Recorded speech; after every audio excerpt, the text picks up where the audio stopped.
Chapter 1131. Ask Guizi to take the whole family. They know Guizi will stay with the baby. You come with me to make things. Li didn't care about what was going on over there. There was all the food in the zhuangzi. He wanted to make something else. It would be a snack for breastfeeding women.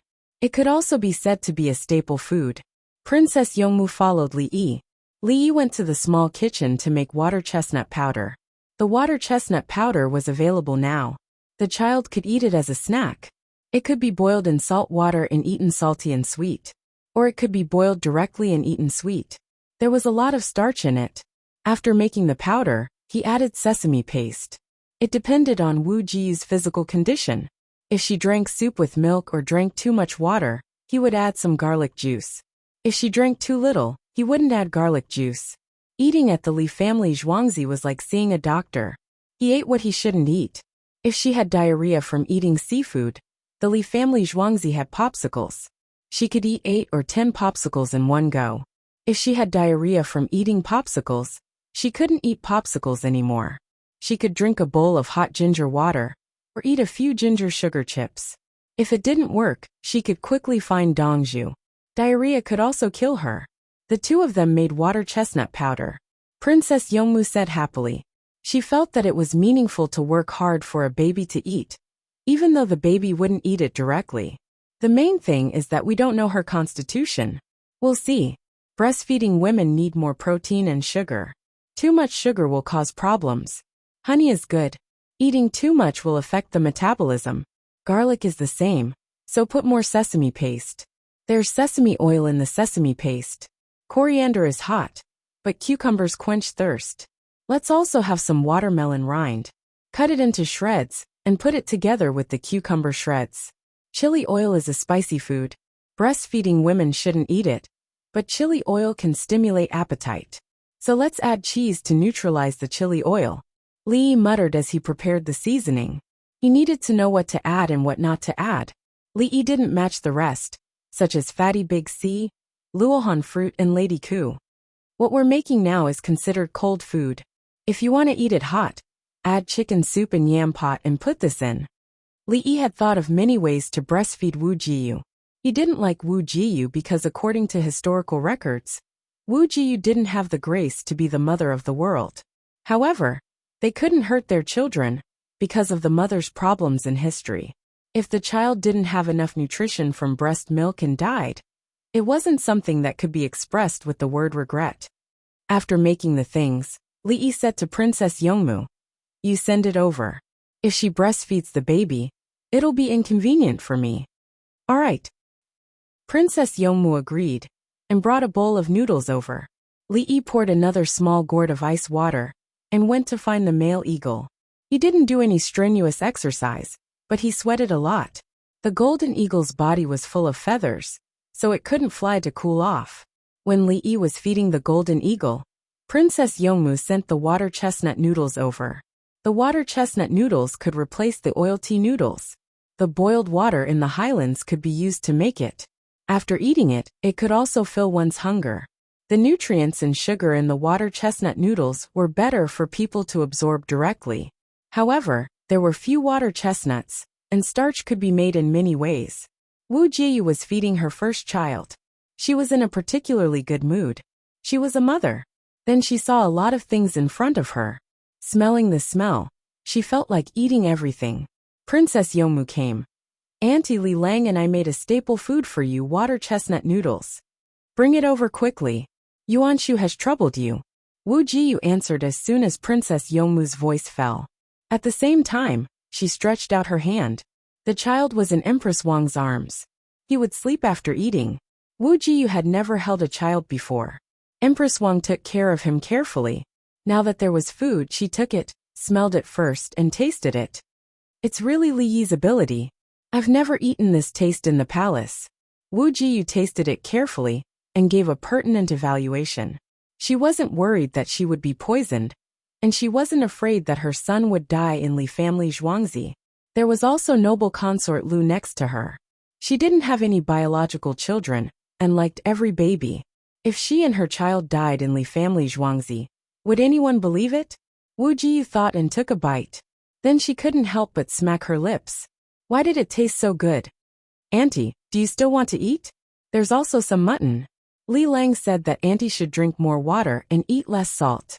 However, you must control it, otherwise it will affect your health. Princess Yongmu took out a small jar. Inside was warm mutton that could be eaten with the water chestnut noodles. Can there be too much salt? Li Longji also wanted to hold his son, but this son was in the empress' arms. If there's too much salt and sugar, the milk will contain too much salt. Too much salt will increase the burden on the baby's kidneys, especially the salt. Too much sugar will affect the baby's taste. Princess Yongmu began to explain what Li Yi said when making the water chestnut noodles. Zhuangzi had always required this, and now it was a theoretical support. Your Majesty, I want to stay here for 10 days to half a month. Wu Jiyu begged Li Longji. She was afraid that there would be problems with the child. There were too many children who died prematurely. Any small illness would cause death. In Li family Zhuangzi, a small illness was a small illness. If there was a big illness, it would be handled by Li Yi. Li family Zhuangzi had been here for many years. Except for the 20 people who died of natural causes, no one died under normal conditions. When the family members of the students came over, some of them died on the way. But when they arrived, they lived for a few more years. So far, there was no problem with the mother and the baby. No, there was a problem, but they directly cut open the belly and took the child out. Both mother and child survived. Wasn't cutting open the belly to take out the child a legendary thing? It was all about the pregnant mother who died, and then found that the child was moving, cutting open the belly. There were even some mothers who gave birth to the child in the coffin. He had never seen those things, and had only heard about it from others. Li family Zhuangzi didn't just talk about it, it was really done. The nurses followed and cut open the belly. There was no problem with the mother and child.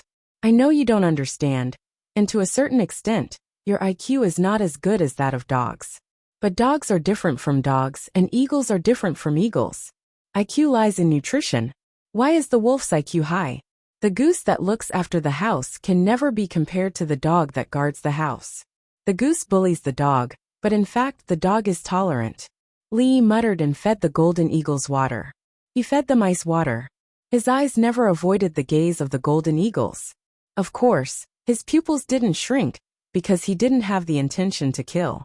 He muttered that there were some dogs that didn't belong to the house dogs. The owners were stupid, and thought that the dogs they raised in the yard were all house dogs.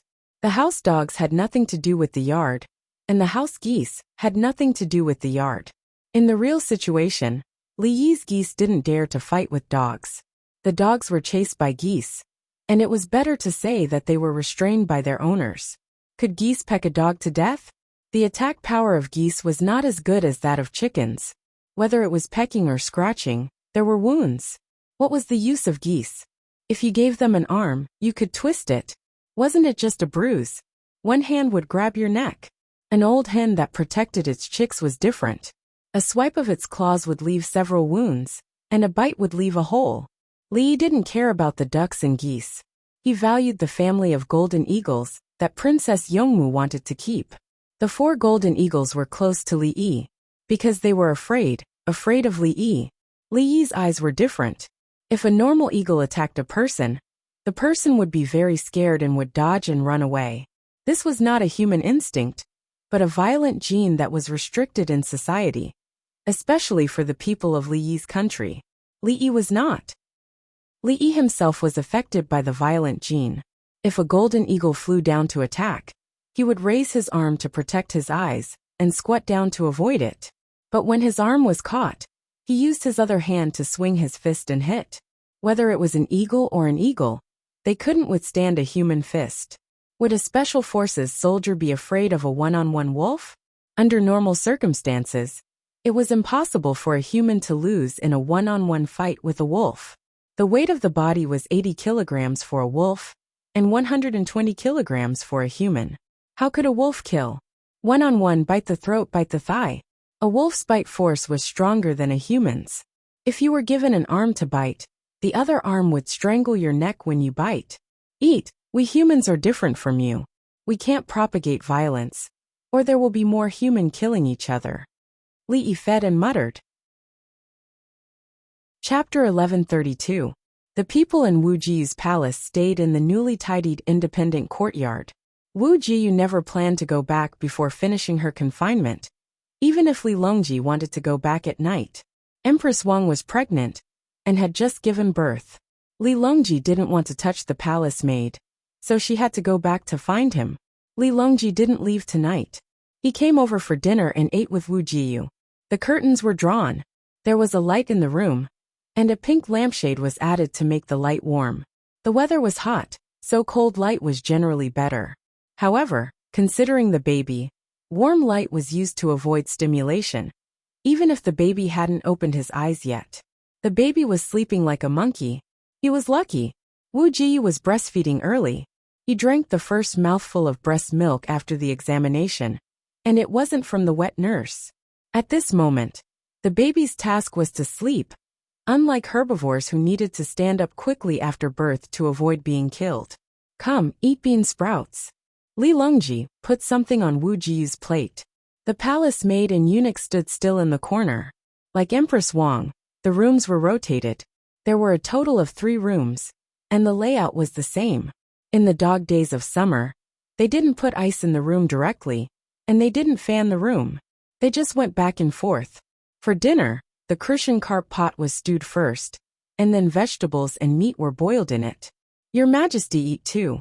Wu Jiu was in a good mood. She gave birth to a son. What if there was a chance in the future? In addition, it was more comfortable to live in Li family Zhuangzi. It was better than living in her palace.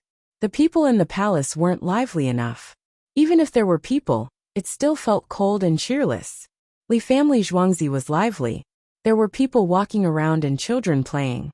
Even at night, Zhuangzi was still lively. Empress Wang, retired emperor, noble consort Lu Litan and Shang'er looked so good. Of course, the harem was not bad now. Since Empress Wang went back to tidy up the harem, there were fewer messy things in the harem. Wu Jiu enjoyed the warmth of home and ate her food in small bites. From time to time, she would look at the baby sleeping next to her. Everything was prepared. As soon as the baby started excreting, she would immediately take it to Li Yi. Li Yi wanted to check it. She even squeezed out some milk for Li Yi to check. If there was anything missing, he would make adjustments with the food. Everything that could be checked had been checked. Currently, the baby sleeping next to her was healthy and did not have any other problems. Li family Zhuangzi's medical skills are really good. Wu Jiu sighed with a little jealousy.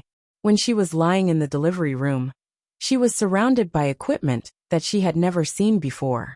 It was said that those equipment should not appear in the human world. Li Longji cooked the meat himself. The world will only be at peace when the people of the Tang dynasty can use it. He knew that even though there were many medical books, advertisements in the newspapers, and forceps provided, there were still people in the capital who died during childbirth. The Li family Zhuangzi didn't have one. There was one who had a difficult birth. Li cut open her belly to take the child. Both mother and child were safe. There were also children outside, who were directly dealt with when they were born with disabilities. He couldn't ask all the families to send pregnant women to Li family Zhuangzi. Li Yi would be too busy to take care of them. Your Majesty, someone in the imperial family said that they want Li Yi to treat them. Wu Jiu observed Li Longji's expression and said, "That's fine. Send those who are not in good health here first. They can be examined and taught by the nurses." Li Longji agreed. He was thinking about practicing. The equipment was there. The 90 nurses would operate and learn. In the future, they would operate and examine the patients alone. He wasn't afraid of people talking. If someone said something that shouldn't be said, what was the use of saying it? Brother Yi could pretend that he didn't hear it. For example, now someone shouted to Brother Yi, "County Magistrate Feng Chu is Your Majesty." Brother Yi promised to turn around and do other things. At the same time, the people around him could not hear. Then, the person who shouted would be taken away. No one in the family would be well. Look at Yao Chong. Ed came back from the iron mine. How did Brother Yi deal with it? Tell them to keep their mouths shut. Don't say things that shouldn't be said. I'll have to trouble Brother Yi to pretend to be deaf and dumb, Li Longji added. Wu Jiu smiled. Previously, She thought of sabotaging and exposing Li Longji's identity. She wanted Li Yi and Li Longji to treat each other like monarchs and ministers.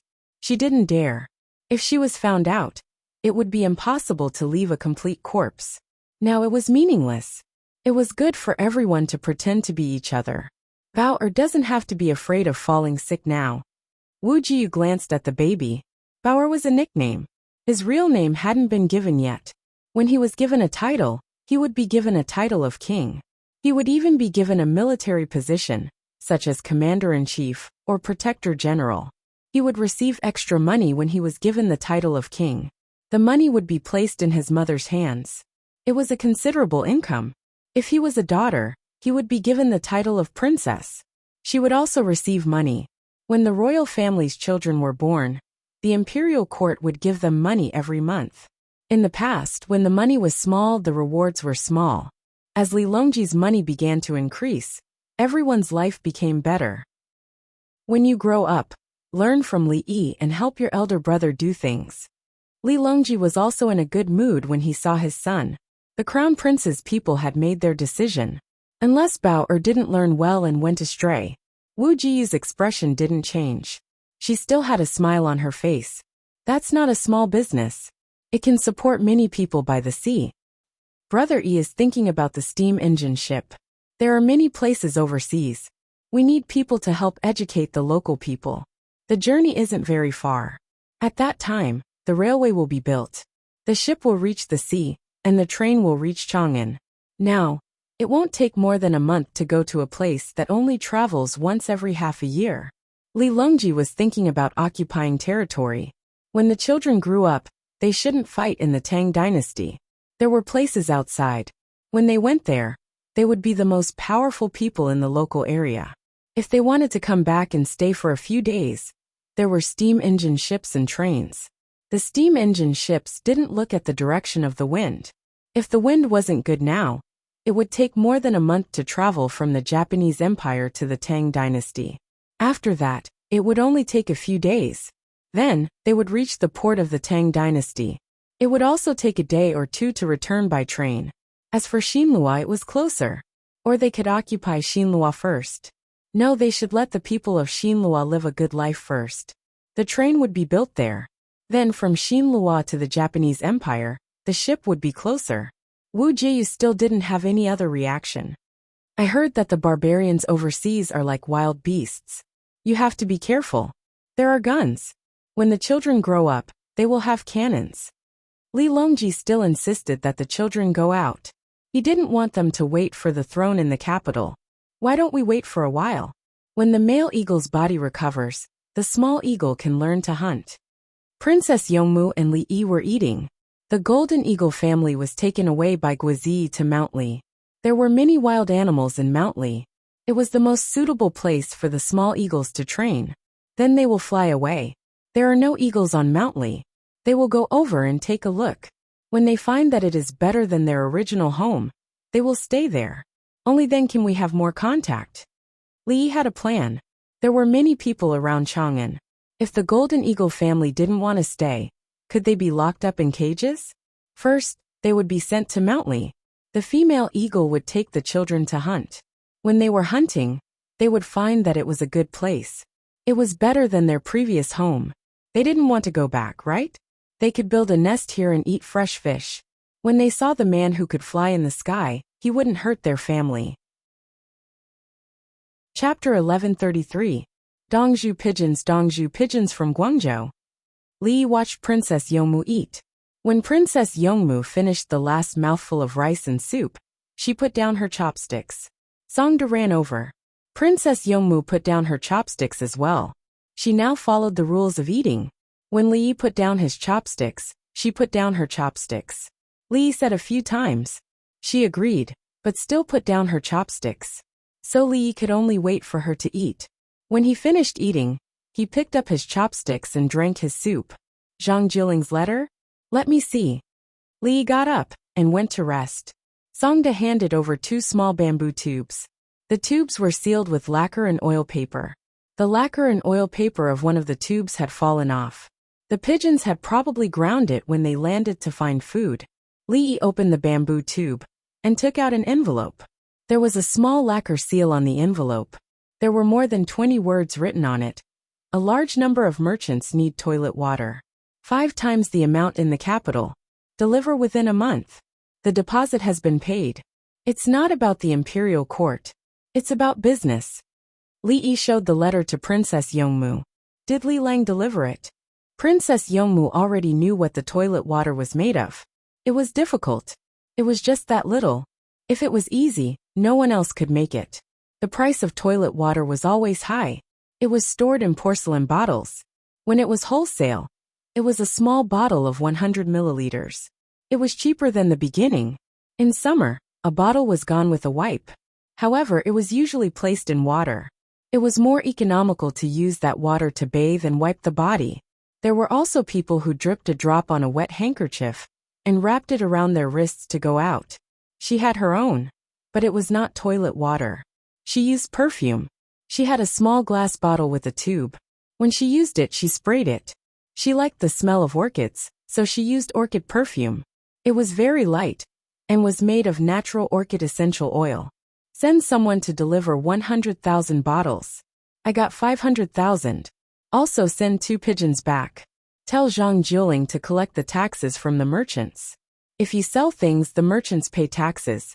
If you buy things, the merchants pay taxes. But they only collected tax from the Tang dynasty, which was an export tax. Also, send a few more cages of pigeons to them. I guess they will frequently communicate with Chang, and in the future. I hope Zhang Jiuling will also send some pigeons over. Li Yi decided to sell it. Zhuangzi had produced a lot of it, so it was overstocked and stored in large glass bottles. There was a large pile of small porcelain bottles, which could be filled at any time, sealed and sold. He also knew that barbarian merchants would be able to earn at least double the profit if they bought the goods at 5 times the original price, or even more. Some natives had their own gold, silver, and other things. Barbarian merchants would buy them and exchange them with novel things. The leaders or chiefs of the natives would change things for their own enjoyment. Songda accepted the order and left. Li Yi had Princess Yongmu deliver the 2 bamboo tubes to Li Longji. Princess Yongmu went to Wu Jiyu's place. Wu Jiyu was breastfeeding her baby. The baby was hungry, so he opened his mouth and cried. Before he could cry a second time, he was picked up and fed instinctively. Li Longji watched from the side. Looking at his son's wrinkled face, he estimated that he would look very good in a few days. Princess Yongmu greeted him first and handed over the things. The city shipping department sent a letter by messenger pigeons. Li Lang has already agreed to send 100,000 bottles. There are also pigeons. He also requested to collect import and export taxes from barbarian merchants and Tang dynasty merchants. It's all here. After she finished speaking, she looked at her new brother. The baby was eating very seriously, unlike some older children who needed others to coax them to eat. At this time, the baby didn't need to be coaxed. He was very hardworking and probably knew that he would starve to death if he didn't eat. Concubine, is there enough milk? Princess Yongmu asked Wu Jiyu. Yes, there's enough on one side. We've followed Li Lang's method of eating and massaging. Sure enough, after the baby was born, it didn't take long for milk to start, and there was enough milk. Li Lang also taught people how to knead in the newspaper. Many women who gave birth, but didn't breastfeed were kneaded out. Wu Jiyu's voice was very soft, for fear of startling the baby. The baby didn't care at all. As long as he ate, everything else could stand aside. Princess Yongmu said, I heard that there were some who needed too much and started breastfeeding in advance. If the intestines are cleared tomorrow, we'll have to check. It's ready. If it's not cleared, we'll have to trouble your Li Lang. Wu Ji looked very easy to talk to. In fact, she was very conflicted. At first, she hoped that Li Yi would suddenly die, and that Li Yi would protect Empress Wang. Empress Wang, who clearly didn't have a child, took the medicine prescribed by Li Yi and became pregnant. She even gave birth to a boy. A few years had passed, and she didn't want Li Yi to die. She knew how much Li Longji valued Li Yi. If Li Yi died, the first thing Li Longji would do was to make Li Jianyao the crown prince. If Li Jianyao died, Empress Wang's child would still be the crown prince. The position of crown prince didn't seem to have anything to do with her son. The people of the capital office also knew that Li Dongzhu supported Empress Wang. If Li Dongzhu was no longer around, Empress Wang's child must be the crown prince. That was Li Dongzhu's will. Li Yi's death didn't seem to be beneficial to him. His expansion was affected. With a bigger territory, wouldn't his child have more money to enjoy? He could even go to a faraway place and call himself king. Li Longji opened the other bamboo tube. The contents of the 2 letters were the same. Sigh. It's still my fault for not dealing with the prime minister directly, and not writing to me. Li Longji was resentful. He thought that Zhang Jiuling would at least ask about him. But he only wrote to Li Yi about the business deal. Zhang Jiuling resigned, because the Ministry of Personnel had created a group of county magistrates who couldn't write during the assessment. It was just a letter to persuade the people. Many county magistrates couldn't write it. What kind of joke was that? Li Longji thought that Zhang Jiuling was angry and didn't want to talk to the emperor. Father, Ambassador Zhang probably thinks that the business deal doesn't involve the imperial court and has nothing to do with you.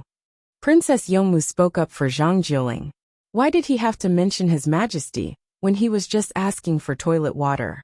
What did it have to do with the imperial court if he just wanted something? That makes sense. Li Longji was in a good mood again. There was nothing wrong with following his eldest daughter's words. The baby leaned back and pushed with his little hands. He didn't want to drink anymore. He was full. Wu Jiyu began to check if her son choked or vomited milk. When everything was fine, she held her son and looked at the contents of the letter. The newspaper said that one shouldn't put the baby on the mattress right after feeding him. After holding him for a while, the baby would fall asleep quickly. This large sum of money was probably exchanged with something. How much does Li Yi want to give? Wu Jiyu looked at Princess Yongmu. 100,000 bottles, 500,000 taels. Princess Yongmu didn't hide anything. 1 entry and 1 exit, 100,000 taels of customs duty? Money is too easy to earn. Wu Jiyu didn't have as much money as Empress Wang. Her palace spent less than 500 taels of money a month. Most of it went to the eunuchs and palace maids. She didn't need money. Her food and clothing were provided by Li Longji and the Li family Zhuangzi. This included fermented bean curd, shrimp oil side dishes, soy sauce, chili sauce, garlic sauce, perfume, toilet water, and so on. Chapter 1134. Wu Jiyu knew the purchasing power of the capital's currency, so the price of food rose a little. There were too many foreigners, more than 3 million in total. The price of salt dropped a lot, and Shu County began to produce salt in large quantities. In order to reduce the impact of the price of salt, Shu County began to produce a large number of pickled mustard and preserved vegetables. When the mustard was transported to Chang'an, the price was not low.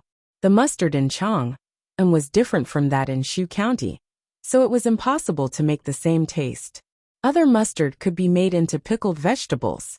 The clothes, handicrafts, porcelain, and vegetables produced by the capital's government were not only consumed by the people themselves, but also taken away by the merchants to be sold elsewhere. The merchants sent the goods to the capital's government and left with the goods or exchange coupons. The exchange coupons were money. Even if the merchants did not buy the goods back, they could still exchange the coupons for goods elsewhere. The key was that the exchange coupons did not depreciate, but appreciated. The more remote the area was, the harder it was to receive the exchange coupons.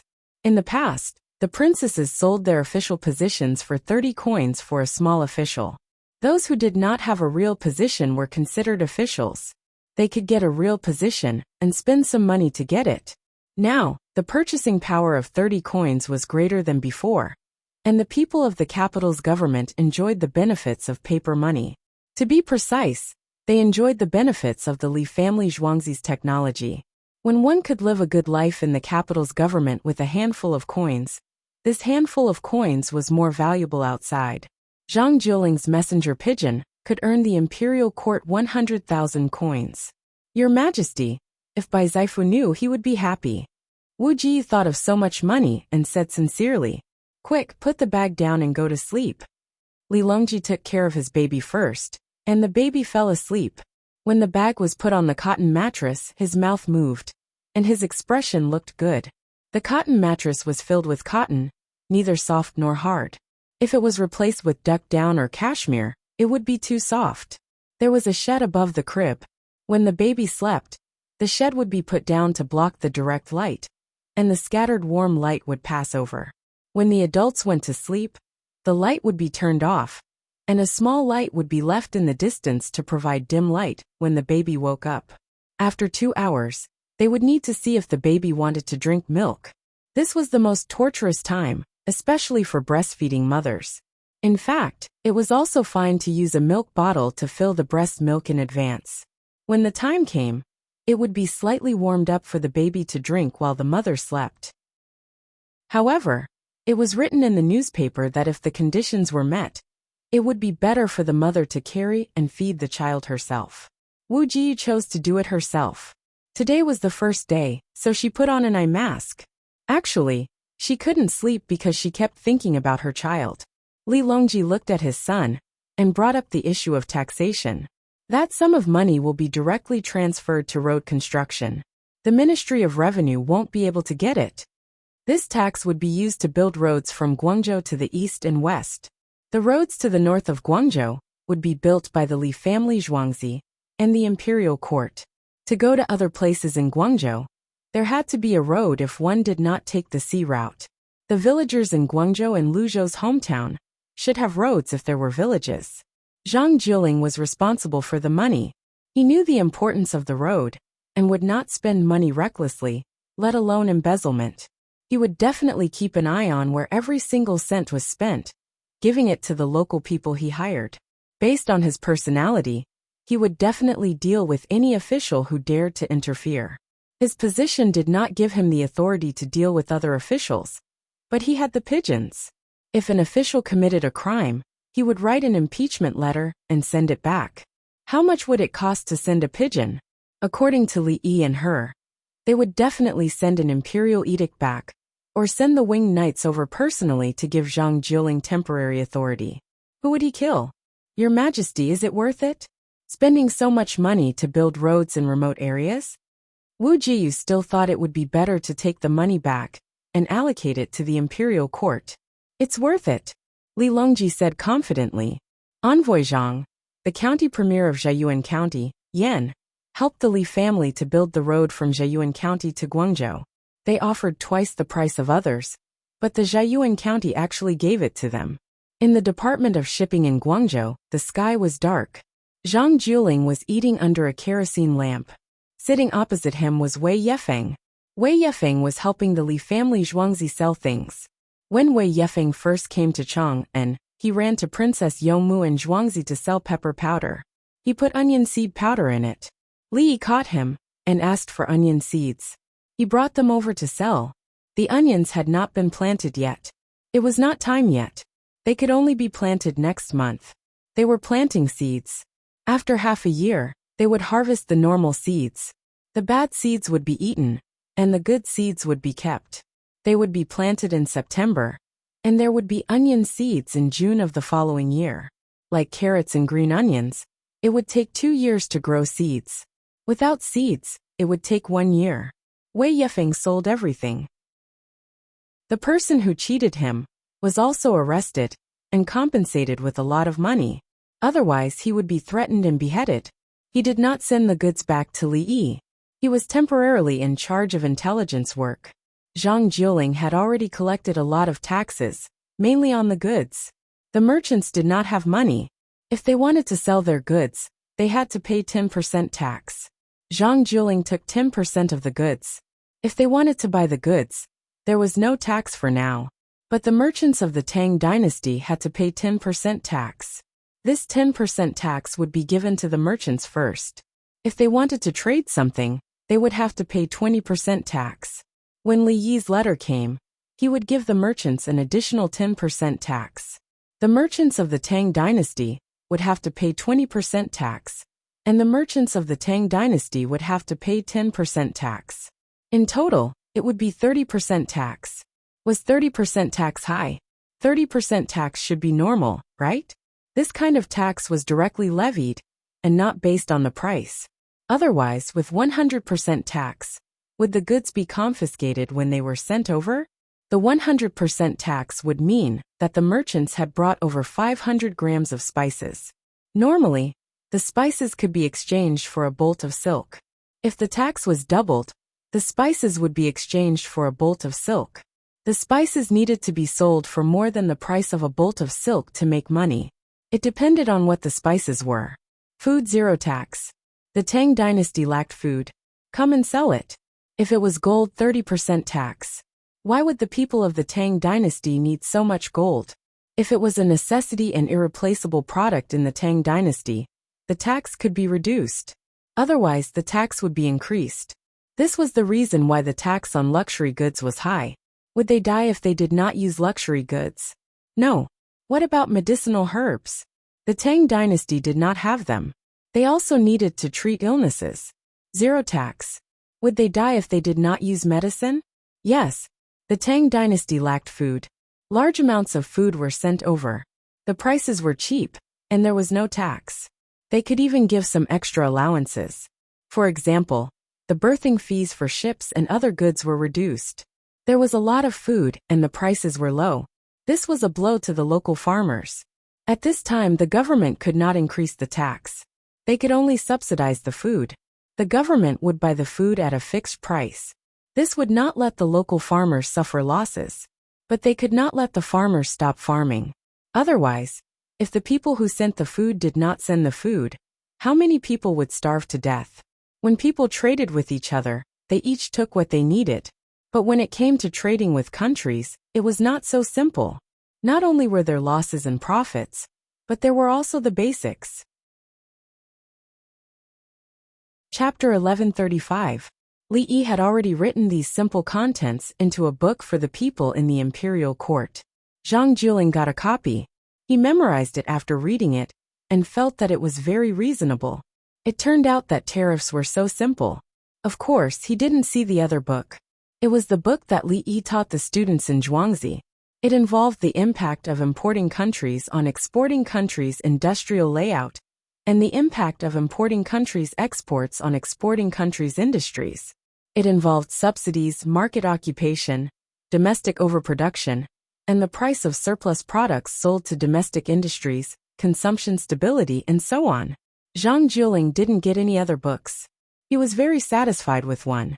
He had been collecting taxes, and giving the collected taxes to the businessmen in the Tang dynasty. The businessmen used money to buy the taxes and the actual goods.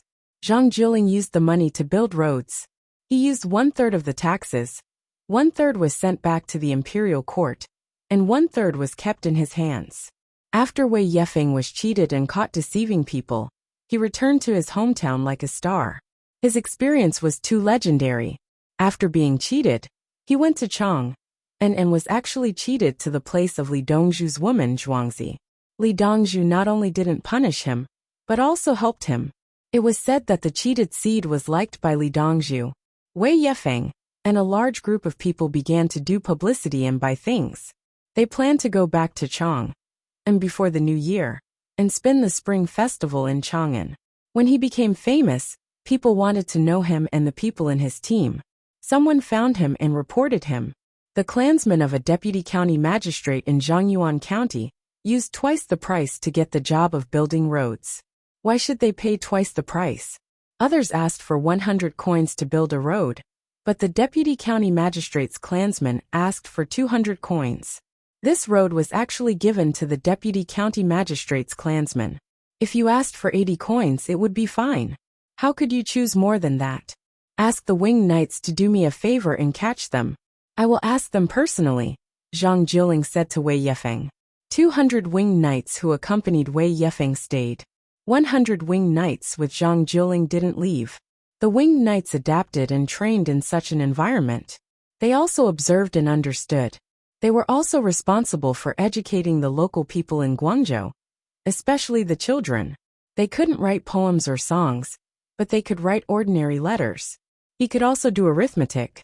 He could do addition, subtraction, multiplication, and division. He could also do abacus calculations, draw maps, and calculate distances. Zhang Juling did not give them a salary. They even went out to sea to fish, and when they returned they cooked for the students. The students' families had caught up with the ripening fruits and brought them to them. They then brought the students to make dried fruits and salted fish. Zhang Juling had never commanded the Winged Knights before, and now he needed help. The local tribes in Ziyuan County were very powerful, and he had no power to capture anyone. Therefore he had no choice but to intimidate others. "I'll go inform them." Wei Yufeng stopped eating and ran out to find the Winged Knights. After a while he returned and said, "They've left. They said that they've captured all the officials of the county government. I hope there won't be any casualties." Zhang Juling was a bit worried, afraid that the Winged Knights would die because of this. "That's impossible. They're very powerful. If they're really injured, the entire county's officials won't just be arrested. Did His Majesty's private army need a reason to arrest people? If you dare to resist, then you're rebelling." Wei Yufeng lowered his head and continued to eat and drink. The wine he drank was only about 10% alcohol, and drinking it could improve his blood circulation. Guangzhou was hot and humid at the moment. The Winged Knights outside set off. Each of them was riding 3 horses, and they carried their belongings. They were all dressed in black. They did not intend to charge into Ziyuan County to capture the officials. They wanted to launch a sneak attack. 2 hours later, when they were less than 5 miles away from Ziyuan County, the team stopped. 100 people looked after the horses, and 200 people carried ropes, hooks, bows and knives, and stretchers. They first entered the county government office, where there were people on duty. The few people on duty were gagged and tied up before they could react. The Winged Knights carried them away, while the other Winged Knights went to the back of the government office, where the county magistrate lived, and there were bailiffs to protect him. A quarter of an hour later, the county magistrate's family was carried away on stretchers, and the entire county government office was empty. A total of 62 people were all captured and brought to a place 5 miles away. After a round of questioning, the Winged Knights went back again and arrested each family. Clan elders, deputy county magistrates, county military officers, and officials with even a little bit of an official position were all arrested. They were tied up and thrown onto horses to escape. This was the Winged Knights' special forces. They had received professional training, and it was not worthwhile to use them to fight the enemy head-on.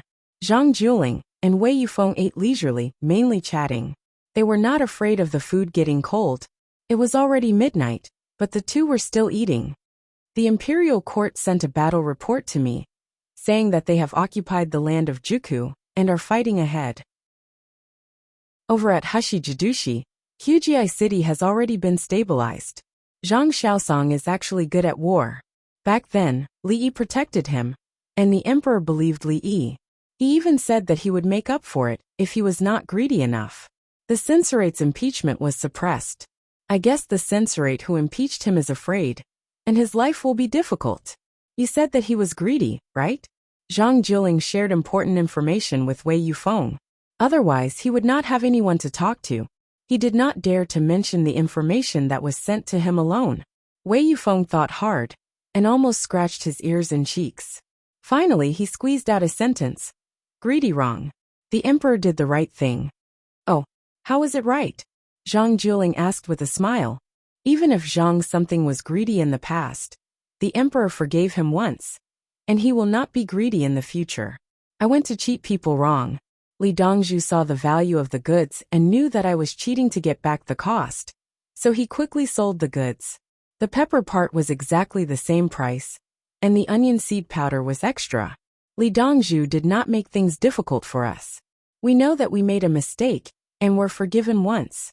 If we make another mistake, it would not be too much to behead us. Wei Yufeng said simple words, but he was thinking of putting himself in the other's shoes. Zhang Juling smiled and nodded. You are not wrong to think this way. In fact, Zhang Xiaosong is self-deprecating.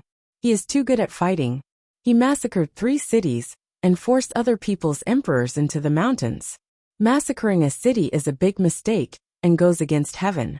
If he found someone to say that he was greedy, the imperial court would demote him.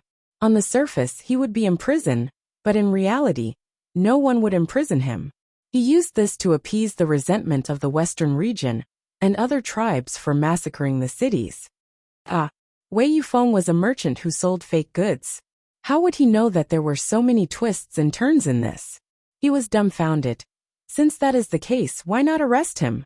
At least give the people in other places an explanation that he massacred the cities. Because Li Yi did not allow it. If he massacred a city, then so be it. There is no need to explain. Only when the strength of both sides is about the same, or when the weaker side will there be an explanation. Look at the new battle report. Li Yi pushed behind the scenes and spent a lot of money. He threw out millions of taels. Who would want an explanation from him? He will send troops over to explain. Zhang Jueling understood that Zhang Xiaosong was a grand scholar. He led 10,000 soldiers to fight, and in one breath, he sent the other people's emperor into the mountains. Did this merit need to be greedy? Was the amount of money he had embezzled more than the reward? Could the amount of money he had embezzled be exchanged for the overall development of the family? Wei Yufeng was sweating. He raised his hand to wipe the sweat off his forehead and rubbed it on his body. Is that so? Li Dongzhu knows? Many people know, but no one dares to support Zhang Xiaosong. After all, he massacred 3 cities. Whoever obtains Li Yi will obtain the world. Zhang Jueling also said what many people had said. Chapter 1136. Mr. Zhang, I've brought them back. While Zhang Jueling and Wei Yefeng were eating slowly, there was a commotion outside. Light the torch. Zhang Jueling put down his chopsticks and walked out. Wei Yefeng hurriedly followed. The Ministry of Shipping was a large government office with a 3-story wooden building. Zhang Jueling didn't work or rest in the wooden building. The wooden building served as a lookout and defense, as well as a warehouse. There were 550 people in the Ministry of Shipping. Zhang Jueling brought people from his hometown because he was worried about the locals in Guangzhou. Trade involved too much money. God knows who the locals were related to. 500 people were purely village soldiers and 50 were students. Some were older than Zhang Jueling. They couldn't pass the imperial examinations and couldn't work in the prefecture either. Zhang Jueling needed documents, recruited people, and carefully inquired about the family situation. He didn't want anyone with bad conduct. He was famous in his hometown. After resigning, he came back to fix the road. It was the Li family Zhuangzi and Dongzhu of Chang, and who paid for it? The emperor gave the order. The repaired road benefited countless people. When they heard that he was coming to Guangzhou to be the ambassador and needed manpower, the people in his hometown eagerly signed up. The people who came were loyal to him. As soon as he gave the order, the torches in the courtyard were lit. A group of people were placed on the ground. Their hands were tied behind their backs, and their mouths were gagged. They looked very nervous. When they saw Zhang Jueling in his official robes, someone made a sound with his nose. Zhang Jueling walked towards a person. Wei Yefeng held a kerosene lamp to light the way. Zhang Jueling looked at the person. The person looked up at Zhang Jueling and made a sound. Zhang Jueling personally untied the rope that was gagging the person. The person moved his tongue and pushed the cloth out of his mouth. Ba ba. Zhang Gong, may I know what this official has done wrong for you to capture me and bring me here? The person spat twice, then raised his head and questioned. Yan Jia, as a county magistrate, how can you do something corrupt? The road from Jingyuan County to Nanhai County has been fixed. Won't the people of Jingyuan County benefit? Zhang Jueling directly said the matter, and didn't have time to beat around the bush. Who said I didn't fix it? Yan Jia straightened his neck. So, you know that you have to spend twice the amount, and the extra money will go to the Yin family. Zhang Jueling knew the situation of the county. Almost all the officials in the county Yamen had the surname Yin. The Yin family had a huge influence in the area. It has nothing to do with you. You are the city's ambassador, not the Guangzhou provincial governor. Yan Jia did not try to hide it. I'm the one paying for it. Zhang Jueling was reasonable. How can you double the amount that I'm paying for it? Do you think I don't know how to build roads? Yan Jia turned his head, looking at him with a "what are you doing to me" attitude. The county deputy, Yan Bang, who was in charge of the operation, was standing at the side. No one paid attention to him. He whimpered. Zhang Juling went over to untie him again. Bah! Shipping envoy Zhang, we promised to fix the road. You don't have to worry about anything else. Yin Bang was equally unyielding. It seems that it's time to change the governor of Guangzhou. Zhang Juling understood everything. The other party had nothing to fear. The entire Ziyuan county belonged to them. And they were on good terms with the governor of Guangzhou. They were even in cahoots. Zhang Juling was in a difficult position. He did not have the authority to deal with the local officials directly, unless the other party was involved in smuggling and tax evasion. Wei Yufeng smiled and said, "Aya." A group of people from Ziyuan County went to the shipping department to discuss with shipping envoy Zhang about tax evasion. Everyone was resting in the building and did not expect a huge fire to fall from the sky. When we found out, we came to help, but it was already too late. A group of good officials were buried in the sea of fire. As he said this, he placed the oil lamp on the ground and went to pick up the cloth and rope. What are you trying to do? You want to kill officials? This official. Someone come. Save me. Woo. Woo woo woo. Woo woo woo woo. Yin Bang shouted as his mouth was gagged.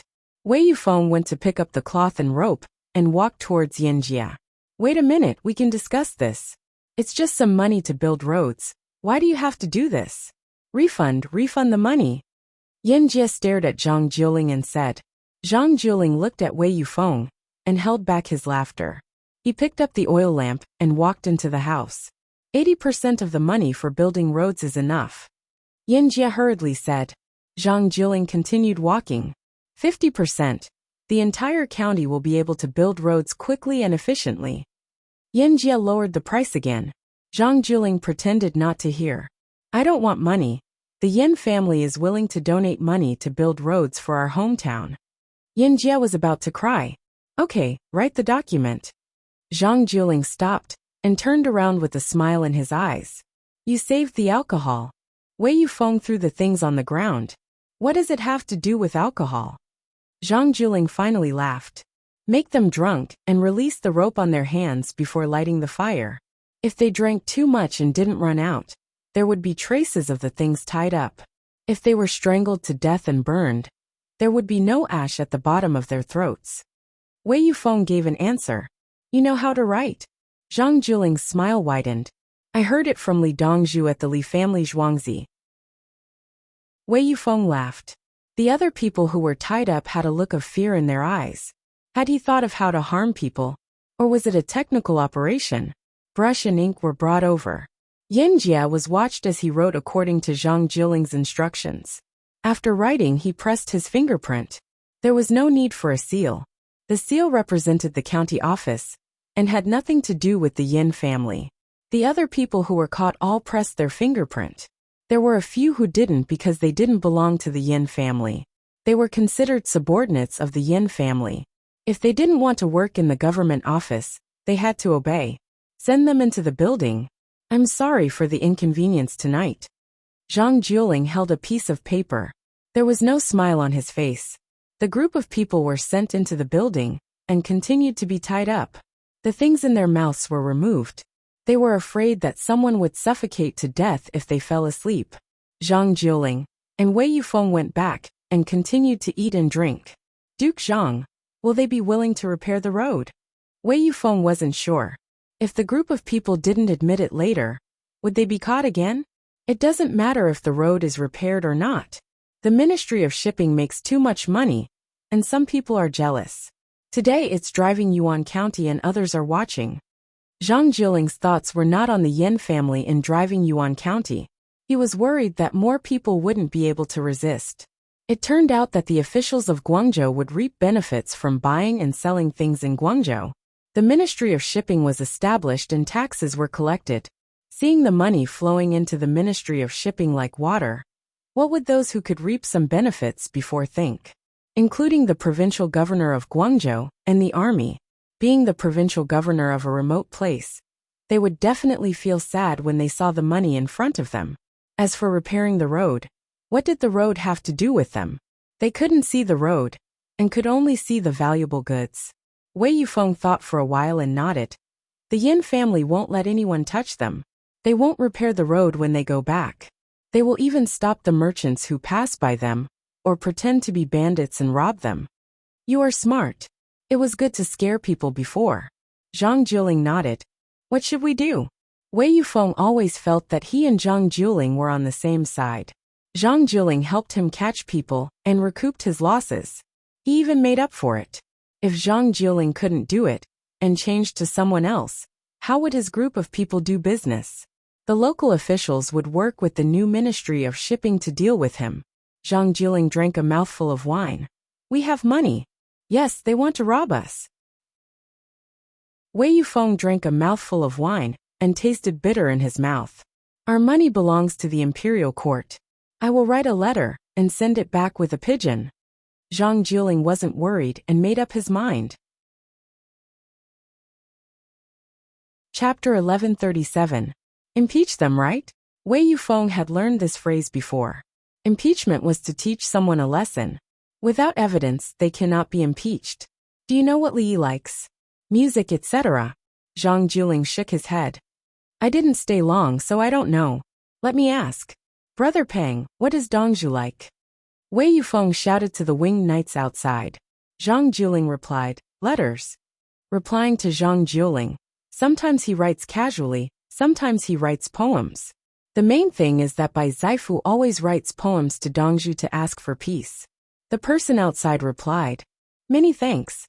Zhang Juling thanked him and drank. He then fetched some paper and cigarettes. He spread out the paper and drank some wine. He paused for a few breaths before writing. Southern Yu many mountains, the sea breeze lingering around the borders of the country. Money multiplies, competing for exchange, trade, goods all converge. Expensive, expensive, expensive. The sound of the tide at night, the stars and the moon shining brightly. Sitting with turbid wine, one's heart is unhappy. Good food, official position, tempted by wealth, how can one accept bribes? Sin.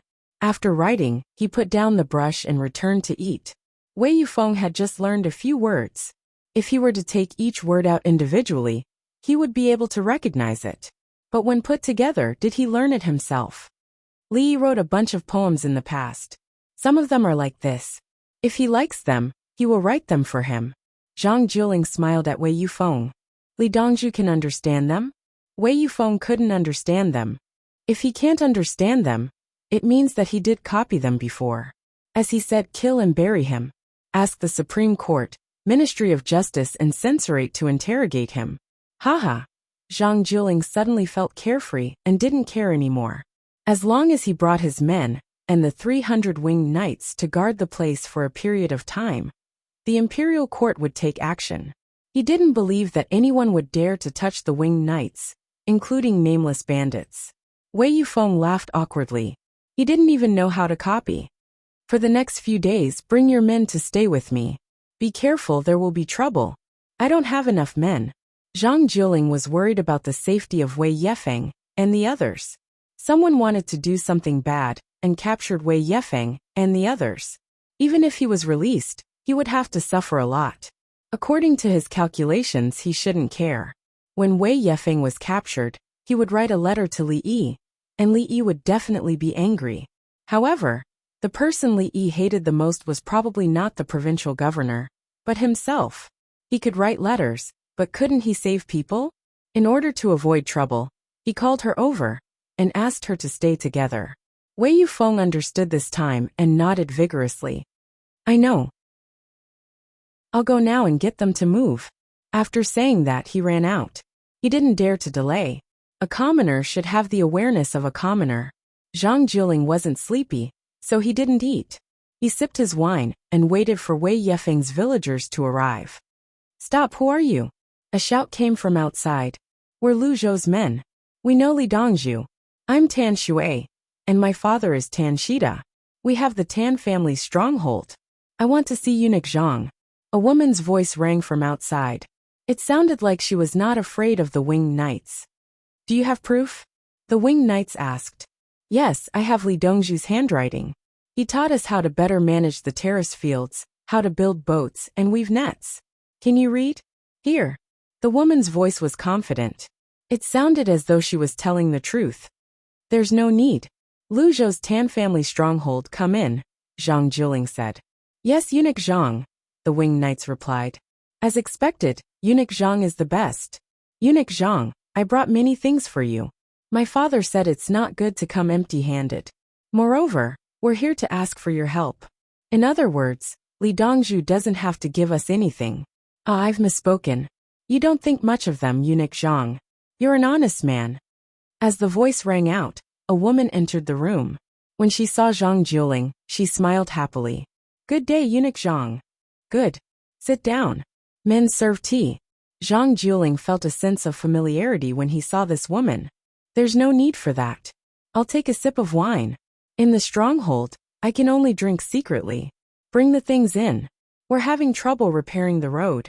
We'll wait for Eunuch Zhang to come up with a solution. The woman saw a bowl on the table.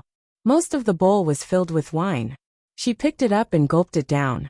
Someone carried a pole and 2 wooden boxes and placed them on the floor.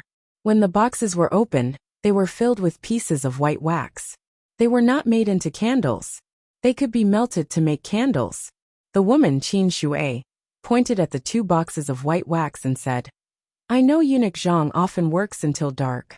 I'm here to give you some wax. Please light 2 more. Don't hurt your eyes. You're too kind. Zhang Jiling found Qin Shui even more pleasing to the eye now. Look at the things she gave and the words she said. Lu Zhou had silver, but he did not give them silver. Instead, he gave them expensive white wax. The texture of the white wax was obvious at a glance. It's too much. I can't accept it. These 2 boxes are worth more than 100 liang. Zhang Jiling refused. Don't. If you have a brighter night, you'll be able to help the Tang dynasty earn more money. We're willing to let the Tang dynasty prosper. The Tang dynasty gave us benefits, and Li Dongzhu gave us money and things to repair the road. We couldn't do it after some time, so we asked Eunuch Zhang for help. Also, we brought some specialties to Guangzhou. We want to trade them with barbarians and pay taxes to you. We brought everything we can offer from our stronghold and the surrounding strongholds. We came here on a new ship with 3,000 men to protect us. Qin Shui closed the box. She looked as though she had no other choice. 3,000 of you came? Zhang Jiling suddenly stopped thinking about the white wax. What if we get robbed if we don't have enough people? All the strongholds brought out their good stuff, Qin Shui said matter-of-factly. Are you close to Liyi? Zhang Jiling asked again. I slept there. Qin Shui lowered her head. Her face was slightly red. Huh. Zhang Jiling's eyes widened. Ade and my elder brother also stayed there for a few days, Qin Shui added. Ah, Zhang Jiling sighed in relief. Eunuch Zhang wants to borrow soldiers? Qin Shui reacted quickly. How did you know? Zhang Jiling was wary. On the way here, I spread the news that the winged knights went to driving Yuan County to arrest people. Some of them even wore official uniforms and arrested a lot of people. Qin Shui looked for some wine. She still wanted to drink. Zhang Jiling helped her pour some wine. Do you know why I want to borrow them? You're afraid of being beaten up. No, you're afraid of not being able to collect taxes. You have the winged knights. If you want to fight them, you can beat them with 10 times the number of soldiers. You want to borrow soldiers from me to collect taxes? You should send a letter to Li Dongzhu. We don't have many people, so I'll send one. Quick, go back and get a few boats. Tell Ada to start work. Mobilize 20,000 people, and say that the goods are going to be robbed. The other strongholds send people, and tell the strongholds here not to move. It's a favor. Qin Shui made the arrangements. She wanted to mobilize soldiers. At the same time, she contacted the villagers around Guangzhou. Everyone was about the same and should not interfere. There's no need. There's no need to mobilize them.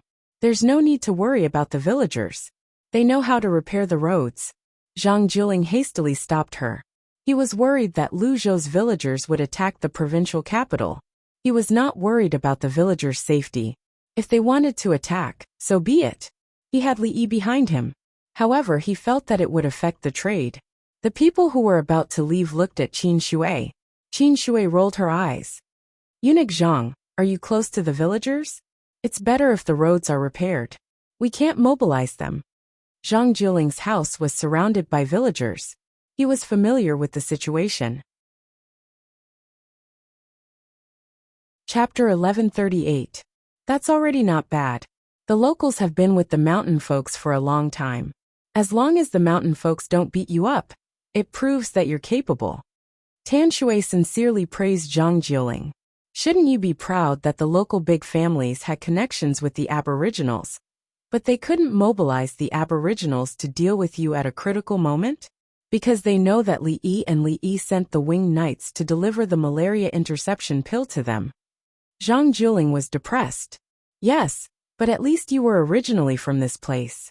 There were also mountain people in your guards, right? There's no place of origin. When Tan Shui heard about the malaria-severing pill, he admitted that this medicine could bribe the Aborigines. Other than having money, tools, and the support of the imperial court, her family was able to contact more strongholds to build the road together, because her family had given the other strongholds a few malaria prevention pills. The chief of the stronghold possessed the malaria severance pill, and the people in the stronghold supported it even more. If there were two people fighting for leadership in a village, and one of them got the malaria severance pill, the other could only admit defeat. There was no way they could fight. If they could fight, what was the point of fighting? Mr. Zhang, I'm back. We heard the news on the way back. Everyone knows that Yin Jie and the others have been arrested. Many people were woken up to talk about this. Wei Yufeng shouted as he ran in. When he saw a woman, he was slightly stunned. Get me another bowl. I'll use this one. Tan Shui instantly realized that he was using the other party's wine bowl. Okay, you can use it. You're also hiding because you're afraid of danger, right? Don't worry, we're here. Wei Yefeng understood that it wasn't easy for girls. Thank you. Tan Shui sincerely thanked him. You're welcome. It's my duty. You're so weak. Wei Yefeng ran out again to settle his men down.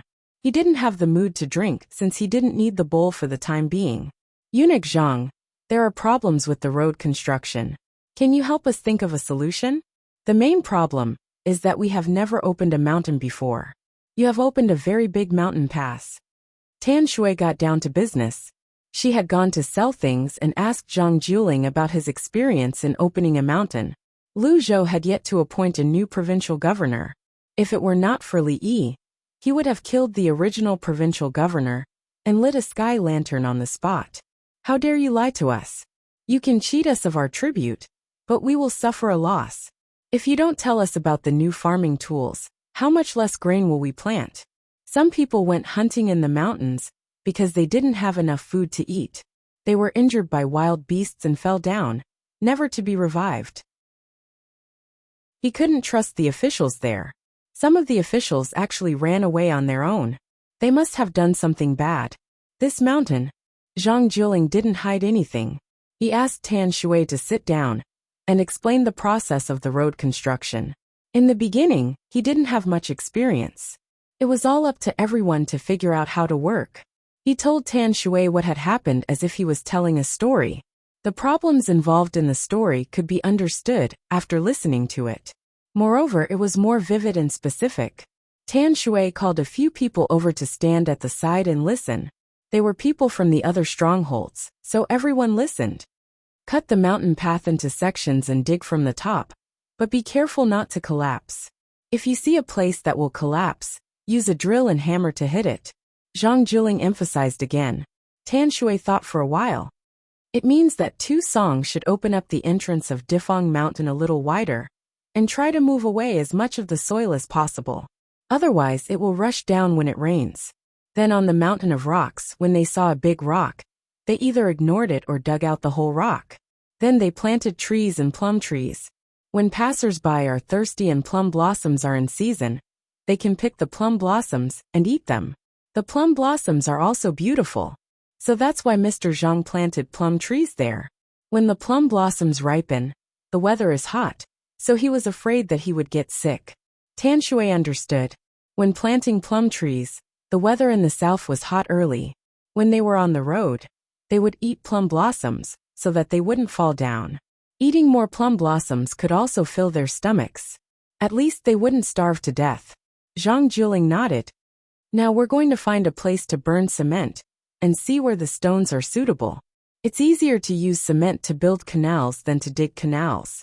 We have stones and coal there, But we have to dig a well first. It's very tiring. We have to build a lot of supporting frames. We also have to see if there will be water seepage, or if there is poisonous gas. The news of how to burn cement had already spread to all parts of the Tang dynasty, and was spread through the relay stations. Tan Shui's stronghold got the location of the coal mine provided by Li Yi and sent people to dig it. As expected, they saw it. They didn't plan to use a vertical shaft to lift the coal.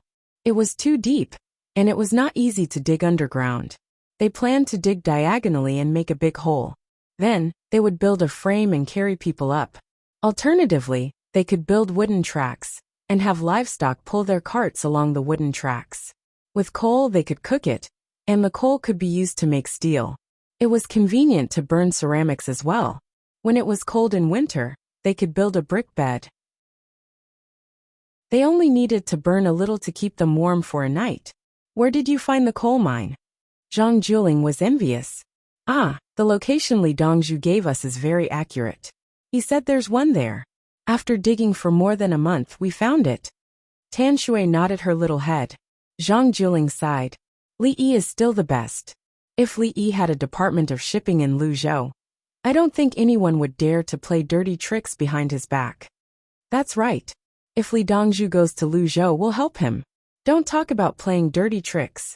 If we make him unhappy, we'll wear him up and put him up for others to see. Tan Shui expressed her stance. When she said wear him up, she meant wear him up. She would wear him up on a sharp wooden pillar. Another way was to light a sky lantern. The ribs and flesh above the heart would be opened, and a candle would be placed between them. When the candle was lit, the candle would be placed on the heart.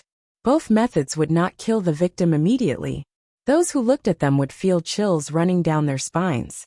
Zhang Juling was slightly envious. Look, Li didn't even come. He said he'd help. I even asked the winged knights to help. If it were Li Yi, the mountain people would charge straight to Ziyuan County. The officials of Ziyuan County immediately fell to their knees. If they did not kneel, they would die. The mountain people did not care if they were officials or not. If worse came to worst, they would just hide in the mountains. If they wanted to, they could surround and annihilate them all they wanted. Is Eunuch Zhang here? A voice rang from outside. Zhang Juling shook his head. Is it Provincial Governor Huang? I'll go out and welcome him. There's no need for that. It's fine as long as Eunuch Zhang is here. I've just caught a big black fish. I heard Eunuch Zhang has pickled cabbage and chili. I'd like to have some with you. As the voice rang out, a man in his 40s walked in with a black fish in his hand. The black fish was a river fish, not a sea fish. The fish's gills were pierced, and it was not dead yet. Yes, there's some chili oil that Li Yi sent over. It's sealed in oil, and the taste is still there. The people here are afraid of spicy food. The pickled cabbage was also sent over by Li Yi. He said the air here is humid, and the food here has to be adjusted. Actually, I'm a local. Zhang Juling gestured for his men to take the black fish and cook it into pickled cabbage fish with chili oil. Tan Shui, this is the provincial governor of Guangzhou, Huang'an. His courtesy name is Biangu. This is Tan Shui from Luzhou's Tan family's stronghold. He brought 3,000 mountain people here to trade and pay taxes. I think we should exempt them from paying taxes. They're repairing the roads, and Li Yi has given them money and tools. He also supports them in the imperial court. Men, take away the banquet and replace it with another one. Don't throw away the banquet. Save it for my family. It's almost dawn. Zhang Juling had said a lot in his speech. He had expressed what he wanted to express. It was up to Huang'an if he could understand him. Tan Shui's eyes darted around as he smiled. Chapter 1139. Everyone was excited. Huang'an was here to negotiate and ask Zhang Juling to release the captives. Zhang Juling told Huang and that the 3,000 soldiers of Luzhou's mountain villagers were on his side. Moreover, Li Yi was very concerned about repairing the roads. Repair the roads, don't take things you shouldn't take. For example, that person. Also, I can't even bear to throw away the vegetables I removed from my family. I'm that poor. The sun will rise sooner or later. There are some things you can't hide from us. As a provincial governor, Huang'an understood this. He looked at Qin Shui again. His attitude changed. He smiled and said, "Nice to meet you, little Miss Jean." "Nice to meet you, Provincial Governor. You're a high-ranking official. I think Provincial Governor Huang is better than my Provincial Governor Pang Renqing." Pang Renqing dared to lie to us and demand tribute from us. He didn't even tell us about Li Dongzhu's new tool. If Li Dongzhu didn't plead for mercy and said he'd teach him a lesson, we would have kept him here. Qin Shui did not even look at Huang'an. She raised her bowl of wine and took a sip as she spoke. There was no more food. Huang'an's expression changed slightly. However, he quickly regained his composure and maintained his smile. He was angry and afraid at the same time. A little girl dared to threaten him. Most importantly, this threat was indeed powerful. She was not alone. She represented the Tan family's stronghold. The Tan family's stronghold was quite influential in the area. "Pang Renqing, you're a fool. Why did you offend the Tan family's stronghold? Was Song Jing powerful?" The current Grand Chancellor had asked him if he dared to do so. If the officials forced the people to rebel, and the mountain villagers were massacred by the provincial governor's mansion, the imperial court would only send an army over. If the mountain villagers did not destroy the city and kill the civilians, they would be pardoned. If they killed the civilians and destroyed the city, only the main culprit would be punished. If it were the Tan family's stronghold, the imperial court would not be willing to do anything. There were too many people. The Tan family's stronghold had more than 10,000 capable men. They could contact other strongholds and gather 30,000 men. By capable men, it meant they could fight. Unless they rebelled, no one would be willing to lead an army to fight with 30,000 aboriginals in the mountains. Huang'an could feel the little girl's arrogance toward him. Endure. The cold plates were served. There were steamed chicken, water chestnut pudding, fish and braised pork trotters. These dishes should have been eaten in the morning. Now he took out some of them. It was already past midnight, and the sun was rising early. After eating for a while, the sun would rise above the sea. The black fish could not be served in a short period of time, at least 45 minutes. Wei Yefeng came back, but he couldn't sleep either. He noticed Huang'an's astonishment, but soon after, he thought of something and understood. Looking at the pretty girl again, she was still there. "You don't have anywhere to sleep at night, do you? Where are your family members?" Wei Yefeng was just purely concerned. He had a wife, so he didn't have any other thoughts. Ade and elder brother are at home. The other relatives are outside, waiting to be arranged. Qin Shui took the initiative to pour wine for Wei Yefeng. He had used Wei Yefeng's wine bowl earlier. Wei Yefeng nodded his head in gratitude. "Why don't you put your men over at my side? I have a place there." "I can't. I brought 3,000 men with me." Qin Shui was grateful, but he refused. "What?" Wei Yefeng didn't hear clearly. "She's the little princess of the Tan family's stronghold, Tan Shui," Zhang Juling said bluntly. He should not have addressed her as a princess. However, Wei Yefeng felt that it was more appropriate to address her as a princess. He had heard that Lu Zhou's greatest force was the Tan family's stronghold.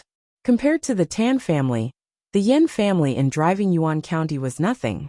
The Yin family could only bully the common folk with their positions and manpower.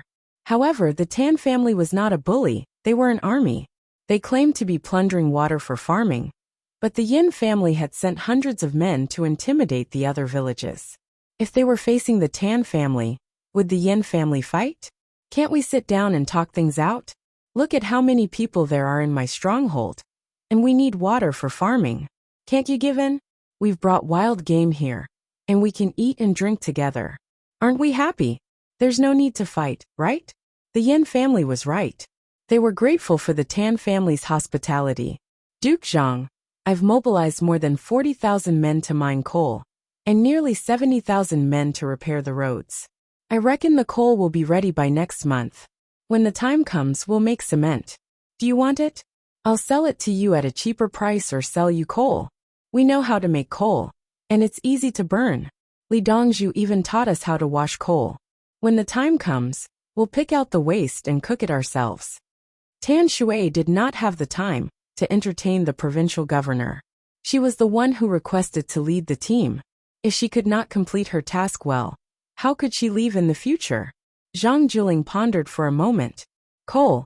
When the coal is delivered, we have the raw materials to make cement as well. We'll pay the workers when they're working.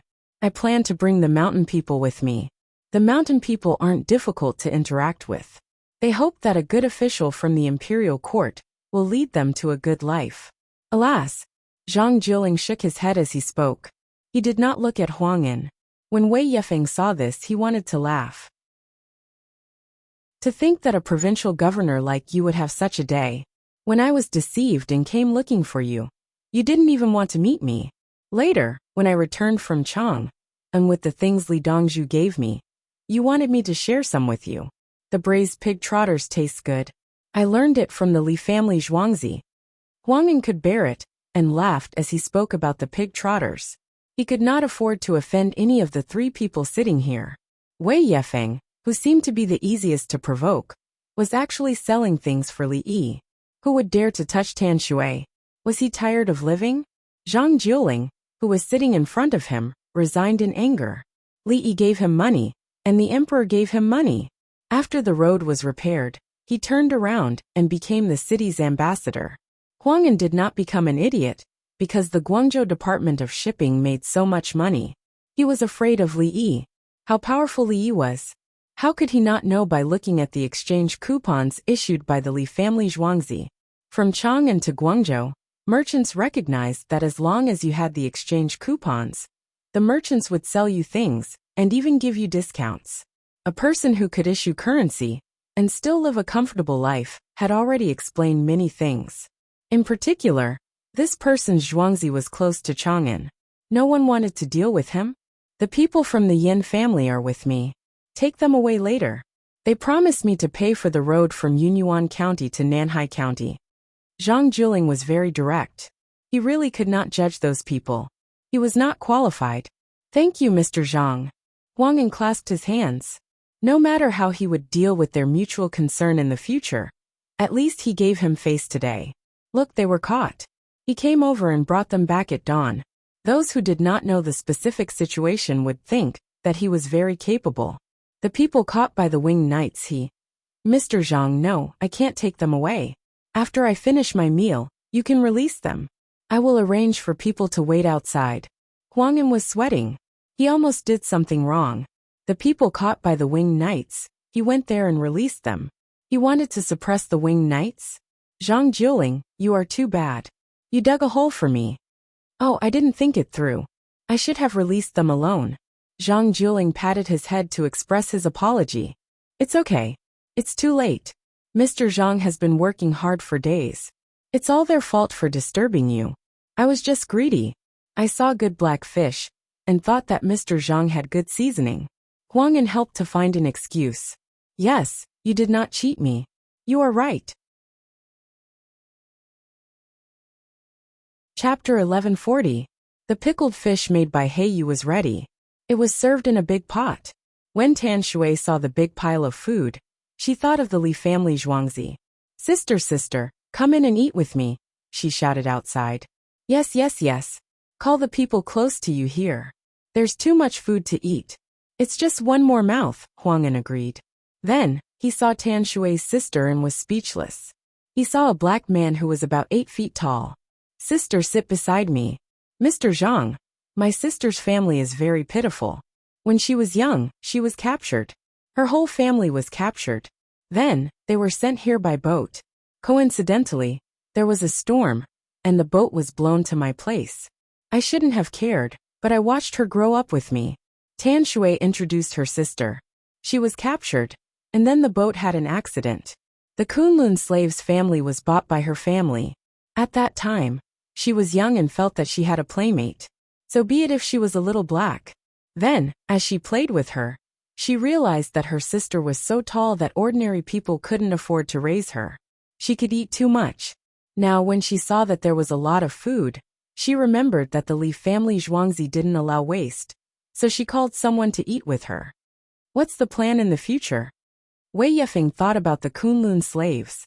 I bought new Kunlun slaves. There's a man. I'm going to betroth my sister to him. Anyway, they're all from the stockade, so we're close. Tan Shui said and looked at her sister again.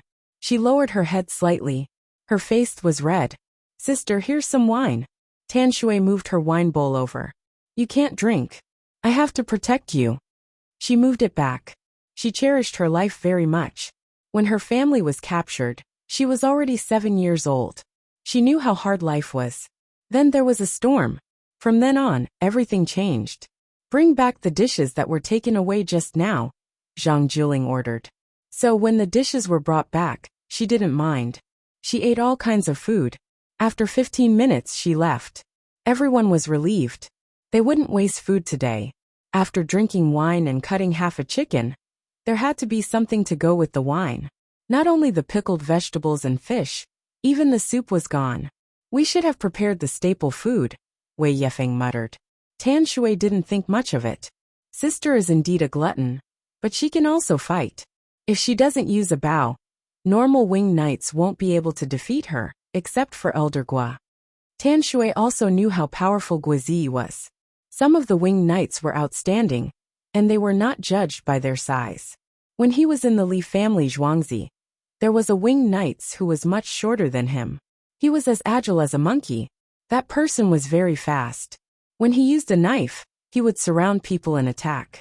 He also had a crossbow in one hand. If he didn't shoot, he would use a knife in close combat. It was very terrifying. The crossbow could be fired at any time. His sister would probably not be able to fight with that shorty, and would be at a disadvantage.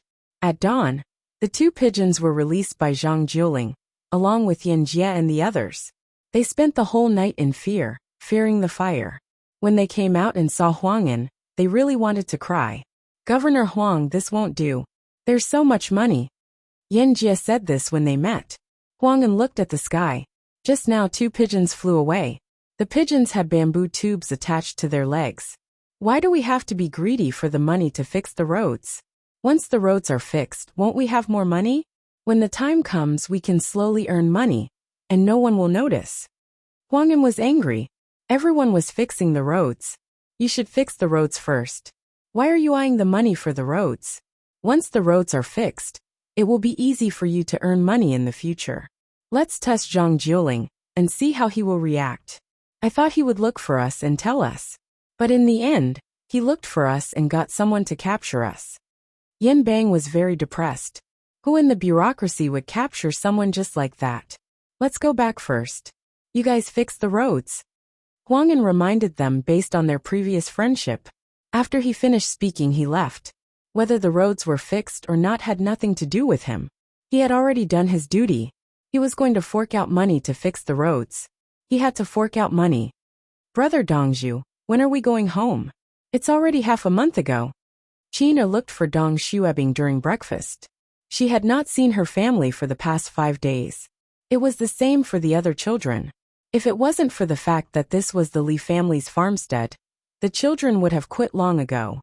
The Li family's farmstead had all sorts of fun things to play with, and the children all approved of the Li family's farmstead. You can only go home after the houses are fixed. Now that the houses are finished, the interior is very damp. I cannot afford the paint. When you go home, the walls will be white, and you don't need to paste newspapers. Although newspapers are very cheap. Do you not want to be friends with me anymore? You are in a hurry to go home. I still want to bring you to other places to play. Li Yi explained patiently, and started to play tricks again. China was afraid of this. She grabbed Li Yi's arm and shook it. No. You and I are the best. Then let's go home and take a look. We will come back after that. The main thing is to dig the cellar. It's not the cellar under the main building. It's the cellar under the warehouse. The cellar under the warehouse is a fixed cellar made of bricks. Cabbages, radishes, and green onions are placed under the cellar. The cellar is used to store ice. When winter comes, we can put things in different cellars. Will there be good things to use all the time? Li knew why the progress was slow. It was because they added more things. The livestock shed, the pigsty, the chicken coop, the duck and goose shed, the vegetable cellar, the ice cellar, the pond, the pressure well, the ditch in the courtyard, the outdoor toilet. The children's parents were very busy. They also had to tidy up the fields. They could not take care of the children. Anyway, the children were left in the Li family Zhuangzi. Did they need to worry? It was safer than their own home. There were times when they could not take care of the children. The Li family Zhuangzi did not exist. Li Yi dared to bring Qiner back, because the whole environment had changed. Qiner would not have any specific memories. Qiner did not know that the whole village changed because of her. The people who paid the price were the Japanese Empire. Okay, I want to go back and take a look. Qiner was very happy. Dongzhu, these two are for you. When Li Yi was talking to Qiner, the palace maid beside Wuxia ran over and handed over 2 glass bottles. When Tian, take Qiner to play, Li Yi took the 2 small glass test tubes and hurried to the laboratory. The children excreted big and small. There was no problem when they were born. They still had to check now. Half an hour later, Li Yi came out. For the next 3 days, add 1 tail of lamb liver to every meal. It's just a little bit missing. It's fine if you don't eat it. He gave a feedback. The palace maid ran back and told Wu Jiyu. Wu Jiyu suddenly felt that the lamb liver was delicious. 1 tail, right? Eat. 1 tail now was more than 40 grams. It was different from the 1 or 2 meters of rice in the school cafeteria at Li Yi's time. If 1 or 2 meters of rice represented 50 grams of steamed rice, then the school leaders should be punished. 2 taels of rice was the same as the shumai in Inner Mongolia at Li Yi's time. Rice referred to 2 taels of raw rice. It was not steamed. The shumai in Inner Mongolia was more interesting. Generally it was 1 tael. 2 taels were edible. 2 taels was the weight of the shumai skin, not the overall weight of the shumai. Chapter 1141. The weather was still hot. It was hot in the middle of the night, but after waking up early, it felt cool and refreshing. A group of children sat in the carriage and rushed back to their homes. Children from the surrounding villages followed them to watch the fun. The procession took a detour from the south of the city, avoiding the tracks outside the city. The public carriage's horses had bells around their necks, which jingled as they walked. The coachman looked ahead warily and noticed that someone was distracted. If they did not move, he would pull the horse back. There were many people in the south of the city. They continued to build houses and did not plant trees. With trees, it was not easy to find criminals. It was empty, and the patrolling officers could see the situation clearly. The bailiffs were understaffed and were recruited from the commoners.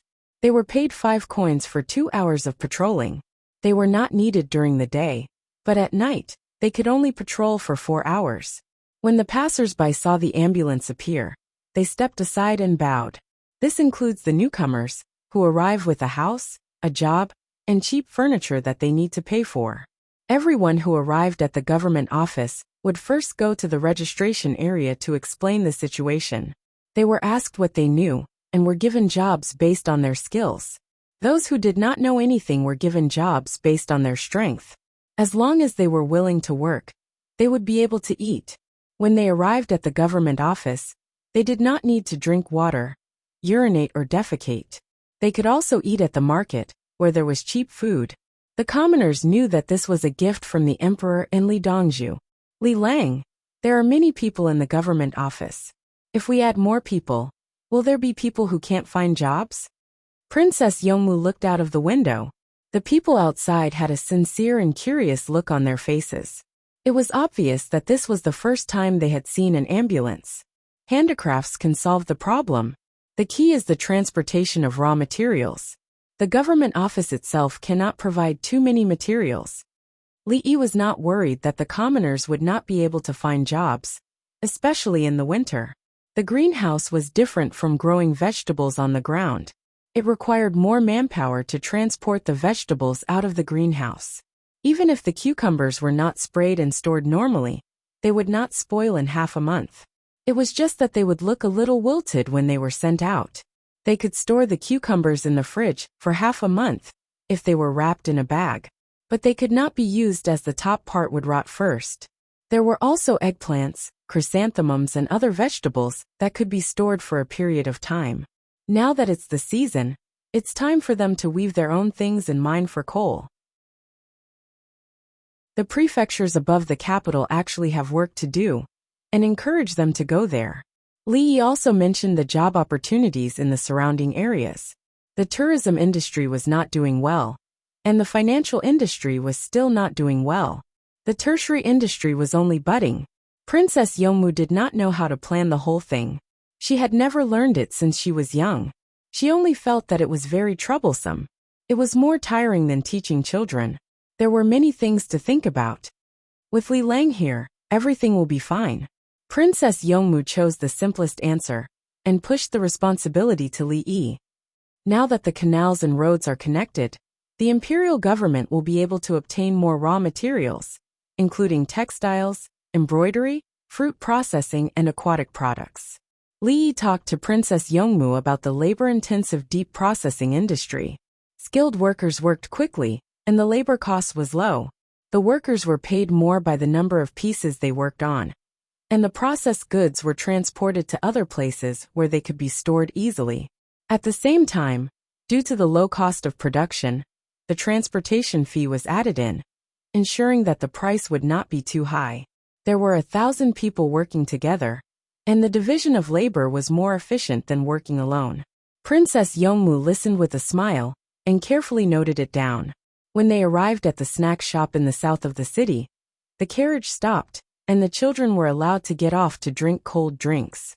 The cold drinks here were made from the hot spring water behind the drunken immortal house. It was not as good as Li Yi's carbonated drinks, but it was different from drinking other water. It was transported by ship, and it was always sealed. There was a tap, and a wooden bucket was directly placed in the ice water. When it was time to make cold drinks, other things were mixed, and the tap was turned on. The water was poured down, and it was soda. In fact, if Li Yi was willing, it was not a problem to use glass bottles to store soda. A rubber pad was added to the bottle cap, and a sealing machine was made to seal it. The soda could not be taken away unless there was a large enough deposit. He drank it like this when he was a child. When he grew up, he could only drink it in restaurants. Otherwise, he could only throw the bottle away. Everyone began to use plastic bottles. Now it was shaved ice, real shaved ice, and it was shaved with a plane. The price was not expensive because Li Qingqi got a lot of saltpeter, and then used well water to make ice and sell it. Especially in summer, the temperature was high, saltpeter was used repeatedly, and the temperature of the well water was low, so the cost was not high. A bowl of soda with juice and ice was 2 coins. Ice with juice was 1 coin, and well water with juice was 3 coins. The people of the capital government liked to divide the money, and many things could be quantified. For example, if you want to buy some tsong for a meal, you can throw 3 coins and take a few tsong, or a small handful for a dime. Li looked at the people outside who were buying and selling things with dimes in the car with a distressed expression. The printing cost was higher than the face value, but the key was that he could not collect taxes when circulating. Only with taxes could he make up for the cost of currency production. Otherwise, he would be contributing to the Tang dynasty. The children drank a bowl of soda each, happily got on the carriage and continued to rush home. When they arrived outside the village, the children in the village widened their eyes and did not recognize them. The original things in the village had all disappeared, and the path could not be found at all. It was a wide open road made of cement, and the trees on the side of the road were gone. There were many pits on the side of the road. It looked like they had been watered, and there were willow branches in them. It was believed that in 2 years, they would become willow trees. After 2 years, they could cut the wood to make furniture. After another 5 or 6 years, they could build houses as the main beam. There was a pavilion on the main road of the village, and there were tables and stools made of cement mixed with other things. There were 2 canals on the left and right of the main road. There was running water in the canals, but it was very shallow. The houses were still being built, and the layout had completely changed. Now they could not find their own house. My family has 2 cows, and the house with 2 cows is my house. Qiner thought of a clever idea. A few days ago, when people were drawing prizes, there were people under the table. When Qiner's family members drew the prize, they changed the paper and showed that there were 2 cows. Other families had a cow, 5 pigs, a mule, or a donkey, but they did not have horses. Horses were good at work, but they were not as good at plowing as cows. They were not as good at pulling carts as mules, but they were better than donkeys. However, donkeys were easy to raise, but horses were difficult to raise. The forage of horses was better than other livestock, and they had to eat more in the middle of the night, otherwise they would lose weight. Therefore, there was no arrangement for them. For Qin the money earned from the Japanese Empire helped improve the quality of life of the entire village. Qin had long forgotten about the man from the Japanese Empire. She was the first to get off the car, and her head swayed back and forth in curiosity. Sister Wentian, your house is also gone? Qin found that there was a building in the original courtyard. The building was not finished yet, and it was currently on the 3rd floor.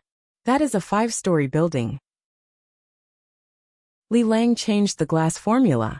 There will be big glass, and it will be more solid. When the time comes, everyone will study there. Princess Yongmu pointed at the construction site and said, she did not know the formula and the details. This was not her home. Her home was in Xingqing Palace and Li family Zhuangzi. This place would become a villa in the future. Chapter 1142. The children ran around the construction site, trying to find memories through the furniture they knew. Unfortunately, the furniture was gone and replaced with new ones. The wood was taller. The villagers not only wanted to help Qin but they also wanted to bid farewell to their bitter days. The only memorable things were jewelry, old wooden combs, and sewing boards that had been passed down from generation to generation. They didn't want furniture. Old clothes and shoes were thrown to Yimeng. Yimeng would choose and see if they could be made into other things, such as insoles and sawls. The stone mill in the village was taken away and replaced with a new one. The original stone mill was afraid Qin would bring back memories. In the future, the village will be a model for people with some property and other places to see and learn. Li stood next to a villa and looked at the workers working as he spoke to Princess Yongmu. The style of the new house was different from the previous one. There was a platform on the 1st floor, and the platform was on the 2nd floor. This way, they could dry things on the platform without worrying that people would fall from the 2nd floor to the bottom. When the 3rd floor was built, there would be a platform. There would be slides made of cement and wood on both sides of the 3rd and 2nd floor, and the cement would be polished. When there was a fire, they could find any position and run down without touching anything. The children could also play normally. They were forbidden to go up from the bottom to avoid falling and knocking their teeth out. Li family Zhuangzi's slide was much higher than this. There were also circular slides, but they were made of iron sheets. Cement will be used in large quantities. Princess Yongmu knew that the new house used a large amount of cement. There were also prefabricated boards made of iron wire inside, which was different from the previous way of building houses. This way it was faster and looked sturdy. Empty houses couldn't be lit anyway. Inside were cement, stones, iron wire, and gypsum. The gypsum was used as putty. Li said that talc powder wasn't needed. Otherwise it would be mixed with glue. It was fine if the gypsum was a bit thick. If it was damp, it could be scraped again in a few years. She found that cement was indeed useful. As long as enough was burned, it was possible for the people to build their own houses. Thinking of the people building houses, she asked Li Lang, how much does it cost for the people to build a 1-story house? How big is the area? Actually there is a way. Pay in installments. The people want to build new houses and can't take out the money at the moment. We can borrow money from them, just like buying clothes. Li thought of an idea. Commoners had a special emotional attachment to their houses. This was especially true for the Chinese people. With a house of their own, their hearts were at ease. Building a house had always been a big deal, but most people couldn't afford it. If anyone built a new house, their neighbors would be envious. Princess Yongmu felt that it made sense. Then the money will be less. The Li family Zhuangzi doesn't earn money, but they help the common people. The Li family Zhuangzi only earns money when it comes to buying clothes and such. It's just that the repayment period is a little longer. It's considered a low-interest loan. Look at building a house. The commoners have to find manpower and buy materials themselves. Building a house with 3 rooms costs 10 CUN, and they don't have 10 CUN of savings. Li began to explain how to build a house and lend money. He, Jiu-yi, would build a house for Shi and allow the other party to pay it off in a few years. The cost of his materials was low, but what about the cost of labor? If he found people from the workers' union, they would have work to do every day, and their work would be stable, so he could ask for less money. The more experience one had in building a house, the faster it would be. The overall cost of a house was around 7 to 8 CUN. If they sold it for 9 CUN, they would earn 1 CUN. If the cost was 8 CUN, and they paid back 9 CUN in 5 years, it was equivalent to an annual interest rate of 2.5%. As for 7 CUN, it was 5.7%. The key was that the cost of the materials included the profit of the manufacturing materials. The more commoners built a house, the more income the cement factory and iron wire factory would earn. The people from the workers' union worked quickly.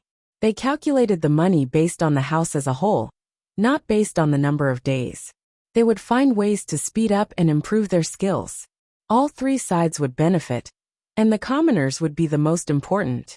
The commoners living in a new house were much more energetic than those living in a dilapidated house. They ate well and slept well. If they saved up 10 CUN for 6 years to build a house, they would have to wait 6 years. Now they only needed 9 CUN to move in early and pay back in 5 years. Which was more cost-effective? How many 5 years were there in a person's life? If they moved in first, they would have motivation to work. Princess Yongmu blinked. That's a good idea. What about raising livestock? No, it's too risky. The family has a lot of money, not counting the hares. What if they die? It's better to rent them. Li waved his hand. He didn't want the commoners to spend money in advance. If they could rent, then rent. If they died in their hands, the whole family would be poor. If they rented livestock from the Li family Zhuangzi, they would immediately tell the Li family Zhuangzi if they were sick or injured, and they would bring the livestock over. If they died of exhaustion or starvation, Li would be able to find out. Anyway, no matter how they died, Li could find out if he wanted to. It's almost noon. Do you want to cook? Princess Yongmu looked at the position of the sun. How many meals do their parents eat a day? Li wanted to find the children's parents to eat together. He hadn't seen them for a few days. The children were preparing to show their knowledge to their relatives to be praised. 3 meals, Guazi answered while holding an assault rifle. He came back. There was an expert who specialized in raising eagles. He knew his request and assured him that they would be raised well. Shouldn't you be using a sniper rifle? Li saw Guazi carrying a sniper rifle and a bow and felt very awkward. I don't need a sniper rifle. The assault rifle has enough shooting range.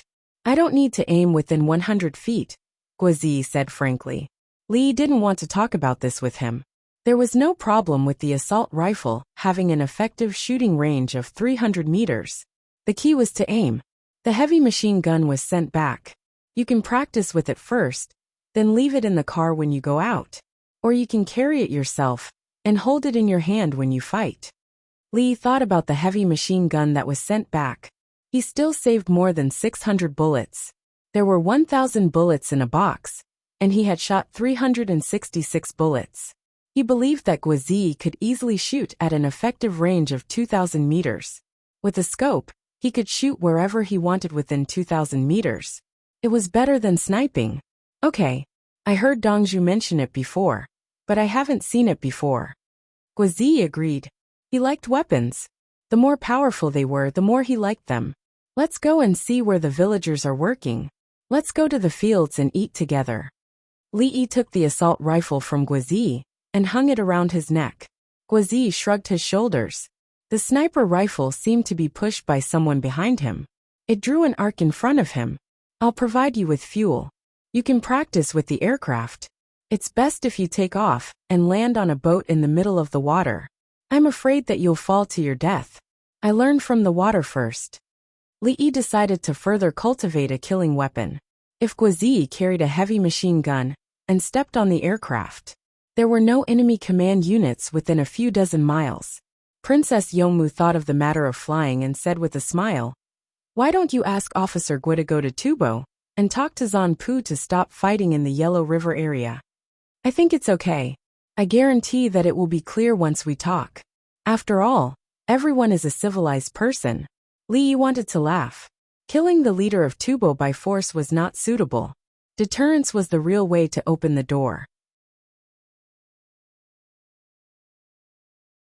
Chapter 1143. Li Yi won't be back at noon?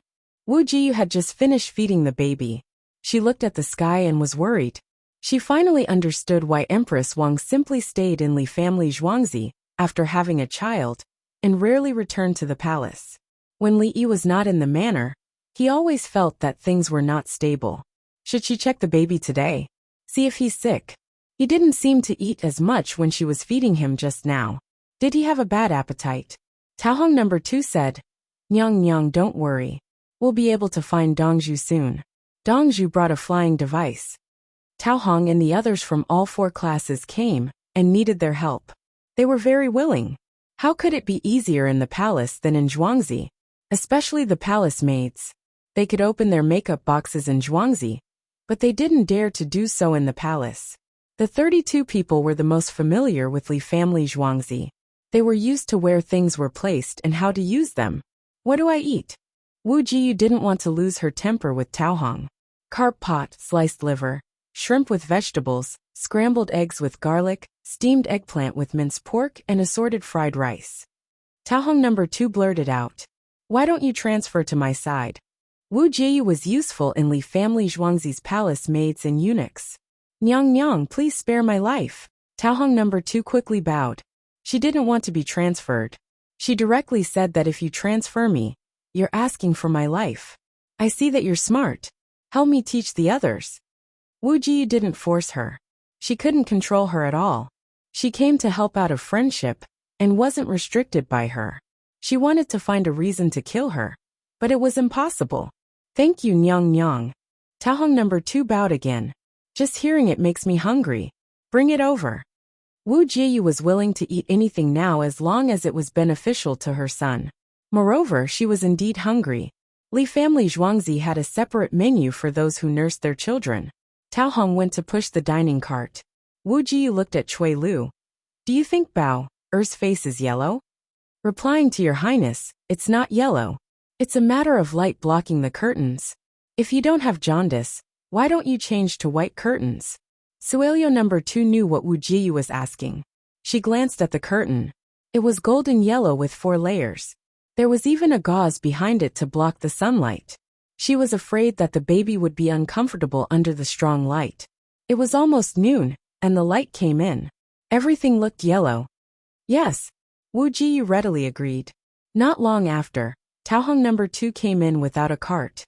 The dining car was pushed by Empress Wang, and the little fellow was helping to push it. Li Longji was protecting his son. "Let's eat together. Let's move to another room. It's hot." Li Longji went over to push the stroller. Everyone moved to another room. It was cool here. The little boy went over to check on Bao Er. "Don't worry, little brother. You'll be able to open your eyes in a few days. I'll do as mother says." After that, he returned to his seat and looked at Li Longji. Li Longji moved his chopsticks and ate the mutton with scallions. Only then did the little fellow ask someone to help put the mutton that was grilled by hand onto the big plate in front of him. He wanted to eat rice with water, which was a mixture of sorghum and rice.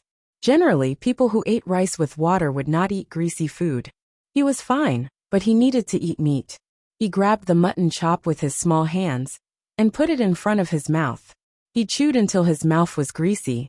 After eating one, he put down the bone and wiped it with a napkin. Then, he used his chopsticks to pick up other dishes. Wu Jiyu looked at the little fellow while eating. Then, she looked at her son. It was hard to compare. Her baby was too young. However, when she thought of the children of the royal family in the past, she realized that none of them could compare to the current Bao Er. He knew how to use chopsticks, spoon, and hands. He even knew how to wipe his hands and mouth. When he encountered something he wanted to eat but couldn't reach, he would ask someone to help him put it on the plate. The person who took care of him only needed to be responsible for putting food on the plate. There was no need to care about anything else. Was the Li family Zhuangzi so magical? It was too worry-free. "Bao Er, do you want to drink this fish soup?" Wu Ji couldn't help but ask the little fellow. The little fellow hurriedly chewed and swallowed the food in his mouth. He looked at the carp pot and shook his head vigorously. Give it to Auntie and feed it to Bao. I'll give you a cup. Wu Ji personally scooped a cup of fish soup. The little fellow looked at his father and mother. When he saw them nodding, he smiled. Thank you, Auntie. As he spoke, he couldn't help but drool. Obviously, he wanted to taste it. When the soup cup was brought over, the little fellow scooped a little with a spoon and licked it with his tongue. After licking it, he began to blow on it. It was hot. When the others looked at the little fellow, they all wanted to hug and kiss him. He was too cute and too smart. Empress Wang was full of pride at the side. She didn't help because her son didn't need anyone else. Your Majesty, sister, Bauer should also be raised by the Li family Zhuangzi. At this moment, Wu Ji wanted to turn the little fellow into her own son. Of course, Empress Wang immediately agreed. She would raise him. Uncle would teach him normally. He wouldn't harm the child.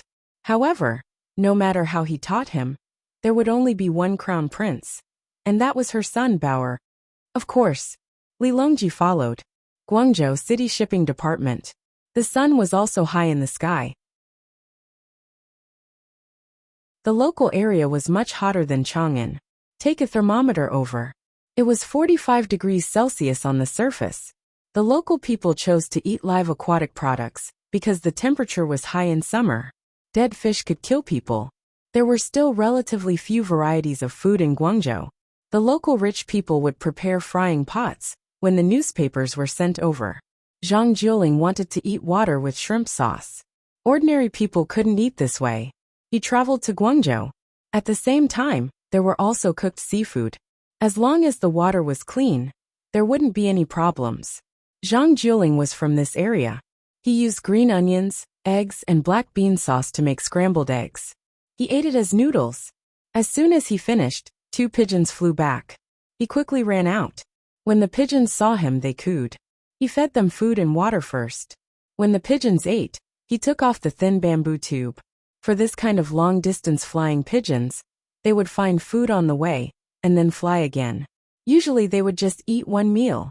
The value of good military pigeons was unbelievable, especially in the grassland environment.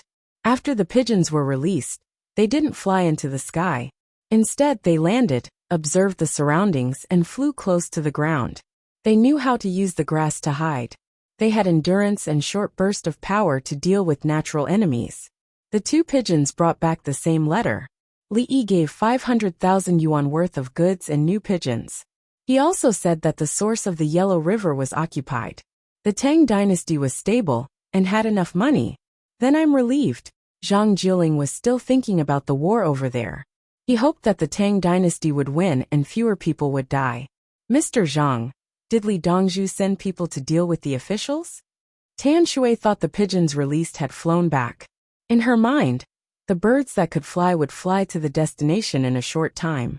Then, they would take the letter and fly back immediately. She regarded the birds as people and knew how to fly back and forth. Last time, Li Yi sent 500,000 yuan worth of toilet water. He also said how to collect tax. Trade exchange is equivalent to 30% tax. Zhang Jiuling told the actual situation to 2 people, Tan Shui and Wei Yefeng. Chapter 1144. It's not the pigeons this time. How long does it take for the pigeons to fly there? Tan Shui asked. About a day, sometimes 2 days. It's better in the summer.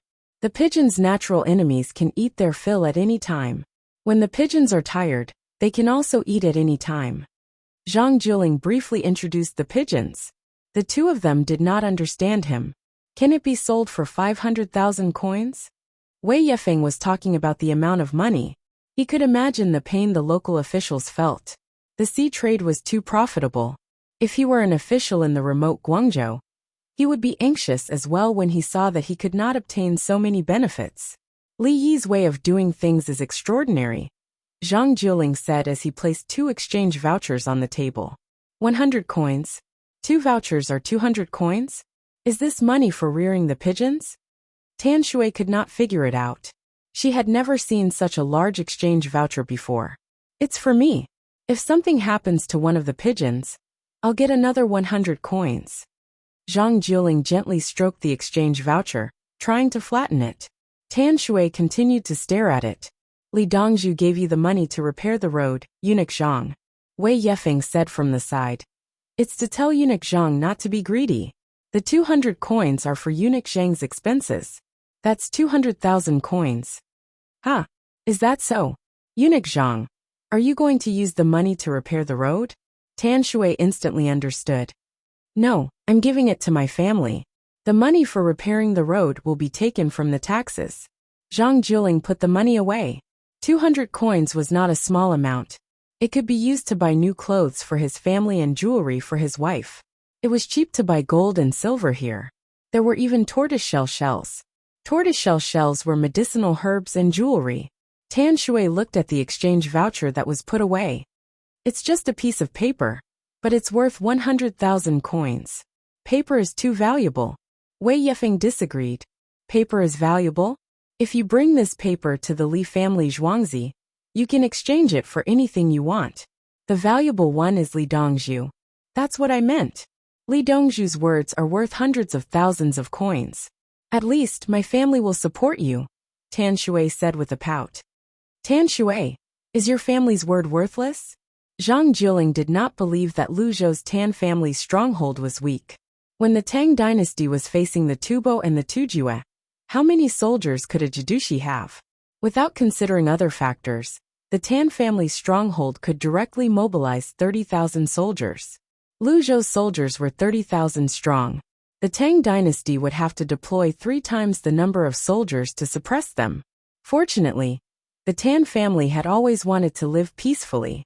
As long as the local officials were not stupid, the villagers would not betray them. Of course, that person would be an idiot.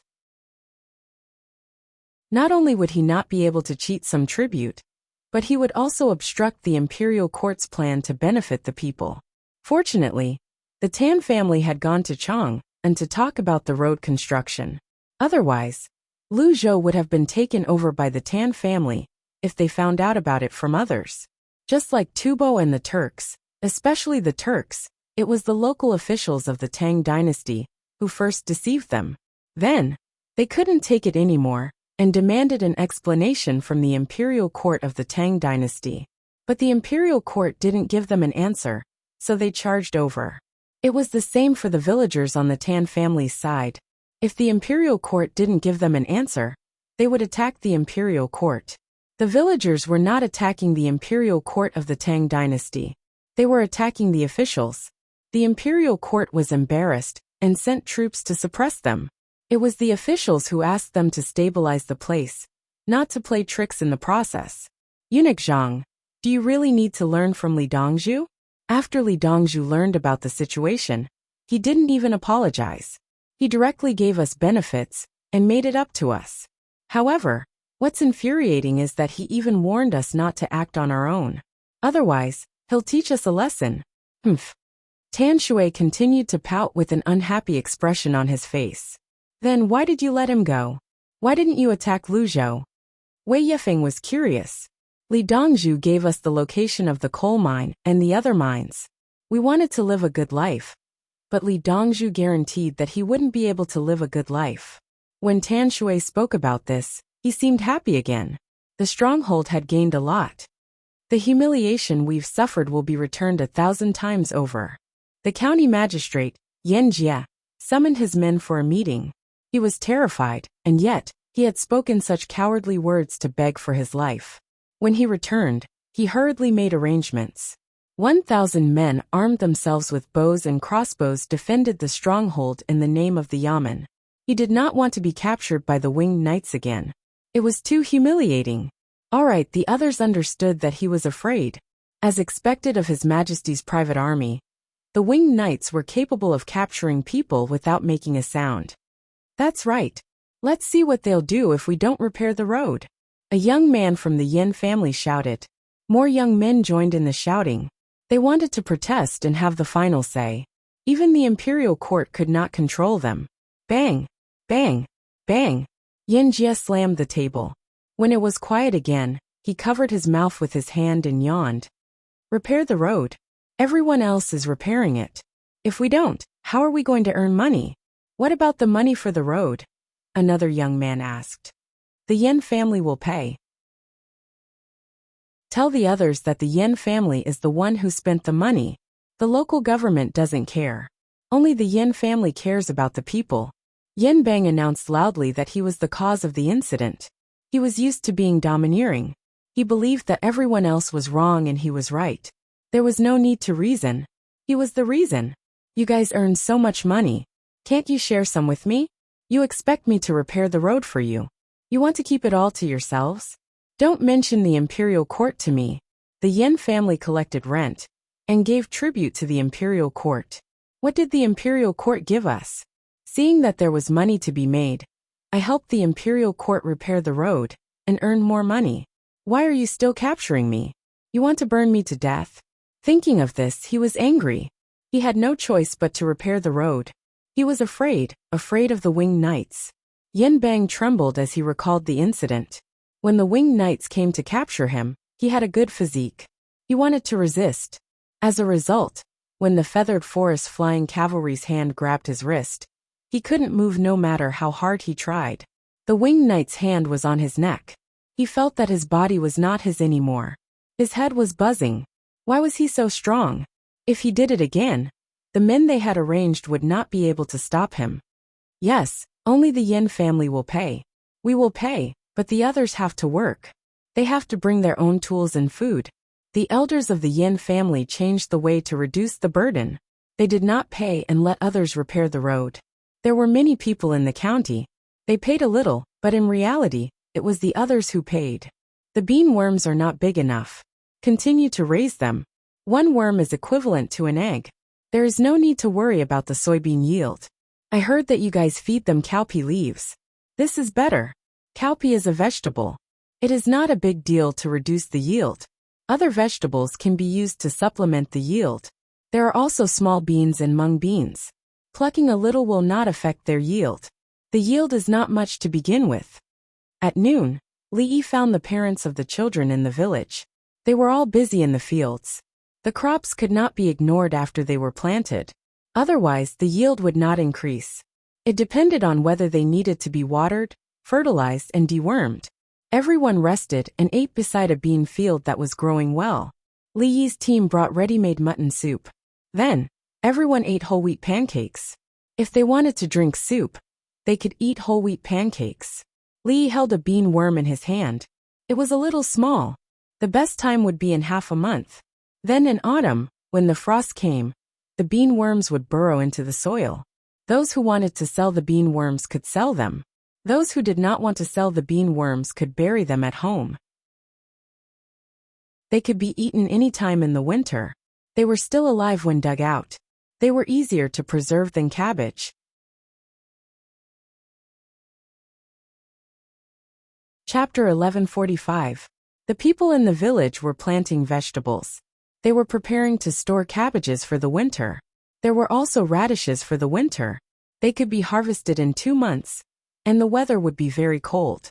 The unplanted green onions, cabbages, radishes, and carrots were vegetables for the winter. If there were potatoes, it would be even better.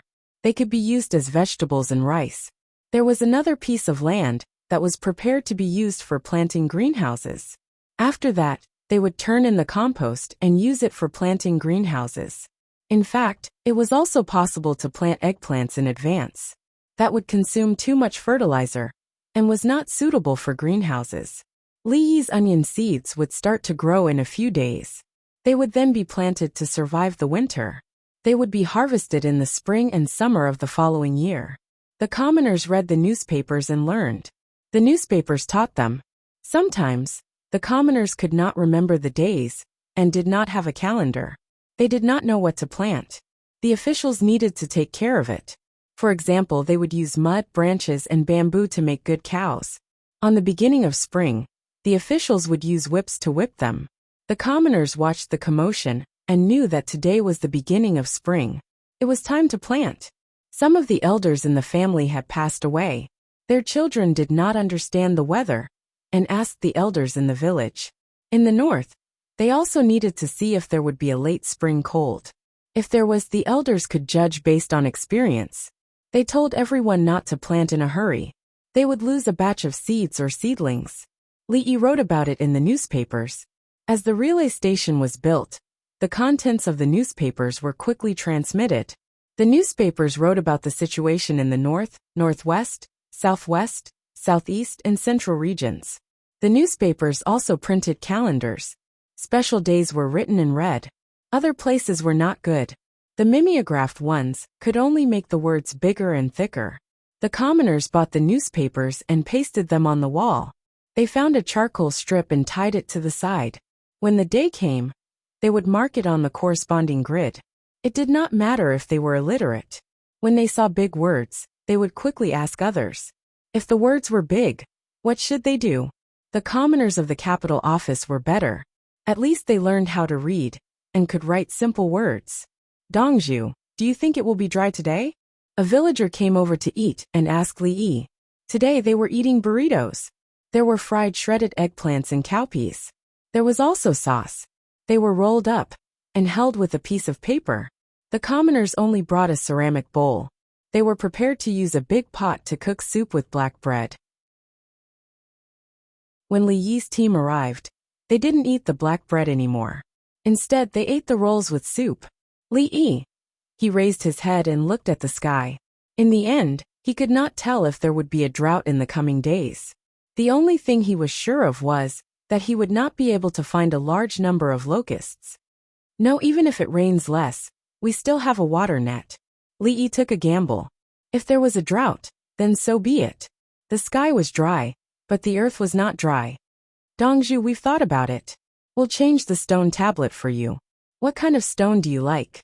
Another villager came forward. The stone is a tablet. I'm not dead yet. Li Yi glared at him. I heard others say that a monument should be erected. The other party shrank his neck and mumbled. What he erected was a memorial tablet of love. He didn't place it at home to offer incense. Instead, he placed it outside to write merit. No, Li Yi explained. It's fine now. Princess Yongmu held back her laughter as she spoke. Oh right. Let's follow the original plan. Who came up with the bad idea? The man who shrunk his neck muttered again, and turned around to eat in the distance. You said it. The person who spoke earlier followed. It wasn't me.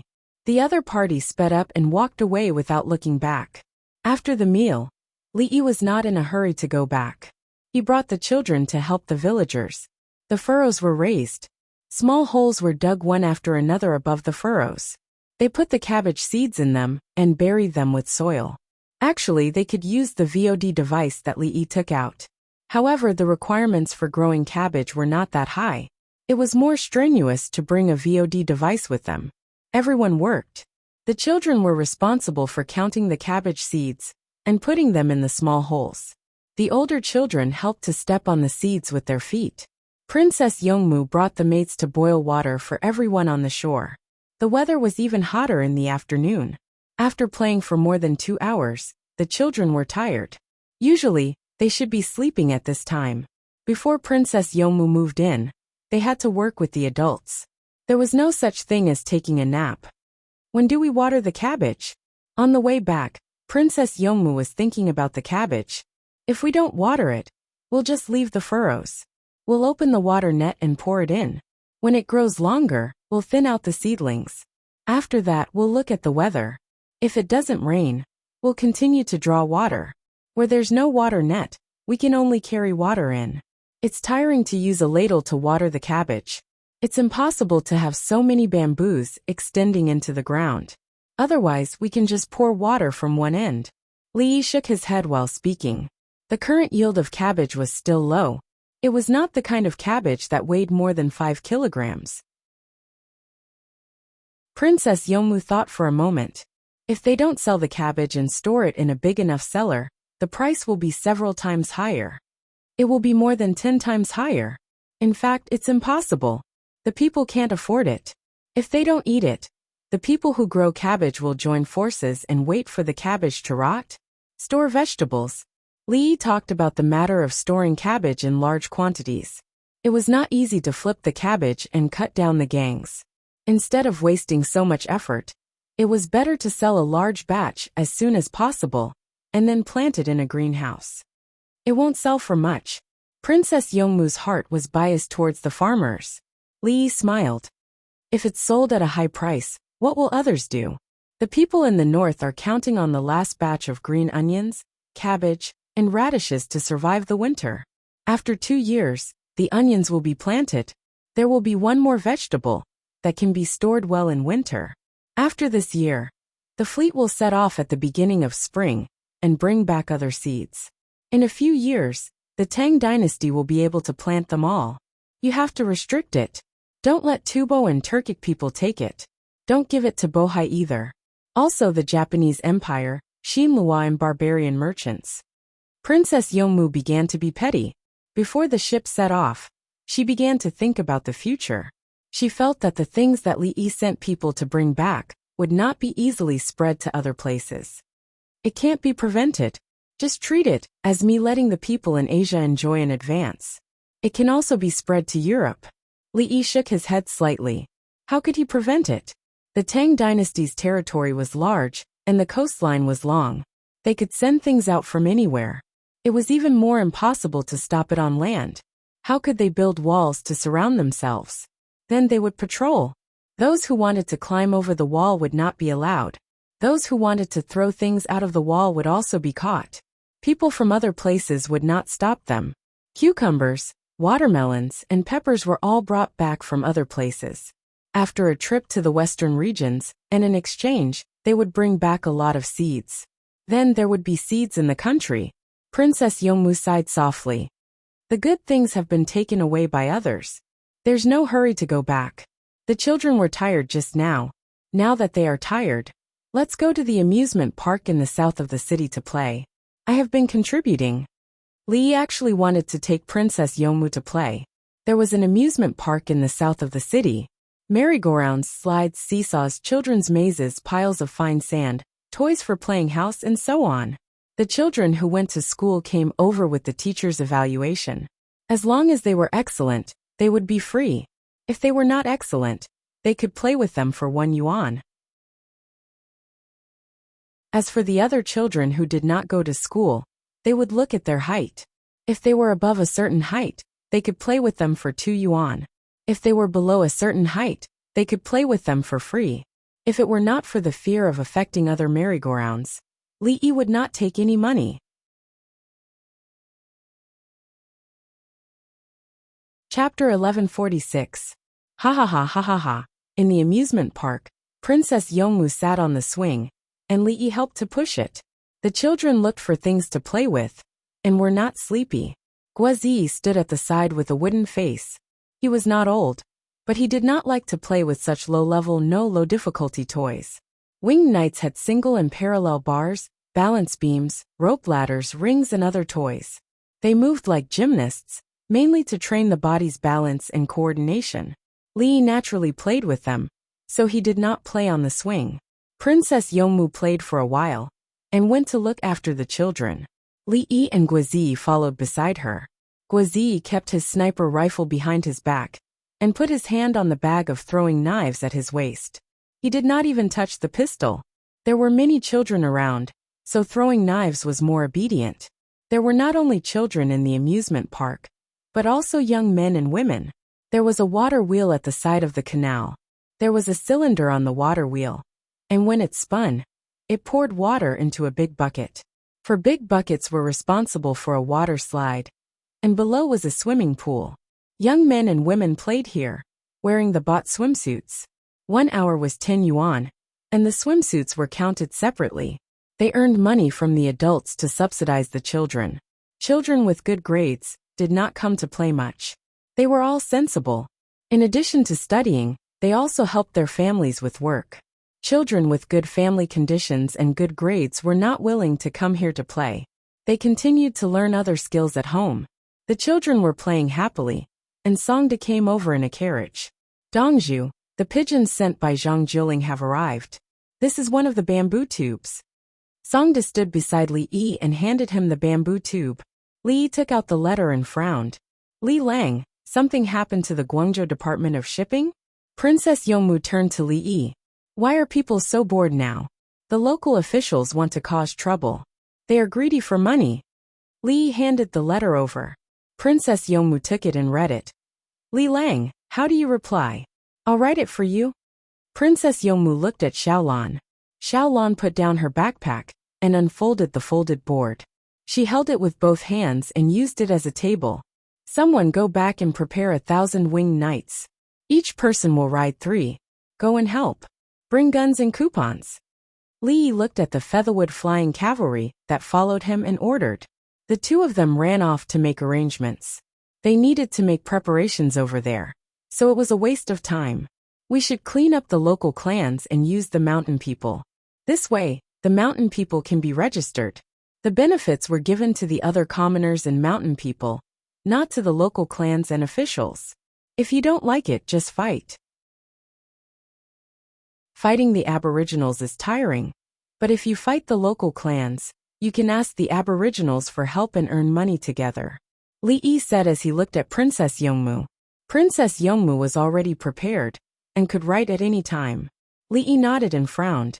After thinking for several breaths of time, he wrote, Gold and jewels, people's hearts fall, 10,000 waves surge. What is wrong with that? Since the beginning of time, it has never been strange for the clan to be in danger. Harm, harm, harm. The sky is vast. The mountains are many. The fog is low. The clouds gather together for joy.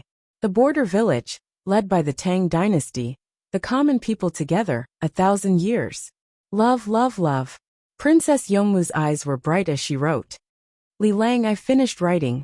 Princess Yongmu put down the pen and looked at her own writing. It was okay. Write another one, 2 pigeons. Zhang Juling has also changed. What a righteous person. He doesn't do human things, and doesn't even write properly. Li asked her to write another letter and muttered. Princess Yongmu pursed her lips and smiled. She was very willing to see the minister and Li communicate with each other like this. They were both writing letters, and it was more comfortable to read. Songde took the 2 letters and returned to Zhuangzi. At this moment in Zhuangzi, Li Longji was talking about Zhang Juling. It seems that the situation is not urgent. He is very relaxed. They didn't believe that uncle copied other people's things and insisted on seeing it. Now they killed and buried it. Empress Wang joked. She knew Li Yi's character. He would write whatever you wrote for him. If you played with me, I would talk about the rules with you. If you played with me, I would talk about the law with you. They followed the same rules. If you crossed the line, I would cross more. Wu Jiyu held the baby and fed it. She listened to the palace maid read Zhang Juling's letter and said, I don't know if that side can be defended. There are 300 winged knights. Won't it be easy for the winged knights to kill people? They don't need to fight with the enemy in formation. They can just sneak attack. Empress Wang was not worried about Zhang Juling's safety at all. Instead, she was afraid that the mountain people would not be able to resist robbing them when they saw so much money. Your Majesty, the mountain people are difficult to control. I remember that there were people from the Tan family who came last time. If they don't pay the rent and cause trouble, how can we deal with them? How can we deal with them? Empress Wang expressed her worries. There were many mountains and seas in the area. The mountain people knew how to swim and were good swimmers. When they gathered, they were the army. When they dispersed, they were the people. There was no good way for the imperial court to send troops over. Wait for Li Yi to come back and ask Li Yi. Wu Ji was not worried at all. She had given the wrong information about the war last time. Look, we can't even see a direct memorial. It has to be sent from the Li family Zhuangzi. In the political affairs hall, Song Jing read a copy of the letter. Bai Gu was not in the mood to talk about other things. He was worried. It wasn't easy to make more money, but the local officials still want to interfere. Juling has to be stable. Li Yi will take care of it. The pigeons are raised by the Li family Zhuangzi. The letter is for Li Yi to read. Tubo's matter is not over yet, and there's trouble in the south. Su'er really wanted to send troops over and kill all the officials in Guangzhou. Who asked you to cause trouble? Song Jing snorted. We shouldn't collect taxes. The barbarians are loyal to the Tang Empire. Why should we collect such heavy taxes? If we don't collect taxes, How can the Ministry of Revenue support the officials? Bai Gu was unhappy. They collected taxes from their own people, but not outsiders? Why should they take their own people's money and curry favor with the barbarians? Could it be that the barbarians were here to do good, and not to make money? If we don't collect taxes, the goods will still be exchanged to the Tang dynasty. What loss does the Tang dynasty have? The goods exchanged by the Tang dynasty are not worth much. Porcelain, silk, etc. You can't buy such good goods in the Tang dynasty. Song Jing said from another perspective. He felt that the Tang dynasty had already made a profit by exchanging goods with the barbarians. Why should they cause more trouble? If the barbarians went back and spread the news that the Tang dynasty only cared about money and did not act like a big country, how would other people view the Tang dynasty? He did not know that his thoughts were the same as Li Yi's. A big country, but Li Yi did not. Li Yi's view of a big country was, those who offend the great Han dynasty must be punished. A big country was not a big country. It was a definition given by others. Others would not say that the Tang dynasty was a big country, just because the Tang dynasty took the initiative to please them. Let's think of a way first. The taxes have already been collected. Even if we stop, will the local officials give up? Sui tried to smooth things over. Can quarreling solve the problem? I'm not worried about the letter to Li Yi, Song Jing said and went back to his office. I don't care. Bai Gu also left. Sui drank his tea slowly. Then what were you doing just now?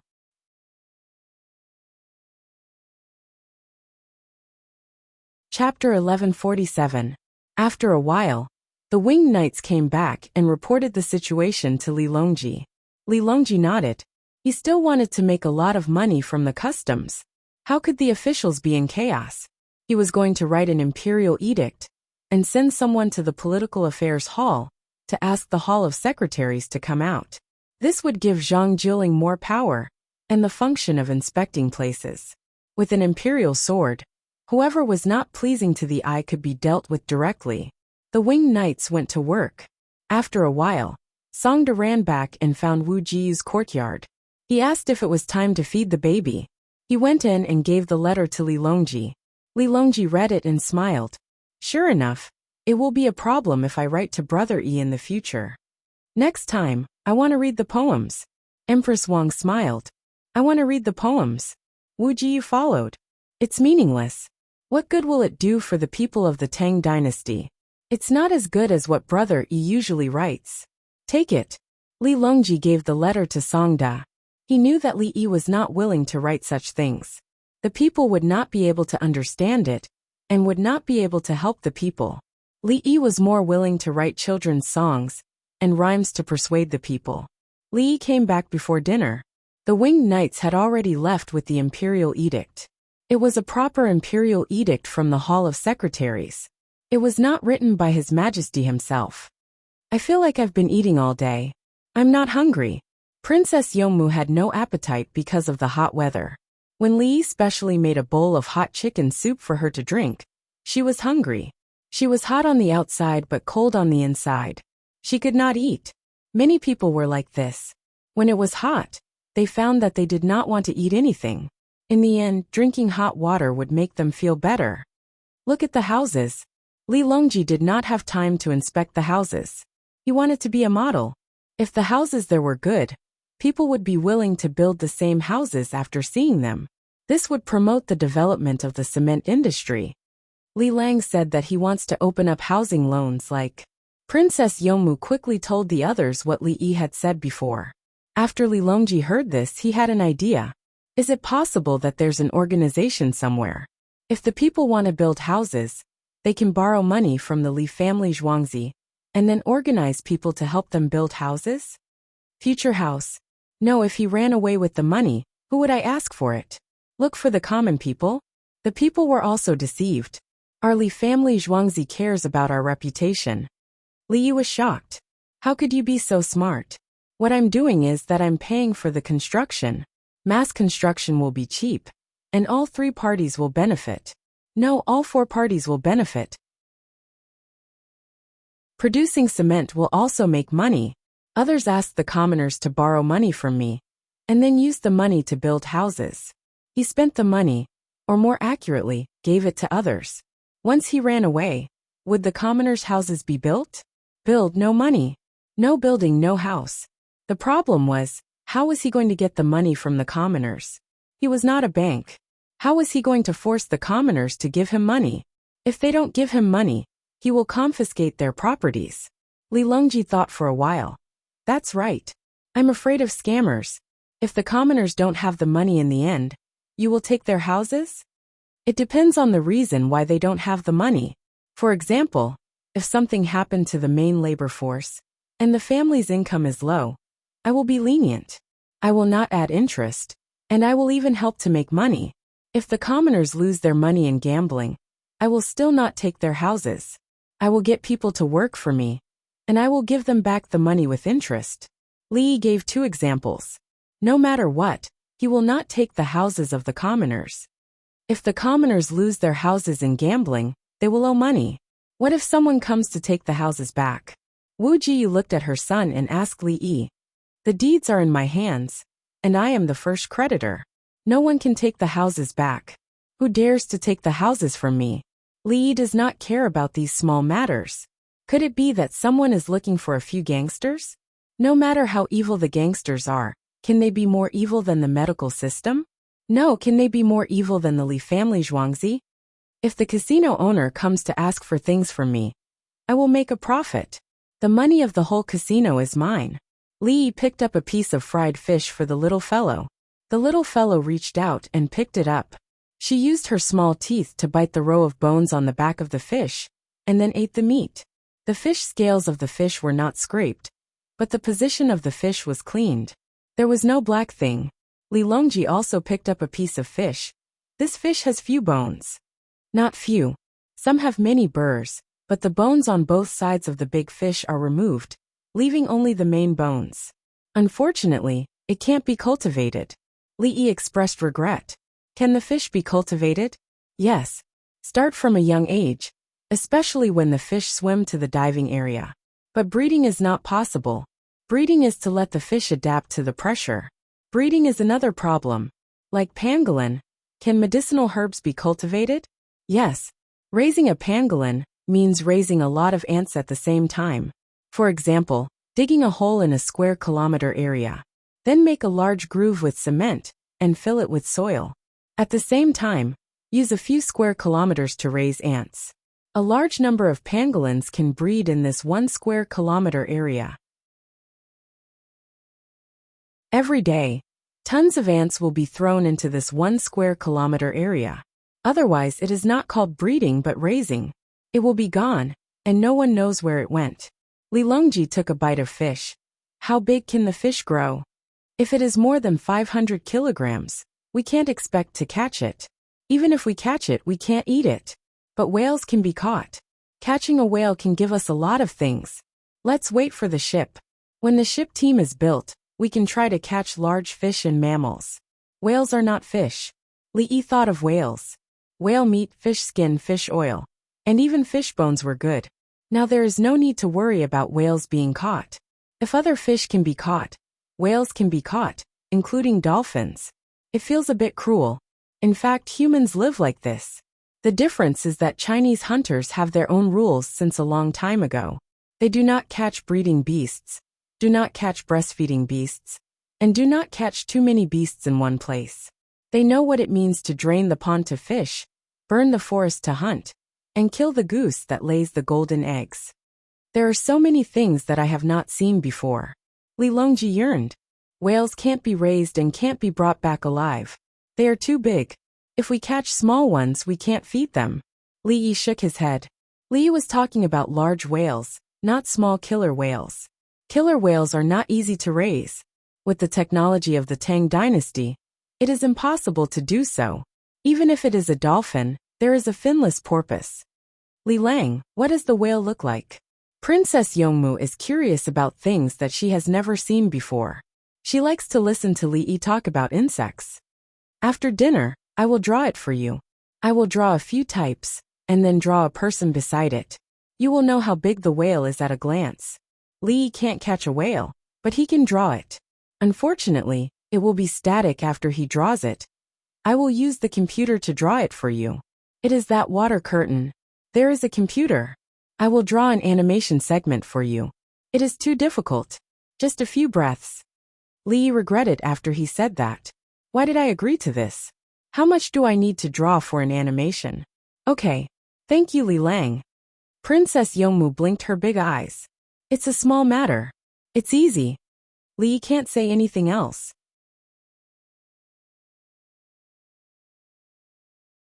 Chapter 1148. From today onwards, merchants from the Tang dynasty who sell goods will pay 10% tax. Merchants who sell goods will pay 10% tax. Merchants who buy goods will pay 10% tax. At Guangzhou's seaside pier, someone read the notice posted there. The merchants from the Tang dynasty didn't think much of it. It had nothing to do with them. They had also paid 10% tax before. Moreover, the roads in Guangzhou were being repaired. The people were digging on the narrow roads that shouldn't even be considered roads. This was the tax they paid. The roads from the pier all the way through Du Ridge to the north had all been repaired. There were also relay stations, and one relay station every 10 miles. The transportation of goods didn't rely too much on relay stations. Everyone was armed and protected. Sending letters was different. If one paid more, the letter would be sent to the destination quickly. If one was willing to pay 1 jin of money for a letter, it would be 2,000 miles away and would be delivered in 5 days. It was too slow compared to the imperial court's emergency reports of 600 miles and 800 miles. However, it was more than 10 times faster than sending letters. The merchants felt that the people at the relay stations were working hard. It wasn't like one person was making money. A group of people wouldn't get a single jin of money. There were also merchants who felt that it was okay. It wasn't just one merchant sending letters. Hundreds of merchants had to write letters to each other every day. Some even bought some samples from merchants and sent them along with the letters in small packages. They would be sent home within 5 days. Their families would look at the samples and reply to the letters. They would be sent back within 5 days. If one was willing to spend 500 jin of money, they could send a package of less than 10 jin from Guangzhou to Chang, and in 3 days. No matter how they ran, they could guarantee that they would run for 500,000. If it was faster than 800 miles, wouldn't it be close to 4,000 miles? 1,400 500 miles in a day? How would the horse run? Of course. So far, no one was willing to spend that money. What was 10 jin worth 500 jin? Rebellion documents? They still didn't know that the imperial court would send an emergency report from Chang and to Hushi Jidushi in 1 day.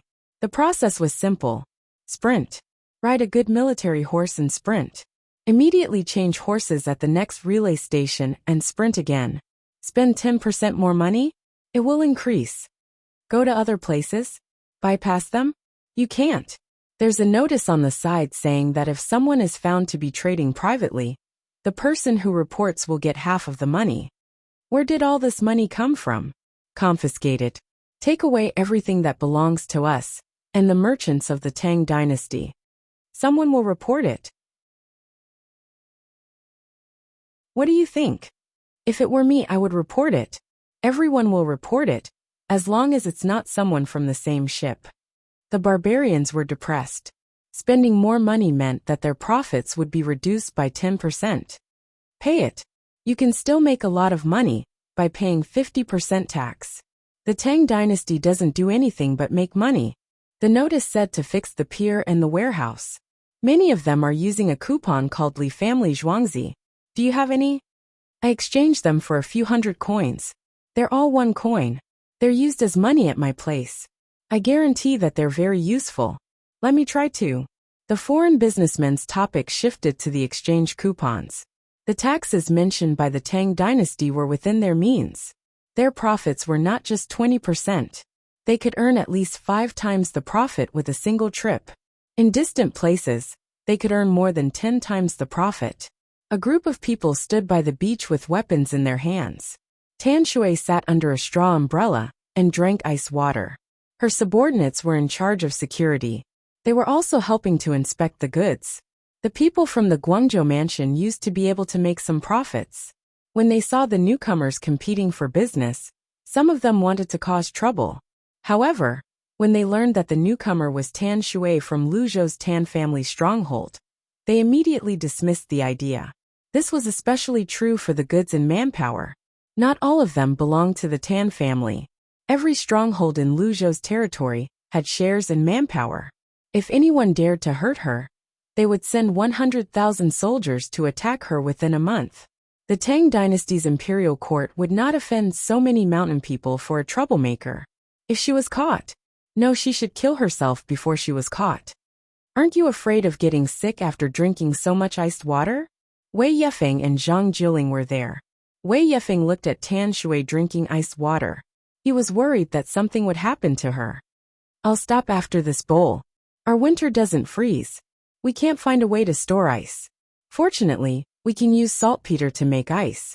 I haven't enjoyed it before. A pitiful expression appeared on Tan Shui's face. Life was tough. Dongzhu said that if we don't have ice locally in the future, we can ship it from Deng Province, Lai Province and other places. When we ship it here, the ice won't melt too much. There's a dock, and the merchants are rich. We can sell it to them. There are also barbarians. The members of the Winged Knights were drinking tea and green tea. They talked about their benefits and the future. Li Yi had said that it was not easy to preserve fresh water when the ships went out to sea. There were a few methods. One was to distill seawater and condense it with saltpeter. Another was to bring along large wine barrels filled with yellow wine. They could drink yellow wine to quench their thirst. If the yellow wine was stored well, it would not spoil. Another method was to bring along ice. They could eat ice along the way. Another method was to eat canned fruits in large bottles. It was said that the canned fruits could be eaten by a ship's worth of people. If the ship was big enough, they could even grow vegetables. They could bring along soil and jars to make fertilizer. There was no need to raise pigs on the ship. They should raise horses. Dongzhu said that there were no horses in another place. Tan Shui drank another mouthful of ice water. We also want to build a big ship. Ada said that we want to be part of the Tang dynasty. We can pay a little every year. Why? Zhang Jiling did not think that the other party needed to pay rent. The Tang dynasty could not control them. We're looking for Li Dongzhu. We're from the Tang dynasty. We ask Li Dongzhu how we can live a good life. Actually, it's not just my Tan family's village, and the few villages that are connected by marriage. Other villages that are further away are also willing to help us, after knowing that we're in Chang'an. They're willing to work for Li Dongzhu. Li Dongzhu actually sent the 3 prime ministers over to discuss things. No, the 3 prime ministers were hungry, and went over to eat. Tan Shui was very proud of this. The prime ministers were such high-ranking officials, and he had met all of them. Zhang Jiling rubbed his temples. Do you think it's good enough that you met the Grand Chancellor? Don't you think the Li family Zhuangzi and the Grand Chancellor are afraid of people? The 3 prime ministers were chatting casually with owner Li. Why? Qin Shui stopped when he reached this point. She was not stupid. As the princess of such a huge village, the fact that she was sent out to do business proved her intelligence and emotional quotient. Is that so? Heavens! We were able to enter the Li family Zhuangzi because... Tan Shui's expression changed. It's because Li Yi wants to know what's going on here. If he feels wronged in the future, don't be in a hurry to attack the provincial capital. Send someone to look for Li Yi. Zhang Jiling took the opportunity to smuggle goods. Lu Zhou's position as the provincial governor was still empty. Tan Shui laughed. That's right. The next time someone tries to play tricks on us, we'll look for Li Yi and ask him what we should do. If he doesn't give us any benefits, we'll attack the provincial capital. However, we won't kill for no reason. We won't kill civilians like us, or those who don't resist. If we want to capture someone, we'll tell Li Yi if a provincial governor is worth a gold or silver mine. Zhang Jiling, Wei Yefeng widened his eyes. Do you think attacking the provincial capital and capturing the provincial governor are child's play?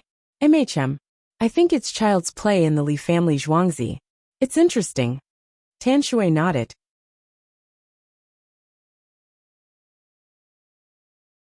Chapter 1149. On the road from Jiayuan County to Nanhai County, Guangzhou Prefecture's capital, The people were slowly repairing the road with dry food and tools. Hurry up, don't be lazy. My Yin family will pay to repair the road. A man in his 20s rode on a horse and urged the people to work hard. Where did you pay? We brought our own food and tools. Where did you pay? Someone muttered and continued to wield the tools in his hands weakly to dig the soil. He used a bamboo mill made of bamboo, so he couldn't afford a shovel. Most of the others brought bamboo baskets, put the stones and soil in them, and carried them to the road to be repaired. A few people came over with some kind of subway tool. The others looked at them as if they were fools. Do you expect others to repair your tools when they are broken? Digging the ground was different from digging the road. The road was harder. The workmanship of ironware was not good. The working surface was easy to break, and the connecting socket would also be cut open. However, it didn't matter if the long handle of the bamboo pole was broken. There were many local bamboos. Generally, thin old bamboos would be chosen to make the long handle. Sometimes the ironware was broken, but the bamboo pole was fine. According to the rules, the people had to work for 20 days a year. The people in the county wanted to get through this period. After 20 days, if they wanted to work again, they would have to pay by the day. Now that they worked hard, they ate more when they were tired. How could they live if they only ate and had no income? The people of the Yin family knew that. They wanted to use force, but they didn't dare to. The people were not slaves. How could they not have strength to repair the road on a hot day? Yin Jie and the others were in a dilemma. They were waiting for the other clans to attack Zhang Jiuling. The goods at the docks were too valuable. Every time, the Tang dynasty took 20%. No, now it was 30%. They didn't have to do anything. Others worked hard to transport the goods, but they just took them and chose the good ones. Yin Jie had already written to the other counties. There were 13 counties in Guangzhou that were recorded in the government's book. The Zheiyuan county they were in belonged to what was described in the new Tang dynasty book. The counties were famous and not recorded before, or the foreigners called themselves Yin. Some were not recorded, and some were named by the local aborigines themselves. For example, the Tan family village was called a village, but it was similar to the population of a big county. The total population of Zheiyuan County was less than 1,500 people, and more than 1/5 of them had the surname Yen. This was a big local clan. It was impossible for the rest of the people to unite against the Yin family. Yin Jie felt that the county magistrates of other counties would not be able to hold themselves back and take action. He wanted to see what Zhang Jiuling would do. The county magistrate of Guangzhou's Dongguan County received Yin Jie's letter. County magistrate Huang Luan read it and threw it aside. You want to use us as weapons? Do I need to think of ways to make money in Dongguan County? With so many people coming and going, there will be a lot of food and drink. If the people have a good life, I will have political achievements. Huang Luan despised Yin Jie. Yin Jie only knew how to watch the imperial court make money. Was the imperial court's money something you could take? Zhang Jiuling started from his family's house, past Dayu Ridge, and connected the road to the Yangtze River. How much did the imperial court and the Li family Zhuangzi pay? With great difficulty, they managed to connect a road from there to Guangzhou. The relay station was passable and was being widened. All the counties in Guangzhou also used tax money to build roads. The roads were cleared, and there were also benefits from sea trade. When that time came, what kind of money would he want? You were the one who was anxious. After causing trouble, you promised to pay for the road repairs. Fix it. Everyone else has fixed it, but Drive County hasn't. Let's see what you can do. Huang Luan was not in a hurry. There was a pier in Dongguan County, where he was located. The docks needed porters. The barbarians and merchants from other places needed food and lodging. The locals knew how to make rattan and bamboo mats. However, the barbarians were blind and didn't want them. These two things were a tribute to the emperor. The Zhan Tongxiang was also a tribute. The barbarians were willing to exchange it for medicine used to treat illnesses. The Zhan Tongxiang was easy to obtain, but it needed to be carefully selected when making it. Otherwise, it wouldn't be good. This way, the people would be able to make money. The people had money, so they would pay in full when they collected rent. When it came to road repairs, The people didn't need to fork out their own money, food, and tools. They even paid. The 20 days of mediocrity didn't count.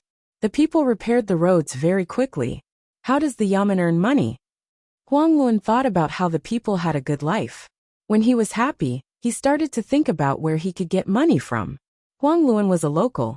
There were many people with the surname Huang. The provincial governor Huang'an was a person with the same surname. He passed the imperial examinations and passed the Ming dynasty. Originally, it was very difficult to become a provincial governor.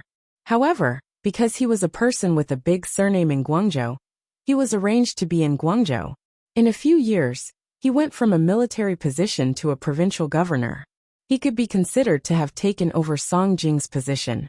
Previously, he said that he wanted to erect a memorial tablet for Song Zaifu, but Song Zaifu didn't agree. When they exchanged letters, Huang'an had already mentioned it during the New Year meal. He said that Song Zaifu told him to be careful about anything that the Li family Zhuangzi wanted to do in Chang'an. Now that you're writing me a letter, I'm afraid. Men, let's go to the provincial governor's office. Huang Luan thought. He took the letter and found a boat. He needed to travel by water, and it would take more than 2 hours to get there. Otherwise, the land roads wouldn't be repaired so well. It would be very bumpy. When Huang Luan arrived, he was just in time for lunch. Nanhai County was the provincial governor's office. Now the people had 3 meals a day. Sometimes boats would arrive in the middle of the night. The people at the docks could eat a 4th meal. The people had a good impression of the municipal shipping department. They used the tax money to repair the docks. It was more convenient to dock the boats, and there was more work. When the merchants came over, they would bargain with the barbarians. The merchants from outside were willing to eat sea fish, especially fresh ones. The fishermen earned money. There were also local fruits. Some merchants would bring back local specialties. The barbarians did not have enough goods. Thus, when the locals became rich, the handicrafts they made were bought by the merchants. The prices were not low. The municipal shipping department also taught them how to breed poultry, especially ducks and geese. Hence, when Huang Luan found Huang'an, everyone was ready to eat roast goose. The goose had been prepared and roasted in a mud kiln. Huang'an, Zhang Jiuling and the rest were together under a canopy. Mei sat there drinking ice water with one hand and holding a mo sword with the other. It was made according to the shape of a mo sword. The steel edge was not very good. Around them were the best fighters from Tan Shui's stronghold and the other strongholds. They used swords and wore only pants. They were barefooted and bare-chested. They did not have armor, not to mention chainmail. They did not even use ordinary leather armor. When they needed to fight, they would raise their swords to fight. They would usually jump up and slash. They did not care about their own defense and focused on killing the opponent. They were only so big when they fought. They liked to fight in the mountains, where they could jump down from the slopes with greater strength. There was a row of barbecues, and each barbecue had 2 geese. The geese could not be put together. If they were, their skin would stick together, and they would not have the crispy texture. Huang Luan took a look and walked over. Greetings to the municipal shipping department, brother Little Tan. How do you know me? Tan Shui sat there without moving. This was not Chang'an, so she was confident. I know. You brought 3,000 men and goods here. Huang Luan smiled and nodded to Wei Yufeng. Wei Yufeng was not worthy of his attention. However, Wei Yufeng helped Li Yi sell things. He was not in a hurry, but the price was high. Wei Yufeng stood up and returned the greeting. Greetings to Huang Mingfu. I have a letter. Huang Luan directly handed the letter to Huang'an. Chapter 1150. Huang'an took the letter and looked up at the sky. The sun in the sky was glaring at this moment. After 10 breaths, he passed the letter to Zhang Jiuling. Zhang Jiuling looked at it and sighed before placing the letter on the table. Wei Yufeng looked at the few of them and reached out to take it. No one stopped him. He happily took it in his hands and frowned as he read. Is the situation not good? Tan Shui looked around. She was surrounded by her people and wanted to mobilize the troops again. You will know when you read it. Sigh. Wei Yufeng had a sad expression. Fine, I will read it. Tan Shui grabbed the letter and placed it in front of her eyes. She read, "Unrighteous riches and honor are fleeting clouds. Sound the drums and fight together. The great Tao has not changed." After reading it, she looked at Wei Yufeng. "You don't understand, do you? Please enlighten me." Wei Yufeng cupped his fists. "Yes, I don't understand." "Listen." Tan Shui rolled her eyes at Wei Yufeng and turned to Zhang Juling. "Zhang Juling, what are you talking about?" Yan Jie asked others to attack him. Confucius said, "Unrighteous riches and honor are fleeting clouds to me." He also said, "The conduct of a gentleman is to be generous with propriety, to be generous with it, to be generous with it, to be humble with it." Then Confucius targeted Ran Xiu and the Ji family. He said that Ran Xiu was not his disciple, and that he should attack him. Zhang Juling explained to Tan Shui and Wei Yufeng. Yan Jie did not say anything practical, but told everyone what to do. "I still don't understand." Tan Shui was vexed. Yan Jie gave an example of the Ji family amassing wealth, and called everyone to attack Zhang Juling. He said that this was following the path of a saint. Huang Yin explained it in simpler terms. "Why is he so evil?" Tan Shui finally understood. She turned to Zhang Juling and said, "Zhang Juling, don't be afraid. I will ask someone to mobilize the troops.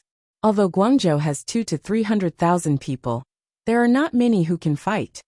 It's good that you have this intention. There is no need to mobilize the troops.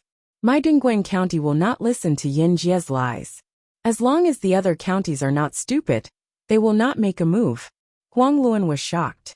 "Don't. You can transfer soldiers from there. 3,000 is fine. But more than 10,000 can only be submitted to the imperial court. Tell them that I Luzhou have a coal mine. There are more than 40,000 people working on it. When they're done, I'll send them here and sell them to you at a cheap price. When the time comes, you can use it to do blacksmithing work, and we can start to refine ironware. It's very useful. I'm a man of my word. My Tan family has never lied to anyone. In the past, we were always cheated. It's better to trust Li Dongzhu than to trust your government." Qin Shui didn't know who Huang Luan was. Looking at his official robes, he guessed that he was just a county magistrate. "All right, thank you, Miss Tan." Huang Luan didn't mind Tan Shui's tone. He knew how useful coal was from the newspaper. The newspaper taught him how to use coal to make coke, and then use coke to smelt metal. If the temperature was high, one could stir-fry the steel if one wanted to. There was no need to beat the tempered steel. They could not find coal locally, but Luzhou had it. They could ship it over by water, so that the people in the county could use good kitchen knives and farming tools. It could even be traded to the barbarians, as the barbarians didn't have any good steel. "Don't worry, it's a small matter. Do you understand now?" Tan Shui said to Wei Yefeng. "Thank you." What else could Wei Yefeng say? "You don't understand either. You actually... If this letter is sent to the Li family Zhuangzi, will Li Dongzhu be angry?" Tan Shui suddenly thought of a good idea. "There's nothing wrong with this letter.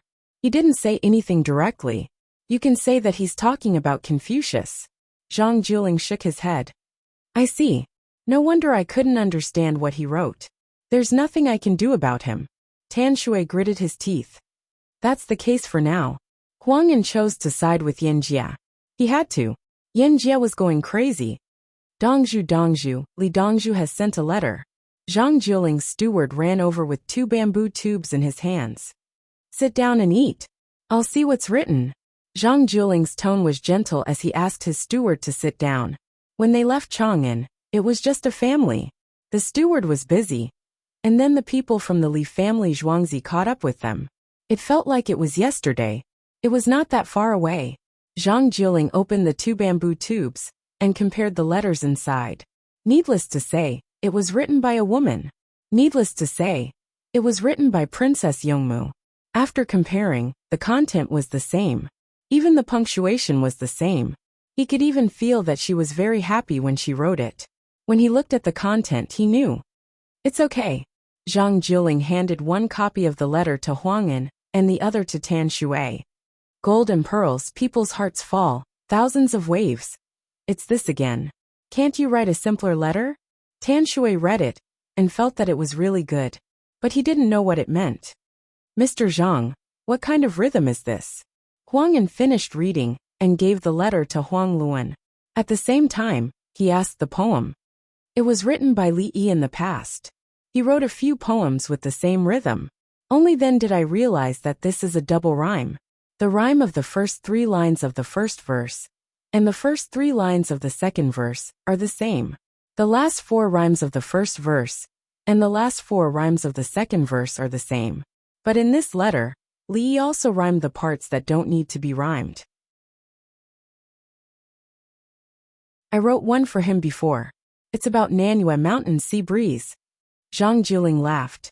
Scholars like to write like this. He wrote a letter to provoke him. In the end he replied. He was probably sightseeing with Princess Yongmu, so Princess Yongmu wrote it.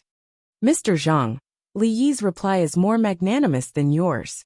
Huang Luan read it and spoke the truth. I heard this rhythm from him in the past. Yes, he copied it. Who knew that he would change it? Zhang Jiling was depressed. It was true. He wrote a kind of bitterness, but Li Yi's reply was not. It was full of killing intent, tolerance and magnanimity.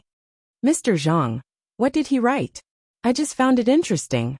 I don't understand. Tan Shui started to hate scholars. Li Yi asked me to ally with the local mountain people and give them benefits. He wants to use them to deal with the local clans. If we give in to the clans will be greedy. If we seek benefits for the mountain people will repay our kindness. Zhang Jiling learned his lesson and said it bluntly. Li Dongzhu understands us. Yes, give us some benefits and we are willing to listen. Our stronghold listens to Li Dongzhu. He doesn't lie. He is so rich and powerful. He doesn't need to bully us. Tan Shui immediately praised Li Yi. Her family's words were very useful in that area. The 3 of them went to Chang'an and met the 3 chancellors. They brought back a lot of things in exchange coupons, as well as the location of the mine. The surrounding strongholds were using new coal to make coke, and then making tools and weapons. The key was to repair the road. They brought back many good steel drills, hammers, shovels, hand gourds. The 3 of them had a high prestige in their own stronghold. They could speak in other strongholds. From the information we received, Dr. Li is indeed dedicated to the people. He is virtuous. Huang An replied to Song Jing every month. Song Jing would mention Li Yi every time. He would talk about what Li Yi was doing. For example, when people found that there were worms in the bean fields and wanted to trample them to death, Li Yi would tell them how to raise them, how to eat them, and how good it was for the body. In the last letter, he said that when the weather was cold, the bean worms would be buried in the soil and mailed to him for him to try. Chapter 1151. The roast goose is done. Make it according to Li Yi's method. I have chili sauce here. Who wants it? Zhang Jiling read the letter and was completely relieved. There was no problem. The geese were done and brought out. He called everyone to eat. He had his own chili sauce, garlic chili sauce. There was a lot of garlic, but it was still very spicy. He knew that the people in his hometown did not like spicy food. The weather was hot, and eating too much spicy food would make them heaty. However, sometimes it was not bad to eat spicy food near the sea. However, Li Yi said that the people here did not like spicy food. It was best to eat something sweet or bland. Zhang Jiling felt that he had no problem eating chili sauce. The main reason was that this sauce was good for making seafood. It had a lot of garlic. The geese were brought out one by one. Sister was given 2 whole geese. Others drank ice wine, but she still did not drink it. When we go back to my village, I will make a variety of poultry. The sauce in the geese's stomach is delicious. Tan Shui tore off the wings of the geese and dipped them in the sauce in the geese's stomach. This was applied when the geese were made. Then, they sealed the geese and blew on it before roasting it. This way, the skin and meat of the geese could be separated easily. After the geese were roasted, the sauce in the geese's stomach mixed with oil became the sauce. Just like dog sauce, it was made with dog oil and dog soup. The people repairing the roads in other places were also eating lunch. The yamen in the county had arranged for meat and vegetables. The Department of Transportation paid for it. The people repairing the roads would catch fish and cook fish soup for the kitchen. As the yamen bought in large quantities, They would have extra money and kept it for themselves. It was considered corruption, but no one cared. It was fine as long as it was not too despicable, such as not feeding the people. The people in Kaiyuan County finally took a break. They took out the dry food and salted vegetables they brought. Yanshi provided the soup. This was the only place where Yanshi spent money. It was also fish and vegetable soup. However, it was thrown in without washing and was cooked together. There was a fishy smell. The people ate while cursing. They knew the situation. Yanshi could have made a profit if they had used normal money. However, Yanshi insisted on double the amount. In the end, she was caught and turned around to harm them. Yanshi did not gain any advantage. Instead, she suffered. Heaven was blind. Madame Yan's people, who were in charge of repairing the roads, were gathered together to drink the cleaned fish soup. From their expressions, it was clear that they were unhappy as well. They were complaining about the Yan gang, because it was the Yan gang that started it. They wanted double the money. Is everything all right now? Now that the double was gone, he still had to add more money. Why are there so many loofahs today? Wuxia found that there were many loofahs at noon. Sponge gourd pickles, sponge gourd egg drop soup, sponge gourd stewed pork ribs, shrimp stir-fried sponge gourd, mutton sponge gourd rolls. Dongzhu said that the vitamin C in the bag is a little low, so we should quickly replenish it. Why don't we use the sponge gourd, which happens to be a vegetarian dish? Just one meal is enough. Taohong number 2 answered as she placed a small plate of lamb liver in front of Wu Jiyu. Oh, this loofah is delicious. Wu Jiyu immediately compromised. There was no such thing as delicious or not. As long as it was good for her son, she could eat any stone. Moreover, looking at the pile of loofah, it was indeed delicious when eaten. It was sweet, salty, fresh, and bland. As Wu Jiyu ate, she felt that the people from the Imperial Cuisine restaurant should be beheaded. The Li family Zhuangzi had handed over the recipe, but the food they made was still not as good as the Li family Zhuangzi's. Taohong, what do you think is the difference between the Imperial Cuisine restaurant and the Li family Zhuangzi's food? Wu Jiyu glanced at her son and asked. It had been 3 hours since the last feeding, but the baby was still motionless. He would probably wake up at any time to cry, be hungry, or urinate. Even if the temperature and light changed, the baby would still cry when the light changed, even if he didn't open his eyes. In the past, when the children in the palace cried, they would be carried and coaxed. They didn't know the reason. Now all the reasons were listed. One was hunger, one was excretion, and one was high or low temperature. Usually, high temperature was fine, but low temperature was uncomfortable. Another was when the baby woke up and couldn't open his eyes, hoping for a bit of hazy light. Without light, it was darkness, and he would still cry. Or other people's voices were too loud, and he couldn't sleep well. The last was when he fell sick and felt uncomfortable. Obviously, the last one didn't exist. If he fell sick, it would be detected immediately. Oh, there was another one. The baby needed to be hugged. The sense of security didn't only come from space, temperature, and light, but also from skin contact. In any case, it was quite complicated. However, according to the judgment and response, the baby would indeed stop crying. There was always a way to make the baby calm down. Taohong thought for a moment and said, in reply to Your Highness, the taste of the food made by the Imperial Cuisine restaurant is basically flawless. It's not easy for them, so they don't dare to casually change the taste. To put it bluntly, it can't be made according to everyone's taste. The real problem is the people tasting the food. Yes, it's them. Wu Jiyu found the key point. The people in charge of tasting the food according to their taste. They should be testing for poison. However, when eating, they would say that the food was salty, bitter, and sour. After they said that if she ate again, she would be affected.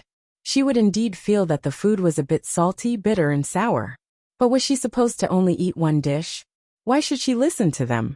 They were testing for poison. Your Highness is intelligent. Taohong number 2 agreed. The food in the Li family Zhuangzi is randomly chosen. You can eat whatever you want. I have to talk to His Majesty. Wu Jiyu was angry. She felt that she had been cheated in the past. Li Longji was not in Zhuangzi. He was in Xingqing Palace, and casually had something to eat at noon. Li Yi did not go out today, And he did not eat the food in the cafeteria. He exchanged 2 caddies of potatoes and 8 baked potato slices with Princess Yongmu and the little fellow. The potatoes given by the system did not germinate. The skin was removed, cut into slices and baked on the grate. The little fellow dipped it in jam and ate it. After eating a slice, she put 2 slices beside her, saying that she wanted to give it to her parents. Then she ate one and gave the other to Guizi. Guizi stood at the side. Guizi would eat whatever the little fellow gave it. He never refused. Children are always hungry quickly. 3 meals a day are actually not enough to satisfy the child's food intake. Because after eating, the child can still eat snacks. This year, when there are no other things involved, cast some furnaces and lend them to the people. For example, 5 coins a month, including the chimney. Li Yi gave the potato slices to Princess Yongmu. He had no special desire for these things. What was so good about potatoes? He would be bored if he ate too much. Li Yi thought of the vertical furnace. It was cast iron. It was just a little thicker. There was no technical difficulty. The real difficulty was the chimney. The chimney was made of iron sheet. It was more difficult than casting the furnace. After dinner, less than 2 hours later, he baked some flatbread and potato slices with a net on the stove. The child could continue to eat, and did not feel full at all. At that time, Li Yi thought that if the children in the city ate like this, they would all become fat. The children in the countryside were not like this. The children in the countryside had to walk several miles to go to school. Then when they were not in school, they would go to the mountains to find fruits to eat, or help adults carry firewood. Li Lang, will we be able to eat a lot of these things in the year after next year? Princess Yongmu mainly fed her younger brother. She did not want to eat it herself. I'll show you the whale. I found that it's similar to potatoes. There's a ready-made video. I'll transfer it to the water screen for you. Li Yi did not exchange for the surgical video this time. He did not want to draw. He found a ready-made video. This was much cheaper than the surgical video. Chapter 1152. The sky darkened and the water curtain rose. The people in the manor, the people from the Zhang family's village, and the people from the imperial plantation, all rushed to the Li family's manor, where the water curtain was. It had to be broadcasted at least once. Li Yi decided to let more people watch it. The 30-minute animal world was dedicated to whales, especially the blue whale. If they could charge for it, 10 yuan per person wouldn't be too much, right? There was also a water curtain in the migrant workers area. They could collect tens of thousands of yuan in one go. Li Yi chose to watch it for free. They couldn't ask for money. The people didn't want to pay at all. Why would Li Dongzhu want their money? Other than the officials on duty at the unit, the other Chang'an officials and their families came together.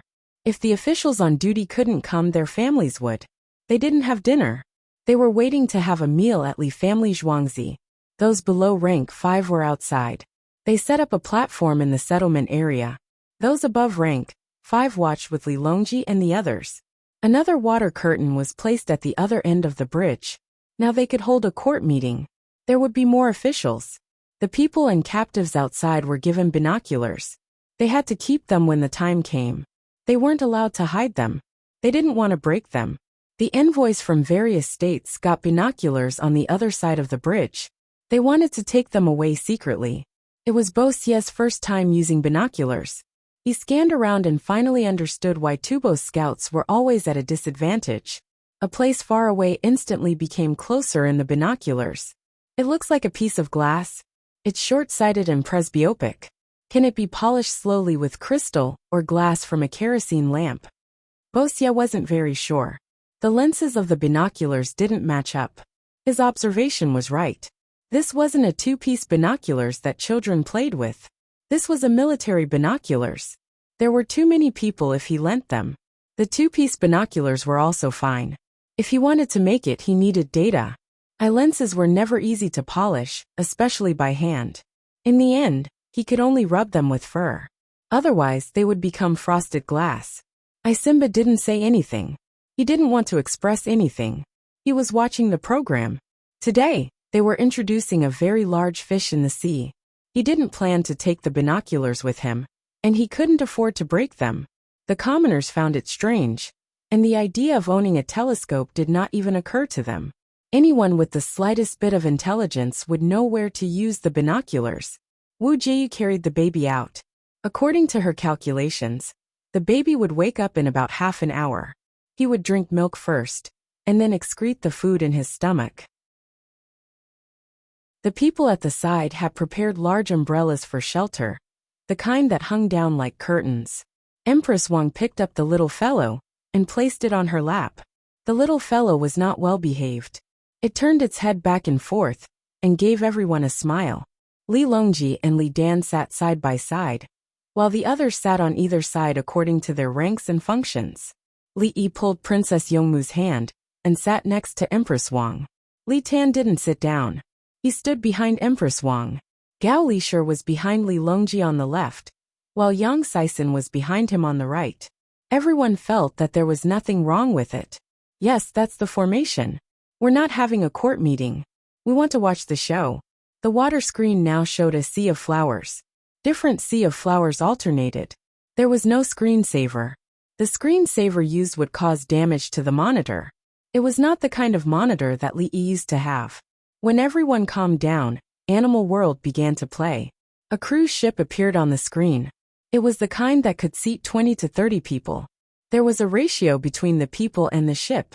It was very intuitive. The cruise ship sailed. An aerial shot appeared. Suddenly, there was an additional shadow under the water. The shadow was more than 3 times the size of the cruise ship. The camera zoomed in. A large whale spewed out a jet of water from the opening on its back. At the same time, a sound came out from the speakers. Woo! The sound echoed. The audience compared the person to the ship, and then the person, the ship, and the whale to know how big the fish was. The whale was swimming. It seemed to be moving very slowly. The underwater shot appeared. The fish and prawns were swimming in the water. Suddenly they moved very quickly. A group of fish much bigger than them appeared with their bloody mouths open.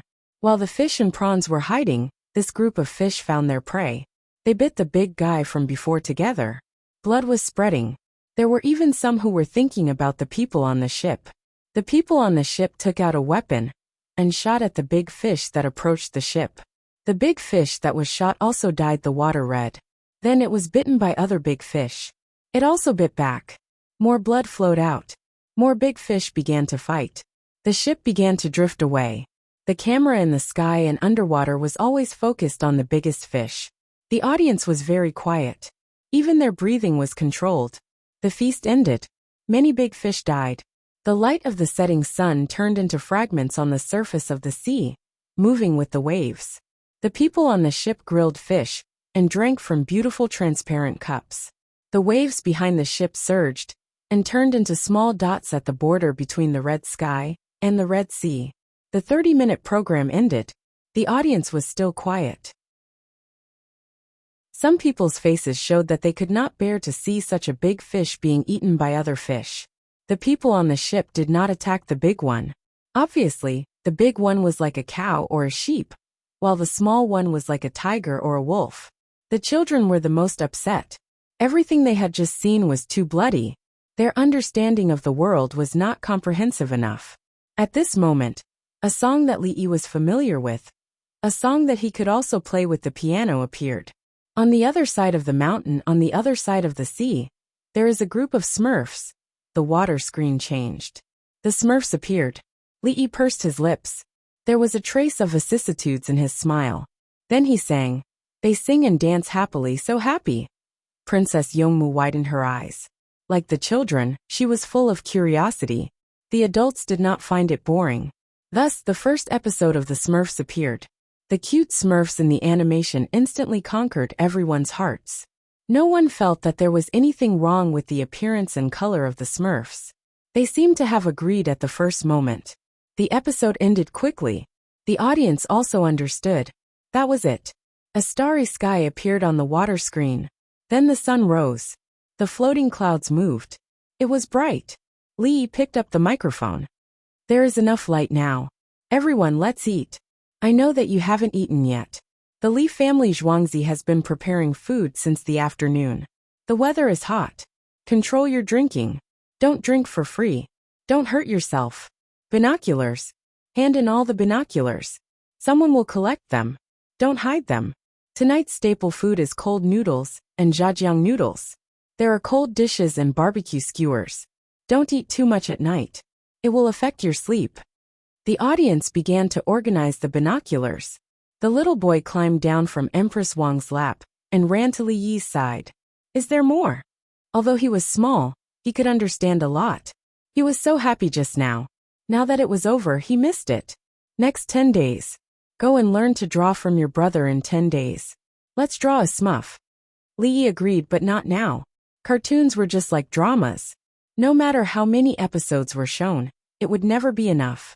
Okay. The little boy did not make a fuss. He turned and ran to Li Tan. He wanted to learn to draw such a fun smurf. Chapter 1153. Today was a grand festival, the Whale Festival, or the Smurf Festival. The captives also had barbecue skewers to eat today, so they didn't want to cause any trouble at all. This was because some of their families had been sent over from the southwest. Their wives and children came together, and some of their wives were pregnant. Needless to say, the men didn't blame their wives. When Li Yi said that he could help them deal with their unborn children, the men all refused. They didn't think that there was anything wrong with having a child. If they had another child, it would be theirs. Some were even glad that they hadn't given birth when they came over. If they had, they would probably have been taken away by other men. Now that they had a child, they didn't care whose child it was. It would be theirs in the future anyway. Their wives were also theirs. When they came out to fight, it was normal for their wives to be taken away by other men. The most amazing thing was that a few wives brought their children, and the children in their wombs over. And they even brought their wives over. It meant that other men had taken their wives away, and had children with them.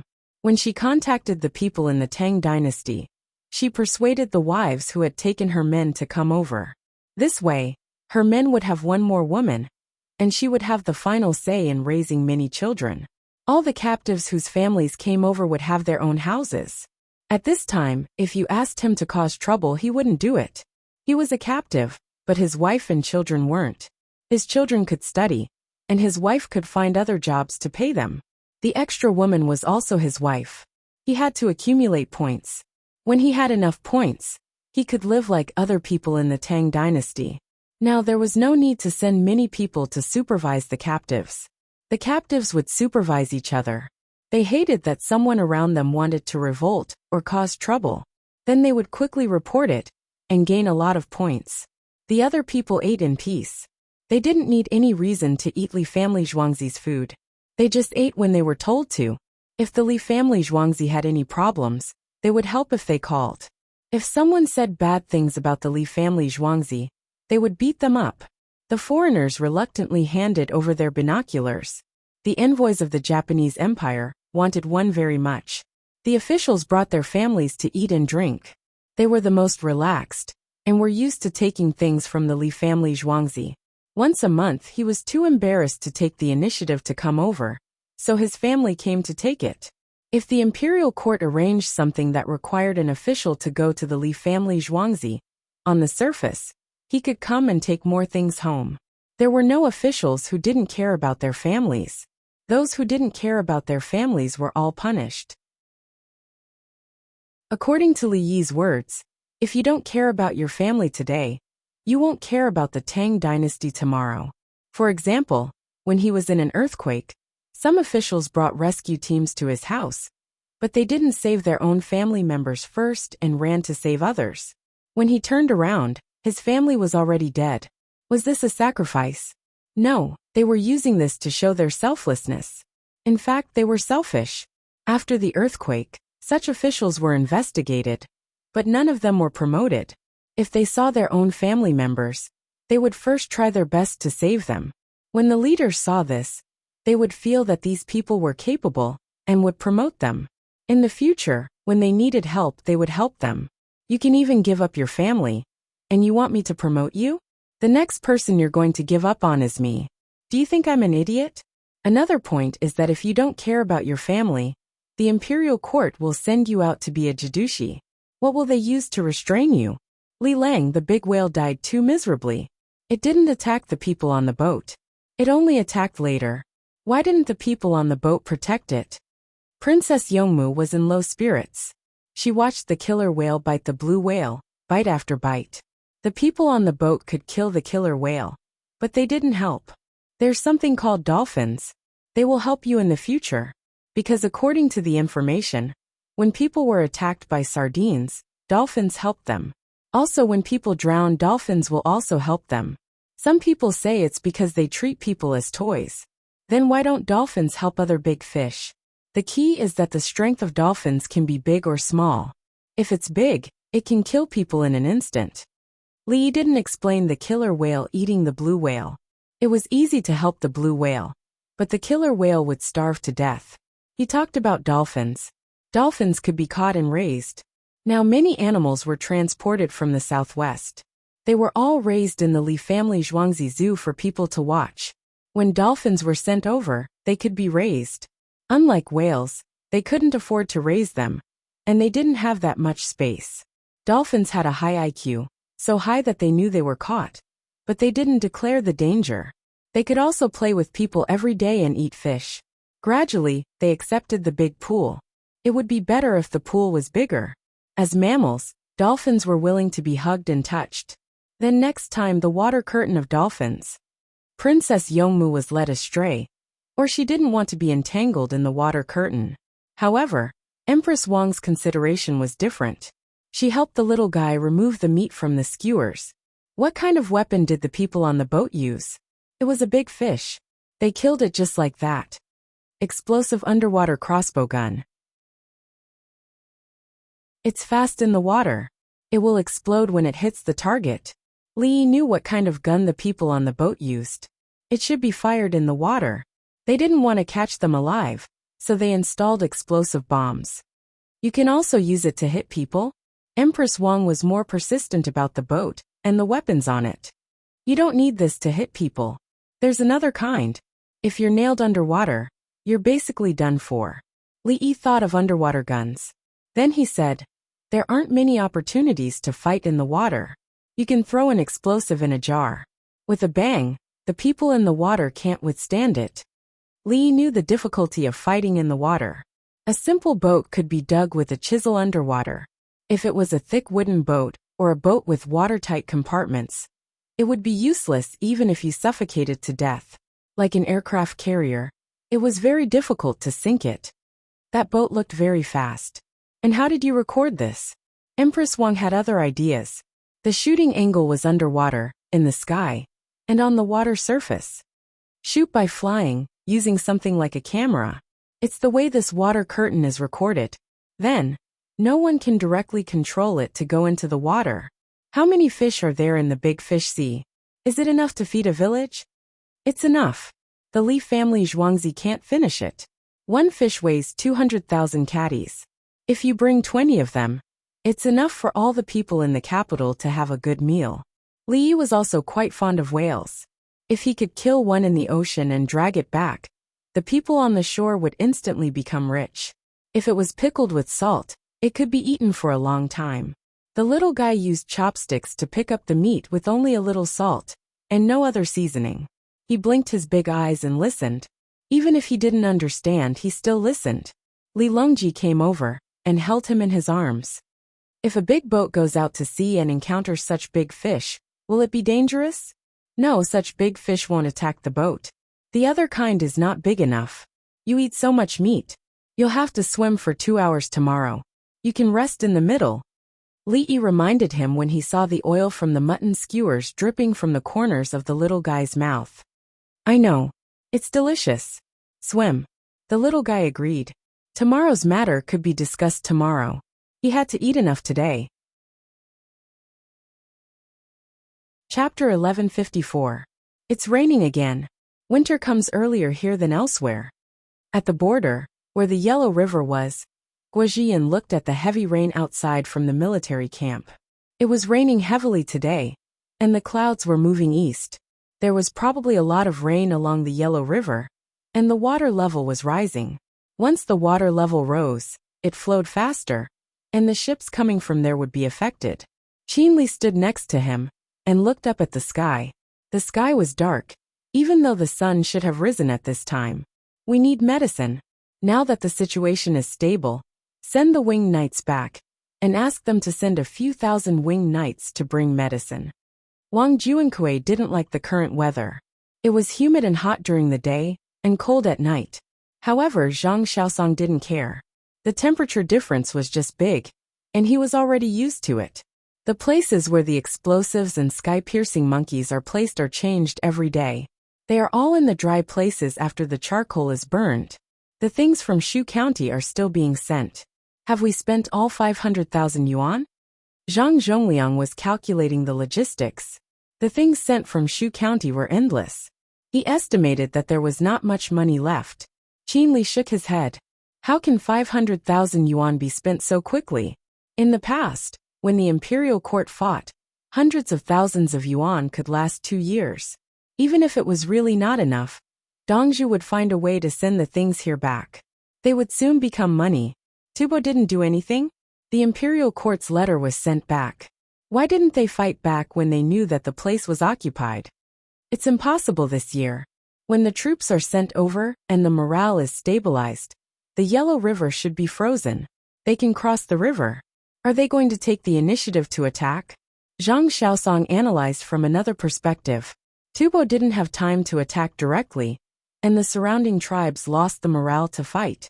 How many new soldiers could there be? If there were too few, they couldn't fight. If there were too many, who would be responsible for the logistics? When the Yellow River was frozen, it seemed easy to cross the river, but it was simple for both sides.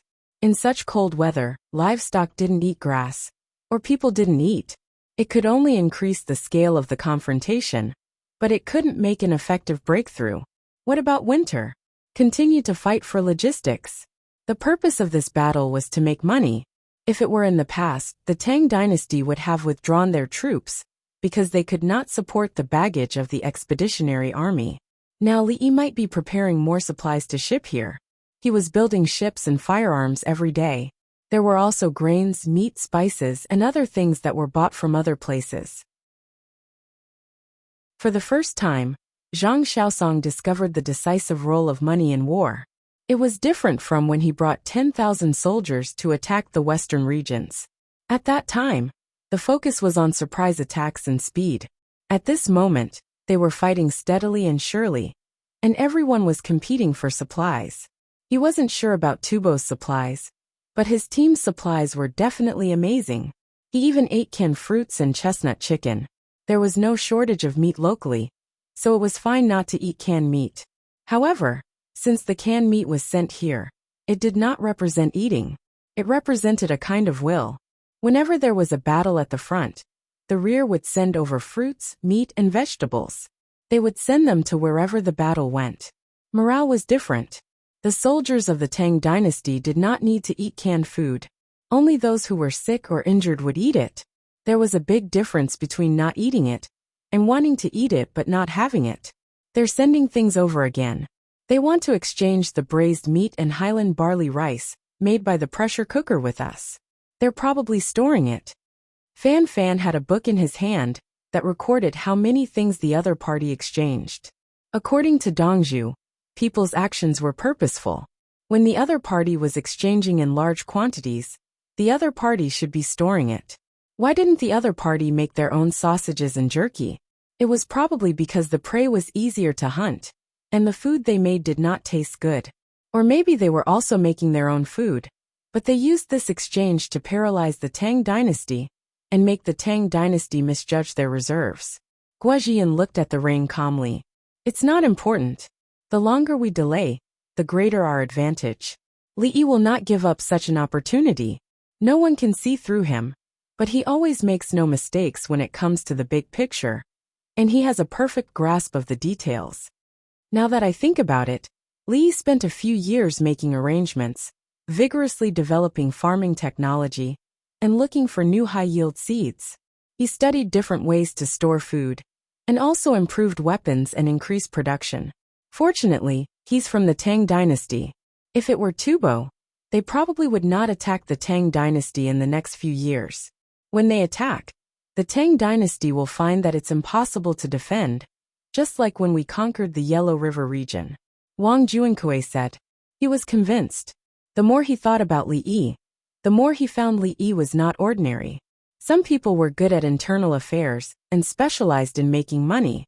Some people were good at labor and asked people to make new things. Some people were good at farming and increased food for the imperial court. Other people were strategic in tactical deployments. They set out from the imperial court and carried out all the way to the border. Look at Li Yi. He was proficient in everything, but what was more terrifying was politics. Anyone who wanted to win the support of the entire imperial court had to struggle and compromise. Li Yi was not like that. Li Yi was here and there. The officials in the imperial court were led by him, and all the struggles were like a joke. The officials did not have any direct hatred or restraint for him. The chancellors just set out from their positions and had requirements for him. When he met the requirements, the chancellors felt that it was enough. Throughout history and dynasties, who could do this? Li Yi did it. He had a good personal relationship with any official. He always gave them things and acted like a junior. He also helped in official affairs, and he did not want political achievements. How can there be such a person in the world? Wang Juankui thought, and could not help but mutter. He felt that Li Yi was the most powerful person in the world, but he did not know that Li Yi had a real most powerful person in the world at that time. That person had no children, no family property, and no ashes. They could scold the person lying in the crystal coffin. At most, they could debate, but they could not scold him. Scolding him was not part of the debate. Many people just scolded him back. They came to trade. 100 horses. They brought a lot of blue sheep. They are all dead. As Wang Juankui was thinking, people from the tribe appeared in front of them. Someone greeted them. Recently, the Tubo tribes had been coming to trade. They traded for things, medicine, and even women who had given birth were sent over for Guanlin's family to help. Guanlin's family had forceps and other supplementary items. Recently, they were researching cesarean sections and blood transfusions. This was because books and large amounts of equipment had been sent over. There were also instructions on how to do it. They first experimented with cows and sheep, and then waited for people. The day before yesterday, they had cut open a person from the Tubo tribe. They really could not give birth, so they tried using their own hands. Then it came back to life. Until now, the mother and child were safe. The mother had a slight fever, but she suppressed it time and time again. She even had milk to feed the child. The ones who performed the operation were Guanlin's mother and wife. They were trained as witch doctors, so they were ruthless. They were even ruthless to themselves. The key was that the woman who had a difficult birth had survived. Her son was also alive and was recuperating. The mother and son were judged to have 2 lives in the Tubo tribe. It was impossible. Holding on to the last glimmer of hope, they were sent over by horse. The chief and the tribesmen did not think about anything else. They sent them here to comfort themselves. It was not that they did not work hard to send the woman to the miraculous doctor of the Tang dynasty. Who would have thought that after they sent her here, they cut her open and she came back to life?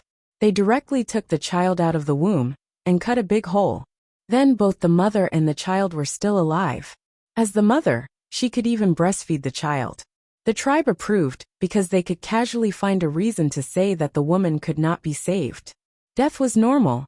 If she could be saved, why would she be sent to the doctor of the Tang dynasty? They were not just doing it for show. They really did it.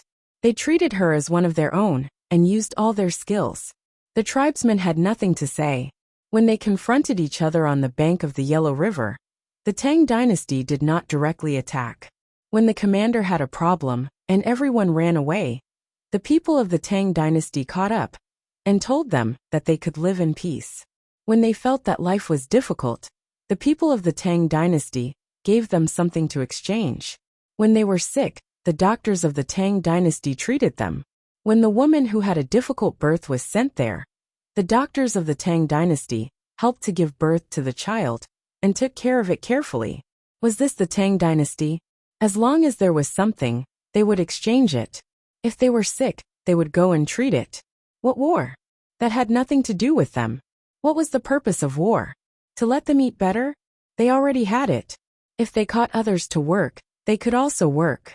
There was glory in dying in battle. Why did they have to die? When my wife gave birth to a child, they helped her. They said that in the future, there would be frostbite cream, face cream, lipstick, malaria prevention pills, floral water, kerosene lamps, thermos bottles. They could all be exchanged. If they did not fight, they would get it. If they fought, they would not get it. Unless they fought all the way to Chang and then captured Li Yi alive. Since they did not need to obtain things through war, why would they fight? Was it easier to attack the Tang dynasty or to catch the blue sheep? Was it easier to rob the Tang dynasty or to raise the sheep and yaks?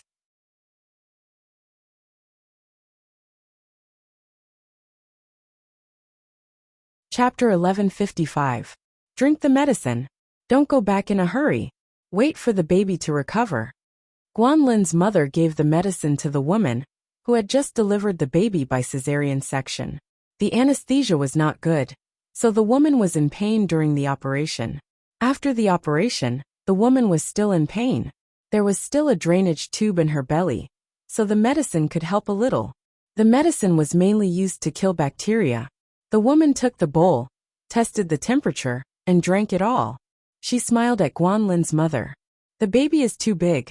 9 kilograms. You can't raise the baby so big next time. Guanlin's mother shook her head.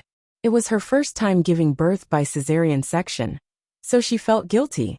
She was most worried about infection. Once it happened, the medicine she had might not be able to cure it. The woman nodded. She only hoped that the baby could survive the pain and survive. I've asked your man to catch some pheasants and eggs. We'll catch some fish. Your cut belly is too damaged. You need to eat a few more meals a day. Don't eat too much at each meal. Guanlin's mother repeated the words according to the book. The Tuba woman did not understand the Tang dynasty language. Fortunately, her family was captured, so she slowly learned it. When I recover, I'll raise some goats for you. The woman looked at her son and wanted to thank him. Your tribe has already given me a yak and a calf. I'll feed them in the winter. 1 for 1. Guanlin's mother touched the baby as she spoke. The baby was big. 9 kilograms was the weight in the Tang dynasty. If it was Li Yi's time, it would be 12 kilograms. No one knew how the woman ate. The point was that the woman was not sick. She just could not give birth. The baby could cry and eat when he spoke. Similarly, no one found that he was sick. The baby was almost 2 feet tall and looked scary. The woman looked at the baby with joy and fear. The baby was big, which meant that he was strong. He might become a warrior in the tribe in the future. The bigger the baby, the better. A boy was better than a girl. They'll envy me when I go back. The woman still felt proud. Tell other women who are going to have a baby. I can't guarantee that the baby will survive if he's this big. What's the use of a big baby? Guanlin's mother was worried that with this example, other women would try to give birth to a big baby. I'll tell them. Tell them that you'll leave in a few days. The woman quickly agreed. A few days later, the mother's stitches were removed, and the drainage tube was removed. She continued to recuperate, exercised appropriately, and fed the child. Her husband had come over with pheasants and eggs. When he saw his fat son, he could only smile foolishly. To them, Guanlin's family was a miraculous doctor.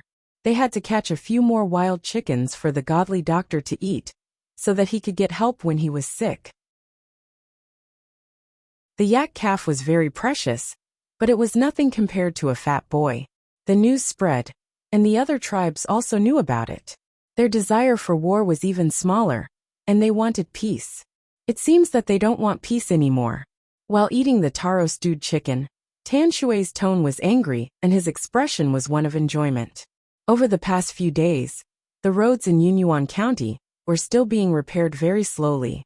The people were not willing to work because they were afraid that if they worked too much, they would have to eat too much dry food. The Yen family dismissed the people they hired and left the family members to waste time.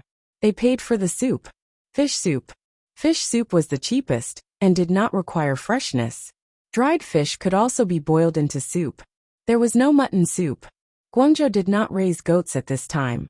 It was too hot in summer, and goats were not easy to manage. The sheep would die from the heat. There were pigs, but they could not bear to kill them. The people in other counties were working hard to repair the roads. The county magistrate even personally watched over the money from the flower market. The county magistrate was not greedy and gave the money to the people. The tools for work were the best, and the food was not bad. They bought pigs far away from the water and slaughtered them. Those close to the water would eat live fish. No one was willing to eat dead fish. It was not a place with few rivers. After the roads were repaired, they would also build houses for the people. In case there were merchants who needed lodging, they had to have a place to stay. They could also earn some money. When Tan Shui received the news, he blamed the Yin family. They are tired of living. Wei Yefeng was also eating taro. Beside him, Ame had a pot and was eating by herself. Her knife was still beside her. Zhang Jiuling was eating braised fish and drinking ice wine. There were also local leaders of Guangzhou around. Each of them represented a power. They were invited to eat and at the same time, watch the prosperous scene of trade. According to Li Yi's letter, they needed to unite the mountain people and suppress the local clans, including the Huang family. Provincial Governor Huang'an did not say much. If they wanted to suppress the clans, so be it. Were they supposed to go against the imperial court? Their current path was good. The imperial court had dispatched troops quickly. If they went against the imperial court, their clans would be annihilated. The leaders of the mountain people who came over gave face to Zhang Jiuling, and even more so to Tan Shui. At this moment, Tan Shui represented the villages in Luzhou's province. They looked at Tan Shui and wanted to form an alliance through marriage. They wanted to introduce the most outstanding men in their clans to Tan Shui. Alas, Tan Shui did not respond. As more merchants arrive, there will be more barbarians. Everyone, if you have anything you want to trade, bring it here. We'll set the price according to the quality. Don't sell your goods individually. Zhang Jiuling raised his bowl of wine and spoke to the leaders around him. They wanted to unite the mountain people. Then they would think of a way to get the mountain people to become citizens. At that time, the population would increase. There was no rush to pay the rent. Perhaps in the future, the Tang dynasty would not collect rent. They would only collect taxes based on the amount of land. When the taxes were collected, they should be allowed to convert the land into food or money. Not all of them were paid. Otherwise, when they harvested the grain and wanted to exchange it for money, the merchants would lower the price.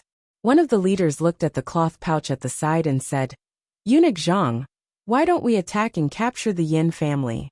We'll help fix the road." There were 20 malaria isolation pills in the pouch. They were given to the villagers when they arrived. They would bring them back with them. If someone in the village had malaria, they should eat it quickly. If they did not have enough, they could ask for more. Since they had taken something that could save lives, they had to do something. The mountain people were trustworthy.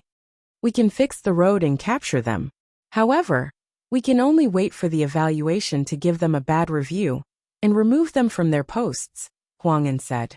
He did not want to kill the Yin family. There was no reason for him to do so. He could only remove them from their posts.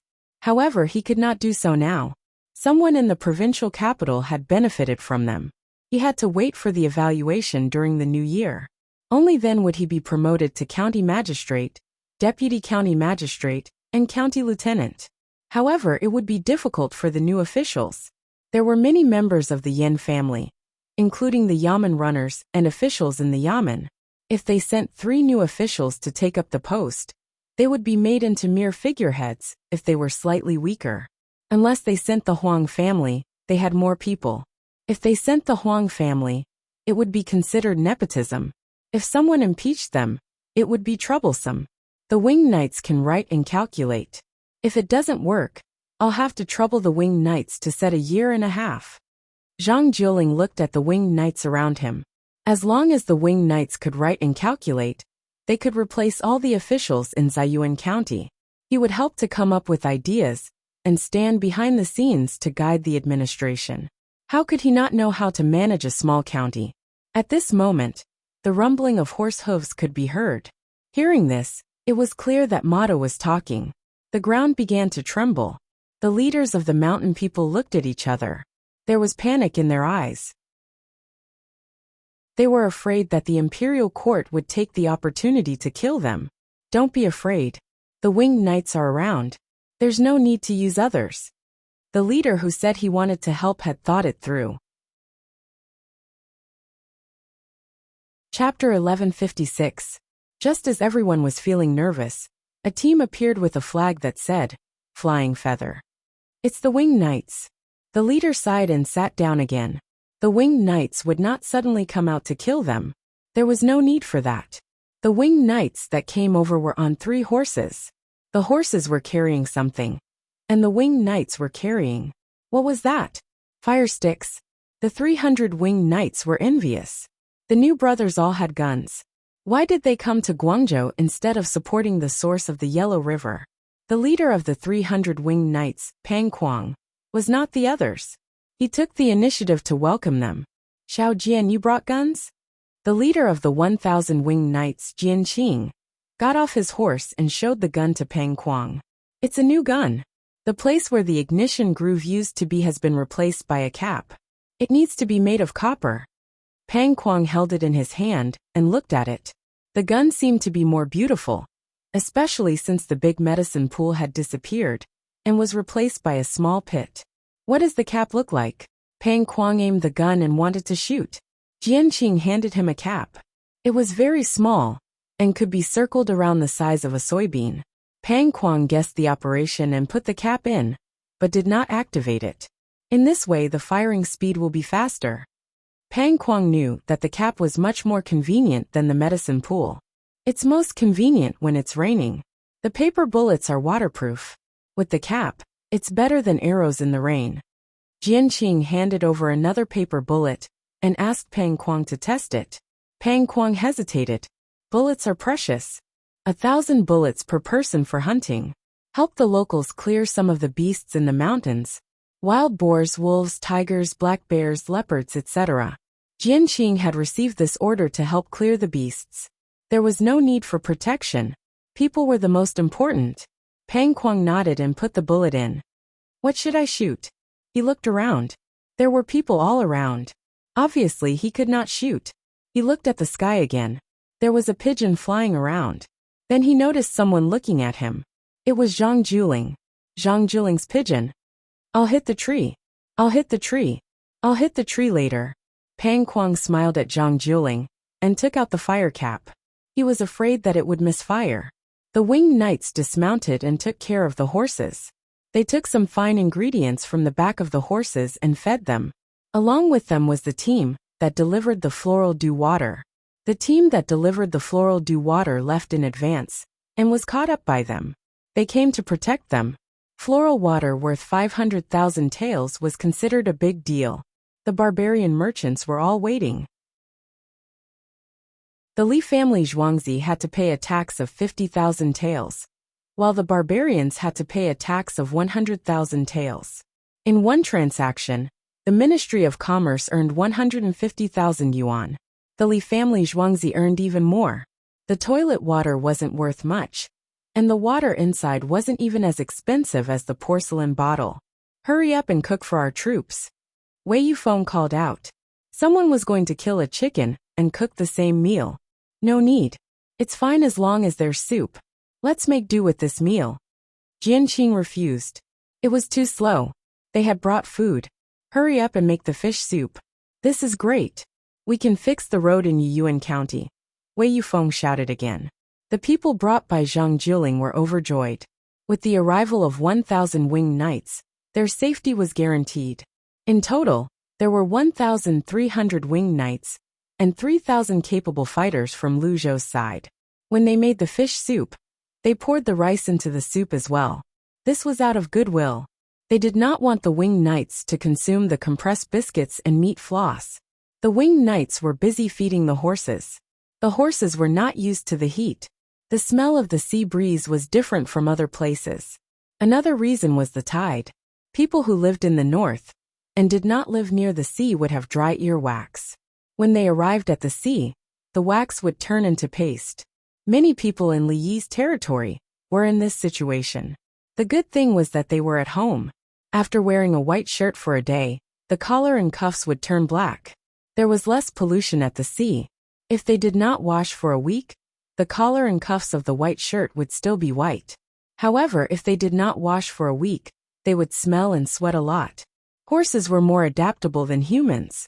If they felt uncomfortable, they would be fine after a few days. This included the Highlands.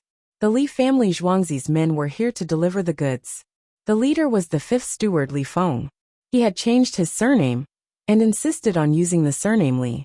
He was the first slave Li Yi bought. His talents were outstanding, and he was promoted to a steward. He married a maid Li Yi sold back then. Li Yi gave him a courtyard and other things, and he wanted to remove his slave status. However, Li Feng refused. He was willing to be a slave. Even if he had children in the future, he would still be a slave of the Li family Zhuangzi. Hence, his official status was still a slave of the Li family Zhuangzi, the fifth steward. When he was outside, no one would treat him as a slave. Eunuch Zhang, send someone to check the goods. We'll do the handover.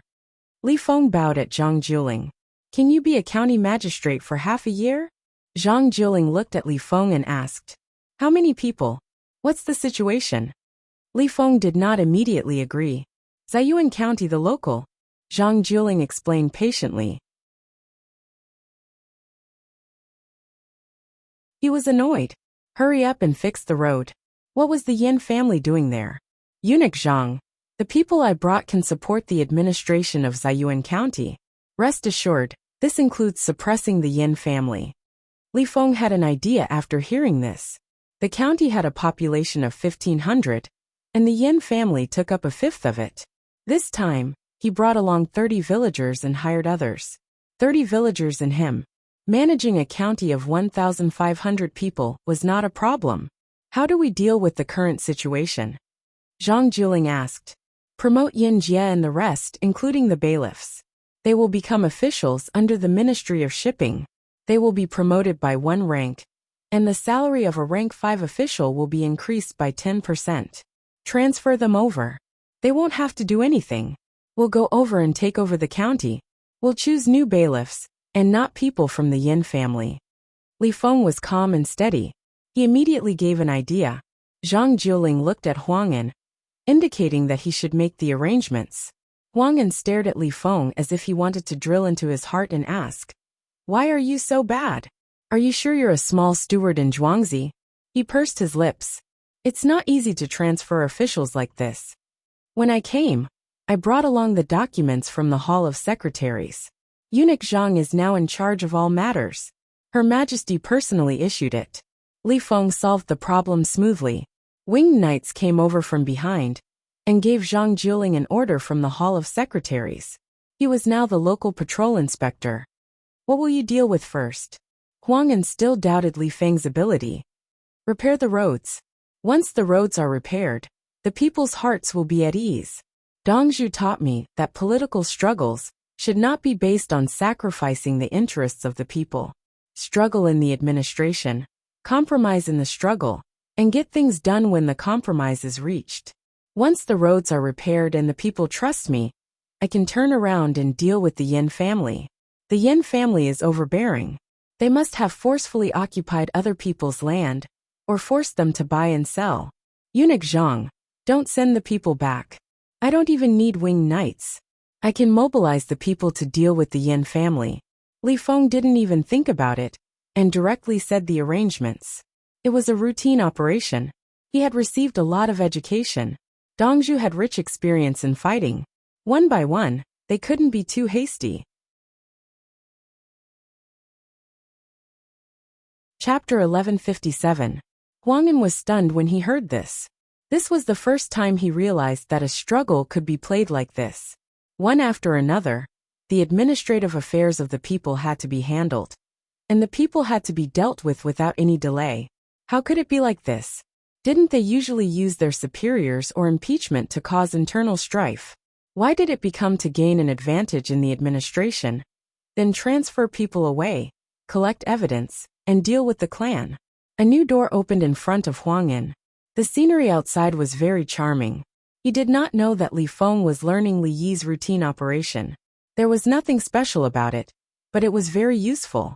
The officials who were to be dealt with were transferred away first, And then the other officials were appeased. After getting the evidence, the officials who were transferred away were dealt with. Then they turned around to see who the trusted aides of the officials were, and continued to deal with them. They would deal with a lot of people at once, and they never stopped. Some of them even took action after a few years. They had been secretly gathering evidence. For a county, there was no need to go through so much trouble. 3 steps were enough. In the process of transferring people away, gaining the trust of the people, and having evidence to deal with the Yin family, Tan Shui ran over and looked at Li Feng. "Do you know me?" "Little Miss Tan." Li Feng cupped his fists and bowed. "I'm now representing the mountain people of Luzhou and the surrounding provinces. 40,000 people are digging coal, 70,000 people are repairing roads, and I can mobilize more than 100,000 troops at any time. I hate the Yin family of driving Yuan County to the core. I want them to be punished more severely. Do you have a way?" Tan Shui made her request, saying that there were more than 100,000 people who could fight and threaten. The Tan family village can lead the people in their hometown to become rich. It's the first village. Dongzhu will be happy when he knows about it. Dongzhu wants the people to live and work in peace, and not stir up trouble. It's the fortune of the Tang dynasty that Luzhou and the surrounding provinces can be like this. I'm impressed that you can form an army to guard the coastal border. Li Feng cupped his fists again. His words were filled with warning. So what if you have more than 100,000 people? I'll treat you as the people of the Tang dynasty. If you cause trouble, I'll deal with you whenever I want. Huangyan was shocked again. The young steward of the Li family Zhuangzi was not bad at handling things. Then Qin Shui didn't understand. She smiled and said, well said, well said. The imperial court is good to us, so of course we have to take care of the place. But I still want to deal with the Yin clan. They're too annoying. Do you have any good ideas? Yes. Li Feng agreed. Transfer the Yin family and the others over and give them real power. Let them take care of the arrangements made by the barbarians after they arrive at the docks, including investigating whether there are people who would harm the Tang dynasty. When the time came, they would definitely use their name to ask for benefits and frame the barbarian merchants who didn't give them any benefits. The barbarian merchants felt wronged and were dissatisfied with the Tang dynasty. When I was done with driving Yuan County, Eunuch Zhang would use this situation to accuse Yan's family again. They had to give the merchants an explanation and even apologize. Then, they would confiscate Yan's embezzlement. The barbarians have vented their anger, and the Yin family has been dealt with even more harshly. We have also earned the money that they extorted from the barbarians. After Li Feng finished speaking, he looked at Zhang Jiuling. He had come up with an idea, but whether he used it or not was not up to him.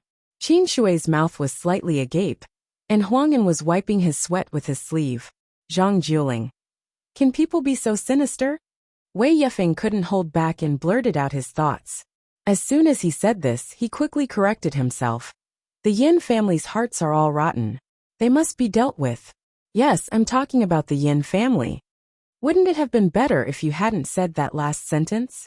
Qin Shui rolled her eyes at Wei Yefeng. Zhang Jiuling looked around. The leaders of the aboriginals almost immediately turned their attention to the horses, watching them eat with relish.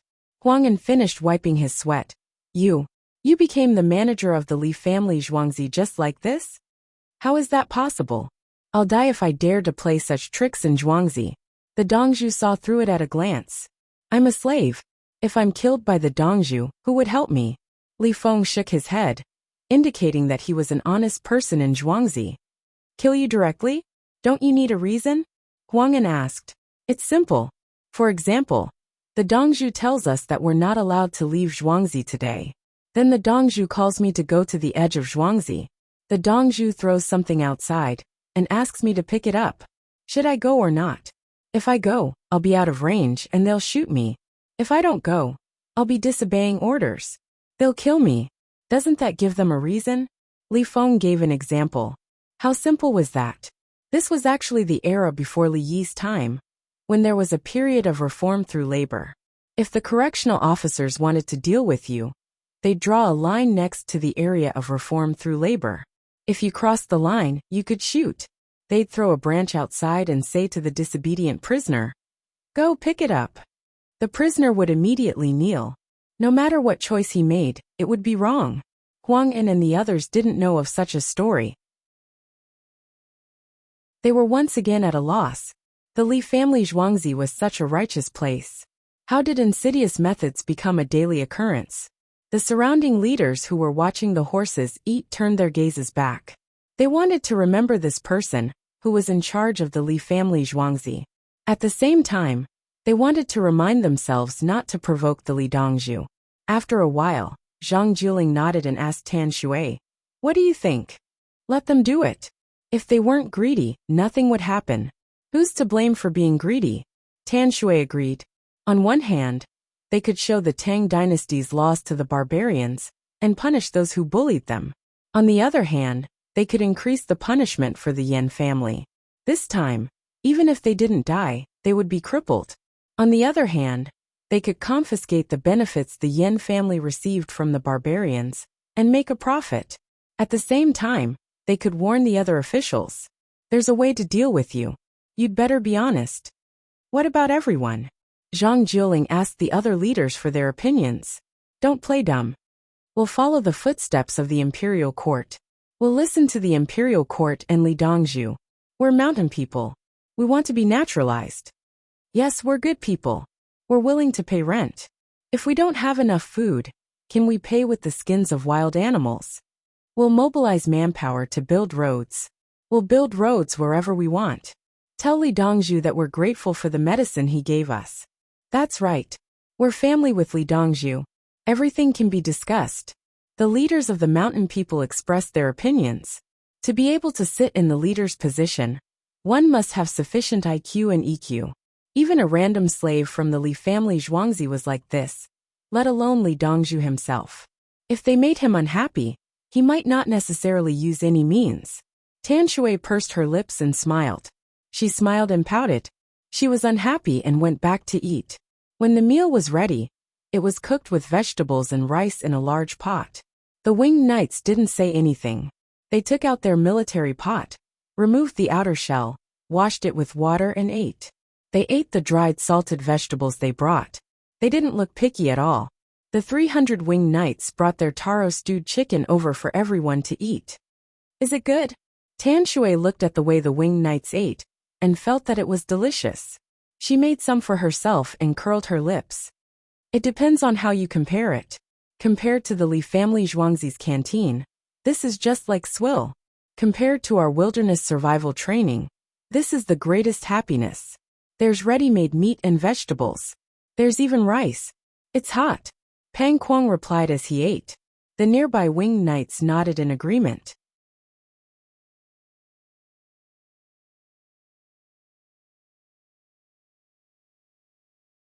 Chapter 1158. We've eaten the best delicacies in the world. The Li family Zhuangzi's canteen sometimes gave us special treatment. Even Dongzhu personally cooked for us. We ate expensive chili as much as we wanted. We also ate the worst food. We were only allowed to carry a tactical knife and complete our tactical objectives in the desert or swamp within 36 hours. We dug up wet sand and put it in our mouths. We used the tactical knife to condense water on top of the wet sand. We dug grass roots, ate bugs, cockroaches, and it would be better if there were snakes. We used our clothes to filter the dirty water in the swamp and catch the earthworms in the swamp. Jianqing followed and talked about what they had experienced. The braised pork ribs they ate could be made by Li Yi personally. The rice they ate was made with oil and was golden yellow. When it came to survival training, it was a world of difference. The only thing they didn't have to worry about was that even if they ate unclean things, Li Yi would check and treat them. They weren't picky when it came to eating. This was already good. It was all cooked with salt. There were meat, vegetables, and staple foods. The brothers from before shared taro stewed chicken with dried salted vegetables. It was delicious. The people around listened and didn't speak. They only understood where the winged knight's strength came from. "I'll show everyone our new weapon. Have you all seen it before?" Pang Kuang felt that the atmosphere was too dull. He took the gun from just now. There were still bullets in the gun. He couldn't take them out. He put on the fire hat again and pointed to a big tree 100 steps away. Hit the tree. This gun can easily kill people from 100 feet away. It's even easier to hit a tree nearby. As he spoke, he aimed the gun. He didn't know the trajectory of the gun at all. He just aimed at it. He felt that the tree was so thick. He should be able to hit it.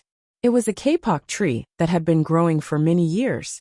Every spring, there would be a patch of red kapok blooming.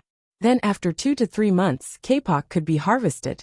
When there was no cotton, kapok was also a good thing. It was kept warm inside clothes. Guangzhou locals usually didn't wear kapok stuffed clothes, but they would store it. When the weather was very cold, they would stuff it inside their clothes. Don't think that the winter in Guangzhou is not cold. If the temperature is always a few degrees above zero, the body's heat will be lost. In addition to the humidity, if you don't keep warm, you will get arthritis. Pang Kuang aimed at the tree. The others stopped eating and looked over to see if they could shoot with precision. Pang Kuang pulled the trigger. Bang! Accompanied by a cloud of smoke, the gun fired. After that, Pang Kuang did not know if he had hit his target. Some of the people who came with Zhang Jiuling were quick-witted and ran towards the tree. They stood in front of the tree and lowered their heads. As everyone waited, the man's foot moved, as if he were kicking something. After about 10 breaths of time, he squatted down. When he stood up, he was holding a snake in his hand. The snake's body was about the same color as the tree. It was a viper, and it was quite long. Since it could be seen from so far away, it meant that it wasn't thin. The man returned with the snake and looked at Pang Kuang strangely. Mr. Zhang Viper. The person who came back carefully put down the snake. The snake's head was rotten, but its body was still moving slightly. The leaders of the aboriginals came over to take a look. They then looked at Pang Kuang with reverence in their eyes. Pang Kuang. He wanted to tell the others that he did not see the snake, and that he was aiming at the tree trunk. He did not know where the gun would hit if it was not calibrated. Jianqing looked at the snake and wanted to laugh. He tried his best to hold it in and said, "Old Pang, your marksmanship is not good. You said that you would hit the side of the snake's head to scare it off. In the end, you hit the head." Dongzhu also said that he wanted all kinds of live poisonous snakes to make serum. I brought some anti-venom to treat the snake's venom. Go back and explain to Dongzhu. Yes, my marksmanship is not good. I missed a little. I will personally catch a live snake and give it to Dongzhu. I was wrong. Pang Kuang instantly understood. Wasn't it just showing off? He had to cooperate and let others know that his marksmanship was not good enough. Huang'an observed the two of them and understood. He did miss, and it had nothing to do with the snake. However, what he was thinking about was not whether the snake had been targeted. He had discovered something important from the conversation between the two men. Can it be cured after being bitten by this kind of snake? Huang'an asked what he had guessed. Yes, Dongzhu brought us several types of anti-venom, including this. To put it simply, it is called fighting poison with poison.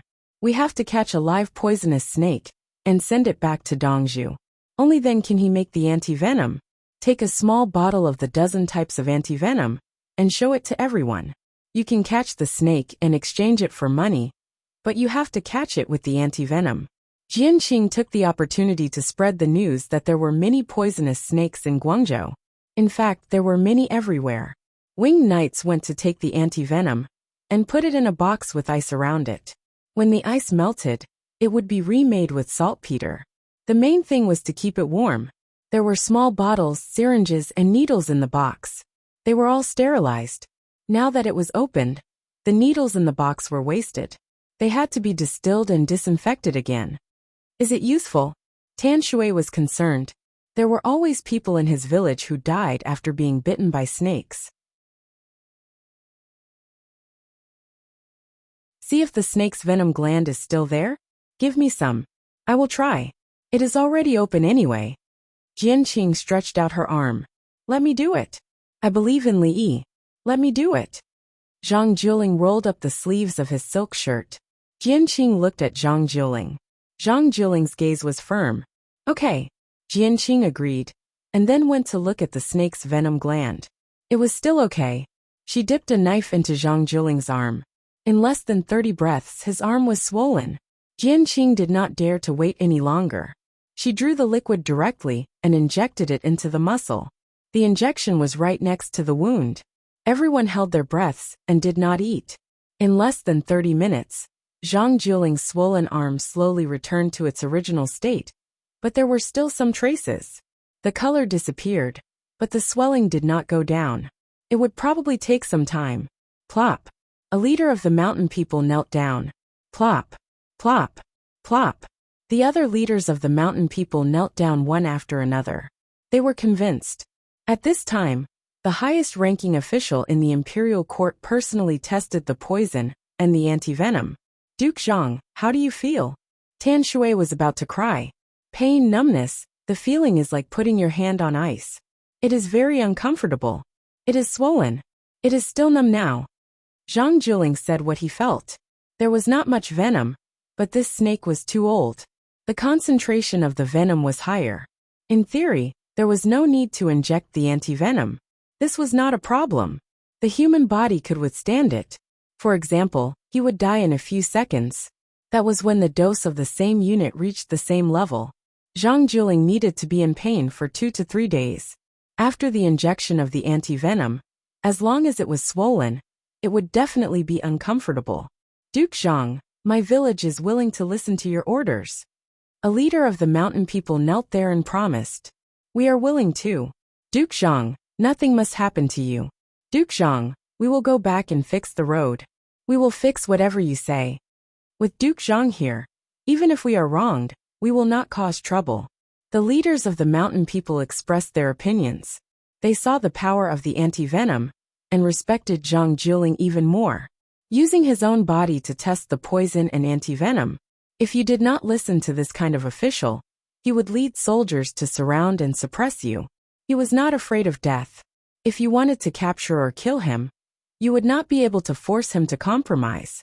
The leaders of the mountain people were scared. The good officials of the imperial court were all fighting with their lives. And the winged knights also wanted to test the poison and antivenom personally for everyone to see, if they were to fight with them. Chapter 1159. Mr. Zhang, are you dizzy? Huangyan had never been bitten by a snake before. He had seen people who were bitten and could not be saved. They said they were dizzy and died. No, the medicine is good. Zhang Jiuling praised the medicine. He observed the small glass bottle. Using snake venom to make antidote? Good skill. When the topic returned to the antidote, the leader of the mountain people looked at it eagerly. What if they were poisoned by a venomous snake? There were simple herbs, but they were not very useful. The key was to look at fate. When the venomous snake was bitten, how big the snake was, what kind of snake it was, and whether the person was strong or not. Sometimes they could be saved with herbs. Most of the time, they just watched them die. No one dared to say that the medicine I took out could cure snake venom. I saw it today. Such a high-ranking official personally tried it. He used a needle and injected the water in the transparent tube behind the needle into the body. The snake venom was cured. It did not seem to be completely cured, but it was not a big problem. There were some people in his village who were bitten by venomous snakes in the future and did not die. Winged Knight's medicine, how much is it? You come back to the village with me. I will find a few beautiful women to spend the night with you. You give us one. The leader of the mountain people who knelt first raised the condition. The leader next to him said disdainfully, You wish. You want to get the medicine and planned it. The others laughed. Yes, there was no medicine. If the winged knights were willing to go to the village, they would arrange women for them. Tall, strong men were welcomed in the stockade. As long as they had children, they belonged to the village. For a tall and strong winged knights like Jianqing, who could fight, they had to find at least 10 women to bring back to the village. Use things to exchange. It would be best to exchange with venomous snakes. Live venomous snakes in cages. We will gather a batch to bring back. Jianqing only knew that the antidote was made with snake venom. He did not know the specific steps. It would not be simple. Looking at the bottle and needle, he could not do it. What do you want? We will exchange what we have. I want to exchange. How many types are there? The leader did not mention women just now. He was prepared to pay the price. You have to learn how to make ice first. Use saltpeter to make ice and store it according to the requirements.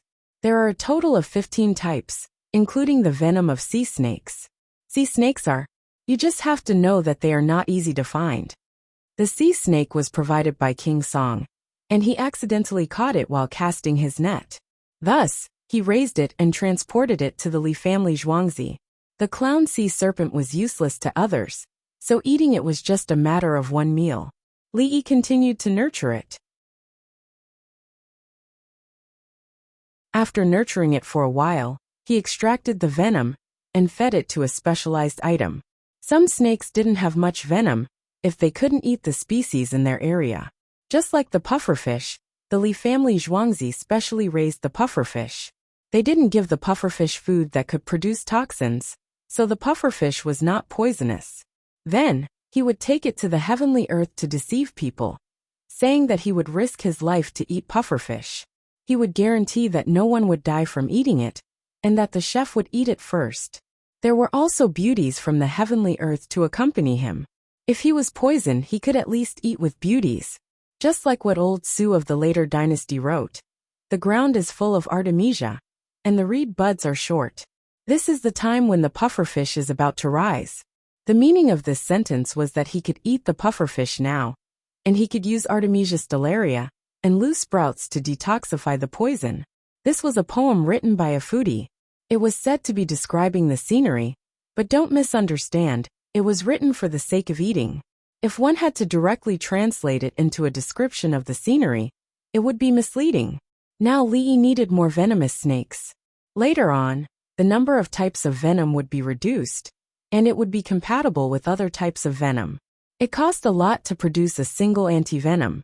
Rabbits were too small and didn't have much blood, so it wasn't easy to control the virus it carried. Horses were large in size, so it was possible to make a lot of antivenom by inspecting their bodies and reducing the venom. As for inactivating them, Li didn't consider it for the time being, as the cost was higher. The leaders of the mountain tribes didn't consider the difficulty of producing the medicine. They only knew that it was effective. I'll learn it first. I've been to the Li family Zhuangzi before, and I know Li Dongzhu. Tan Shui was afraid that there wouldn't be enough materials, so she raised her hand to sign up. Her village and the surrounding villages needed it. There were many mountains and forests, and hundreds of people were bitten to death by venomous snakes every year. It was the same as those who died from malaria, other diseases, and those who were eaten by wild beasts and fell to their deaths from cliffs. Now it wasn't easy to die from malaria. If there was medicine for those who were sick in the future, they wouldn't have to worry about falling off cliffs after the roads were repaired. If there were wild beasts, they would organize people to sweep through the mountains regularly. The remaining problem was the venomous snakes. If they were accidentally bitten, they would be carried back to Zhuangzi with their bodies swollen and black. It was scary to look at, and they would die in pain. The medicine was in front of them, so they had to learn how to preserve the medicine and perform acupuncture on people. When they returned to the village, they could teach others. In the future, the Tan family's village had to be the priority. The Tan family would beat whoever they wanted. If they wanted to capture the provincial governor alive, they would capture him alive. Yes, capture him alive, but don't kill him. If they captured him, they would find Li Yi to exchange for benefits. Let's eat first. I'll teach everyone later. Some of the medicine can be used on other victims of venomous snake bites. It will be distributed according to the population of the village. Li Feng reminded when he saw that no one was eating the food placed there. He wasn't worried about the food getting cold or the weather being hot. Everyone ate again. The village chiefs gave their taro stewed chicken to the winged knights. It wasn't easy for them to come all the way here. After the meal, Li Feng personally explained. Anyway, the box was opened. The medicine could still be preserved, but the needles couldn't. They had to be processed again. He brought a pressure cooker and used it to steam the needles together with the cloth covering them. The main thing was to learn how to read. Some antivenoms could be used, while others couldn't. They had to recognize the words and compare them with the local people. They had to know the name of the snake. Some of the village chiefs couldn't read, so they didn't need to. Now they had to memorize how to make the ice, how to put it in for a long time, and how to inject it. They found a cute fat pig sold in the market and washed the syringe. Everyone practiced pumping water to inject it into the pig. Of course, there was no need to teach them the intravenous drip. They weren't good at it, so they directly injected it into the muscle and subcutaneous. Subcutaneous injections were usually used to test the sensitivity, so Zhang Jiling didn't try it. Qin Shui didn't go forward. She watched others operate and listened to Li Feng's explanation. She had already planned it out. After they finished learning, the rest of the time would be hers. She would buy a pig and practice alone. Each village can take a pressure cooker back. You are not allowed to use it to cook other food. Steam this tool once a day. The timing has been calculated. When it was almost dinner time, the village chiefs finally learned it. One by one, they opened their mouths. Which one corresponded to what, how to inject it, how to dispose it, and how to preserve it. They tried their best. Others could learn it, but they couldn't. If they took it back and someone was bitten by a venomous snake and died because of the wrong operation, would there be any prestige left? For example, two villages would occasionally fight. Now that fighting was not allowed, they would use other means to suppress each other. The state government should send someone to my village to draw and record. Our village has all been registered. The leader of the mountain people who wanted a woman to accompany him at night once again expressed his stance. The mountain people weren't willing to be registered, and they didn't want others to know the exact number of people in their village. It was impossible now. They would provide antivenoms according to the number of people. If they didn't agree, they would bring back a set. There were 15 types of antivenoms. It was obviously not enough. If they didn't use it, where would they get more? No matter how fast the relay station was, it would take 3 days to reach Chang'an, right? Or 2 days. By the time they ran back, the people would have been buried. It would be too late.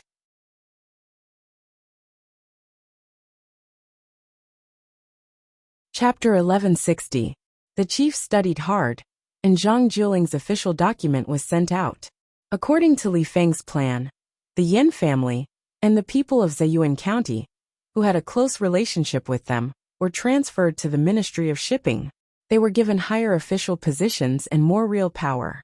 They were sent here to monitor the trade of barbarians, mainly to see if they had done anything harmful to the Tang dynasty. Zhang Jiling's position was increased, and he had the power to order the local officials to cooperate. Huang'an wrote an official document and sent it out, telling the entire Guangzhou that there was a new patrol inspector. It was the previous inspector of shipping, Zhang Jiling. Money moves people's hearts. Huang'an ordered his people to send his official document and Zhang Jiling's transfer order to Ziyuan County together. The other counties were not in a hurry. If they don't do anything, who can do anything to them? Zhang Jiling did not pity the Yin family. How many chances had he given them? They were too greedy. As a local official, they did not think about helping the people live a good life. They only thought about making money. They were not officials transferred from outside. The local clans could only strengthen their family by benefiting their hometown. Zhang Jiling himself was a person who benefited his hometown. He was angry with Li Longji and resigned to go home. Then he found that the road was not good. It was not a matter of a day or two, but he chose to write a letter asking for the road to be repaired. There were 2 reasons for writing the letter. One was that he really wanted to repair the road, and the other was to test Li Longji's reaction. According to the historical timeline, when he was repairing the road, Yao Chong and Bai Gu had died. In the end, he did not test the road like in history. The road was repaired, and Li Yi was protecting him. Mr. Zhang, I wrote a private letter to the Huang family. I was afraid that they would have problems. Huang'an did not hide anything. He wanted to let the Huang family know in advance. He told them not to mess around, and that Li Yi would intervene. Li Yi was far away in Chang'an, and could not take care of Guangzhou. Li Yi was in Chang'an, far from the source of the Yellow River, but he could still command from a distance. The winged knights had 1,300 men and 1,000 new guns. They were ready to help the local area clean up the wild beasts. Zhang Jiling picked up his teacup and drank a mouthful of tea before putting it down. Tell them that there will be benefits. Li Yi is used to giving benefits to officials. Eunuch Song's letter mentioned that the extra money and things that the officials in the capital office receive is more than double their salary. Huang told him about his correspondence with Song Jing. Guangping is having a hard time now. There are many prime ministers, and His Majesty has yet to return to the palace. He has a good personal relationship with you. If you do well in Guangzhou, you'll gain some face for him. Zhang Jiling could feel Song Jing's pain. As the chancellor's assistant, and the most important one at that, he had to rely on Li Yi whenever something big happened. What was even more depressing was that there was nothing he could do. Li Yi was too capable. If it were anyone else, they would have ordered the prefectures along the way to provide reinforcements, and retreated once the front lines were victorious. They had no choice but to retreat. Their supplies couldn't keep up. It was a normal operation, and being able to do this was already not bad. When it came to Li Yi, he had given out 500,000 taels a long time in advance. After that, he had started to send over a steady stream of things. Retreat. How could he retreat? Once he conquered and occupied it, he Zhuangzi would make up for whatever he needed. When it came to Guangzhou, the chancellor's normal operation was to give him the authority to make arrangements. At the same time, he would send people to restrict him. As for the Yin family, he would reprimand them. Li Yi's methods were different. He directly asked the aboriginals to be registered. It didn't matter where the Yin family was. Fortunately, there was nothing happening in the northeast for now. Otherwise, Li Yi would have to make a move. He always had a way. With such an intelligent existence, it was very painful to be the chancellor's assistant. The key was that he didn't obtain his position through slanderous words. He really did work. He came up with ideas and provided things himself. The chancellor's life in the imperial court is not good? Huang was puzzled. It's good that you've thought it through. Arrange for Li Feng and the others to go to Ziyuan County. Zhang Jiling didn't want to talk about the imperial court, because there was no peace there now. They were suppressed by Li Yi together. They wanted to find trouble with Li Yi, but were worried that Li Yi would be angry. Ordinary troubles were not trouble for Li Yi. He could solve them easily. The troubles of deceiving the people were the most difficult for Li Yi. But when it came to deceiving the people, and making things difficult for Li Yi would be ruthless. Huang first wrote a letter to the Huang family. He was not the patriarch. He was still young. His position was high. He wanted to tell the patriarch to take care of the children of the Huang family. They must not cause trouble at the critical moment. The Yellow River was flowing. The customs of Guangzhou were very important. If Guangzhou's tax collection was delayed because of the Huang family, and there was even a little oversight on the front line, the imperial court would turn around and push all the responsibility to the Huang family. After writing the private letter, he asked his trusted subordinate to send it back. Then he wrote the appointment document. He appointed Li Feng as the temporary county magistrate of Ziyuan County. The others who came with Li Feng would be the villagers of Li family Zhuangzi. They were slaves and could not be officials. Anyway, no one knew about it. It was only temporary. They would be replaced later. The Li family Zhuangzi would not agree to them being officials here. Was the position of county magistrate in a remote area higher than the position of the fifth steward of the Li family Zhuangzi? Every villager was groomed by the Li family Zhuangzi. Huang put down the pen and waited for the ink on the paper to dry. He smiled. Duke Zhang, can Li Feng and the others support Ziyuan County? Do you think the Yin family will continue to cause trouble? The Li family Zhuangzi is rich. The Wing Knights also brought me a lot of exchange coupons.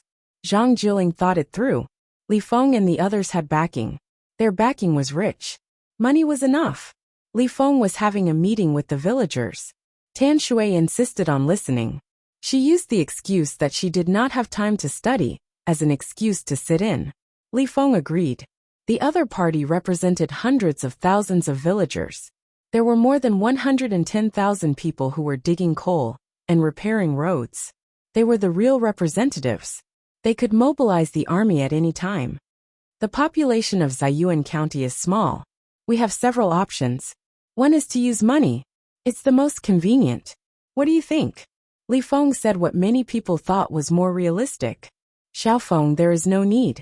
Giving money is easy, but it won't last long. Yes, the people are just looking for temporary wealth. It's hard to change their hearts. Dongzhu said that the local yellow skin is good. We can ask the people to make it into dried yellow skin. We can buy it or give it to the barbarians. It's best to give it to the barbarians. Yellow skin is still fresh. It's good to use it for digestion. The people of the Li family Zhuangzi objected to directly using money to buy people in pursuit of long-term interests. Li Feng nodded his head. Well, let's start with yellow skin first. I think about other aspects. Ask the locals to collect shells, grind them into powder, and transport them to other places to sell to poultry. This is the follow-up. The most important thing is to change the tools for the people. I think of a way. Let's ask the local people where there are fierce beasts. Let's ask the winged knights to hunt them. When we find them, we will tell them who provided us with the information. Then we can sell the fur and bones that can be used as medicinal materials to make ironware. There are also herbs. We brought the picture book. Let's ask them together. Let's get the tools first. After that, the people can get the things for their families. The villagers once again expressed their opinions. No one cared about Li Feng's face. They just told the truth. Okay. Li Feng didn't care. He was a slave. It was important to do things well. His interests were dependent on Li Yi's attitude.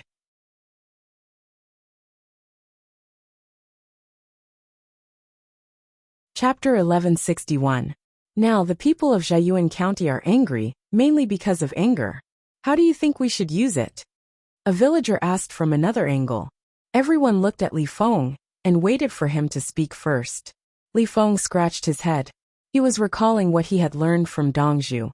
Dongzhu had taught him this kind of struggle before, but he could not remember it clearly because he had not encountered the actual situation. After thinking for a while, Li Feng said, "There are 3 ways. The first is to make it clear and vent the anger of the people against the Yin family. However, the Yin family will be on guard against this, and Yin Jie and the others will not focus on greed. The second way is to dilute it and let the anger of the people stay in their hearts. When Yin Jie and the others cause trouble, they will explode together. The last way is to guide them positively and tell them that the imperial court of the Tang dynasty is trustworthy. Tell them not to be disappointed. The chancellors know, and His Majesty also knows the local situation. Everything will be better. Everyone will work hard, build roads for themselves, and work hard for their own lives." The third way. I'm the third way too. The Li family Zhuangzi does not need to be so despicable, although we have many methods. Turn anger into strength and change complaints into trust. The third way. I agree. Let's discuss what to say. The villagers expressed their opinions and gave up on revenge. They worked from the perspective of the Tang dynasty. Qin Shui listened with her eyes wide open. Her vision gradually became blurry. She raised her hand to wipe her tears. She saw that the Li family Zhuangzi's villagers were very smart. They thought of many ideas, but in the end they chose the most righteous one. They did not use the people to target anyone. Instead, they helped the people do the right thing. This group of people seemed to be very skilled in scheming, but when it came to choosing, they gave up. Their own village listened to Li Yi. Li Yi would not harm their village. Next, let's talk about the specific road construction. There are too few people. We need to transfer people from other places. The villagers are good. Will they be paid? Li Feng finished one proposal and threw out another one. Ask the people of Jiayuan County. We don't count on the Yin family's money. We use the winged knights to hunt precious animals. The money belongs to the people of Jiayuan County. Let's give them food first. Buy a pig. We know how to cook, so let's try our best. We don't need to maintain the dignity of officials. Because we are not government officials. We are farmers of the Li family Zhuangzi. Dongzhu is an official. Sometimes Dongzhu cooks himself. Try your best to look at human nature. Don't be too good, but you have to leave a good impression. We won't pay those who don't work, unless they have lost their ability to work. The farmers began to discuss again, as if they had their own opinions on everything. Tan Shui was envious, and even a little jealous. How would she know that this was called a team? They had a common goal and analyzed and considered things from different angles. When it was confirmed, regardless of whether the others had other considerations or not, they had to do their best to complete this main storyline. When he didn't have an accurate train of thought, he needed to show himself. When most people had already arranged their thoughts, there was no need for a thorn in their side. Of course, they could keep their opinions to themselves. When they did, they could follow other people's train of thought. If this train of thought was discovered to be unworkable, then the others would have to listen to the arrangements and commands of those with reservations. As for the Li family Zhuangzi as a whole, it was stable. Li Yi's plan was carried out, but the method was different. This was the most valuable thing in the Li family Zhuangzi. It was the result of Li Yi's years of careful nurturing. Aren't you going to ask Li Dongzhu? Tan Shui still trusted Li Yi more. We will ask when there are problems during the operation. Dongzhu doesn't want us to ask him directly for everything. Anyway, it's not a big matter. Li Feng smiled. He wanted to prove that he had the same thoughts as the farmers. It was nothing more than leading the people to work and winning the hearts of the people at the same time. It wasn't a life and death battle. They drove away from the county in the middle of the night. The torches were lit, and the people were still working. They had no energy left. They relied on drinking soup to save on staple food. Without staple food, how could they have the energy to work? The horses arrived. They delivered the letter. Ha ha ha, scared. Zhang Jiuling and Huang An are scared. Give us promotions and let us reap benefits. Yen Bang received 2 documents. One was for Zhang Jiuling, and the other was for Huang and Zhang Jiuling's position, as patrol inspector was confirmed. At the same time, he also got a chance to be promoted. The people from the Yen family ran over to take a look, including the people from the Yamen, who relied on the Yen family. Good, this is our ability. Zhang Jiuling compromised and gave us benefits. Unfortunately, we still want to build roads. So what if he's a patrol inspector? He still has to consider the interests of the Yen family first. Pack up, pack up. I quit. You bunch of unruly people. Do you think I don't know you are dawdling? When the new county magistrate arrives, you will know who is good and who is bad. Ungrateful things. I gave you fish soup, and you still scolded me behind my back. Humph. Let's wait and see. The people from the Yen family were elated. They felt that their methods had worked. They were just like Li Yi's government officials. They felt that they had nothing to do, and were happily holding anti-corruption meetings. The next day, they were called for an investigation. Usually this was the case. There was no such thing as luck. How could they come back unscathed after being investigated? Dream on. The people listened and walked back with their heads lowered. There was no greater sorrow than despair. They envied the people in other counties. The people in other counties worked with Zhang Jiuling's money. They didn't have to buy tools themselves. They also ate well and received wages. They had always hoped that Zhang Jiuling would teach the Yin family a lesson. After the arrest that day, they were still happy. Who would have thought that the Yin family would come back? Now they were even promoted. Could Zhang Jiuling not do it? The people were sad. They felt that their lives were dark, and that the heavens were not watching. They could only get this little information. How could they know about the operations of the higher-ups? They also didn't know that there was a team that really cared about them, and was discussing a plan. After a night, the people of Kaiyuan County had nightmares. They slept on a straw mat like a corpse. The straw mat was made by them. If it wasn't for the hot weather, the low temperature in Guangzhou could freeze people to death. When the temperature was twice the temperature of the human body, people couldn't withstand the heat. When the temperature was lower than half the temperature of the human body, people couldn't withstand the cold. When they woke up in the morning, no one made hot soup for them. The group of people from the Yamen left happily and went to work in a more powerful place. The people were at a loss. What should they do? Should they still repair the road? Did they not care about anything when they left? 15 minutes later, a group of people arrived from the small path. They rode on horses. The horses carried cooking utensils and other messy things, including a lot of wild game. The people were curious. Who was it? There were a total of 330 people in the team. 300 winged knights and 30 villagers from the Li family Zhuangzi. Hurry up and set up the stove. Yin Jie and the others are too bad. They didn't even hand it over to me and left. It's not easy for me to check the accounts. Let's eat first and make food for our brothers and sisters. Li Feng urged the people to work. In fact, it was arranged.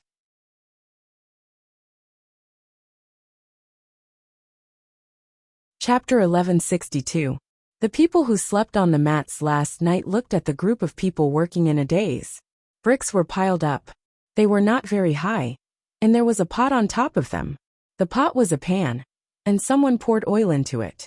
The big basin next to it was filled with cooked noodles. The other basin was filled with fillings, which looked like pork fillings.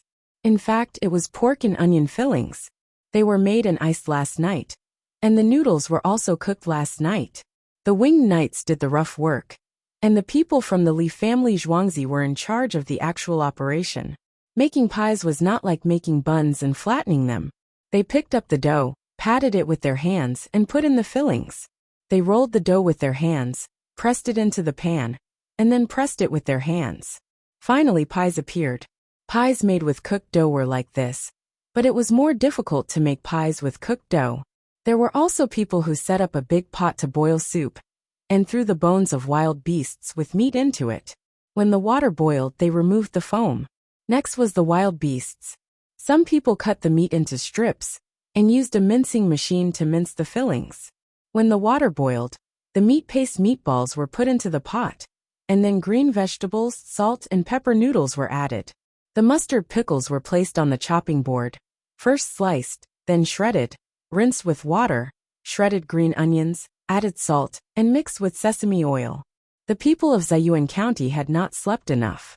They had just finished work last night, and now they were looking at them blankly. Who were these people? What were they doing? The winged knights were armed, and they did not dare to make a sound. They shouted for the others to get up, wash their faces, and stand a dozen steps away from them in a big circle. The fragrance of the meatball soup and pies appeared, and everyone sniffed. Who are you people? Finally, someone could not help but muster up the courage to shout. Didn't I just say that I replaced Yin Jie as the county magistrate? I am now the county magistrate of Ziyuan County, and I will cook for you. Yin Jie and the others all ran away and were promoted, so we came to replace them. We are directly responsible for the affairs of the county. In the future, you will listen to me for a period of time. Those who have not brushed their teeth, I have salt here. Wipe it with your fingers, or find a tree branch to brush it with. Just wait for the biscuits and soup. I'm from the Bahui family Zhuangzi of the Chang, and prefecture in the capital. I'm from the place where you can exchange them for coupons. Li Feng was flipping the pie. He directly flipped it with his hands and didn't mind that it was hot. Many citizens. They began to rub their faces, scratch their scalps, pinch their temples, and rub their eyes. Of course, they knew about the exchange coupons. They were very expensive, more expensive than the face value. Baishui Li family Zhuangzi had also heard of many legends. Anyway, anyone who met them would live a good life. Yin Shi had just been promoted and left, and now people from the Li family Zhuangzi were here? Oh God, have you opened your eyes? Are you dreaming? Someone pinch me, ouch.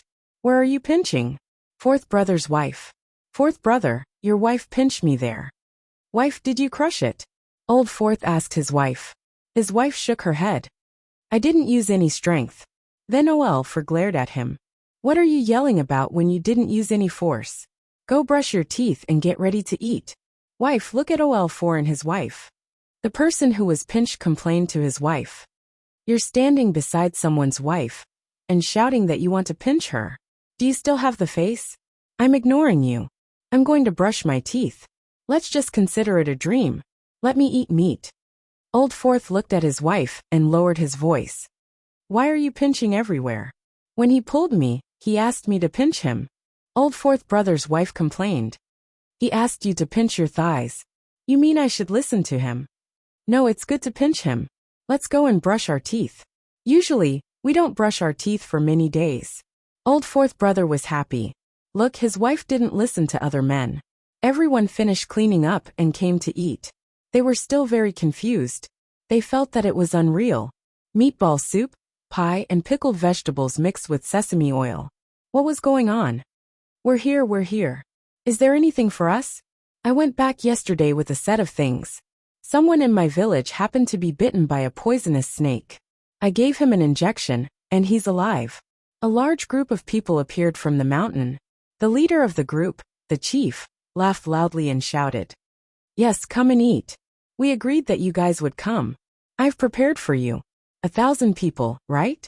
No more. If there's more, it can't exceed 500. Li Feng continued to wrap and fry the pie while shouting at the other party. 1,000 people who can work and children, come and take a look. That's enough. There are less than 500 people. Quick, go wash up and get ready to eat. The chief didn't care about his reputation at all. He brought many people, especially the children. He was so excited that he went crazy. Yesterday, he brought back a set of anti-venom serum. Coincidentally, someone in the village had been bitten by a poisonous snake. The snake was brought back and it was dead. He glanced at the snake and immediately found the corresponding anti-venom. He used his rough technique to insert it. Similarly, he didn't test the snake's sensitivity. The person who was bitten was at the base of his thigh. His entire leg and half of his body were swollen. He followed the operating procedure and inserted 3 needles in a row. Different needles could be used to deal with the same type of poisonous snake. Then, the person who was injected survived. His condition was okay now. The swelling had subsided a lot. Before he came out, he gave him another injection. Testing the snake's sensitivity was useless to him. If he injected the snake, he might live. If he didn't, he would definitely die. If he tested the snake's sensitivity, he would just die. In theory, his actions, how to put it, could be supported. Some people tested for skin allergies. But when a large dose was injected, there would be no problem. Sometimes the problem was very serious. This couldn't be completely described in medicine. He didn't sleep the whole night. He just looked at the people in his village who had been bitten by the poisonous snake. When the sky was about to brighten, he rushed over with the group. There were more than 300 children, mainly to see the world.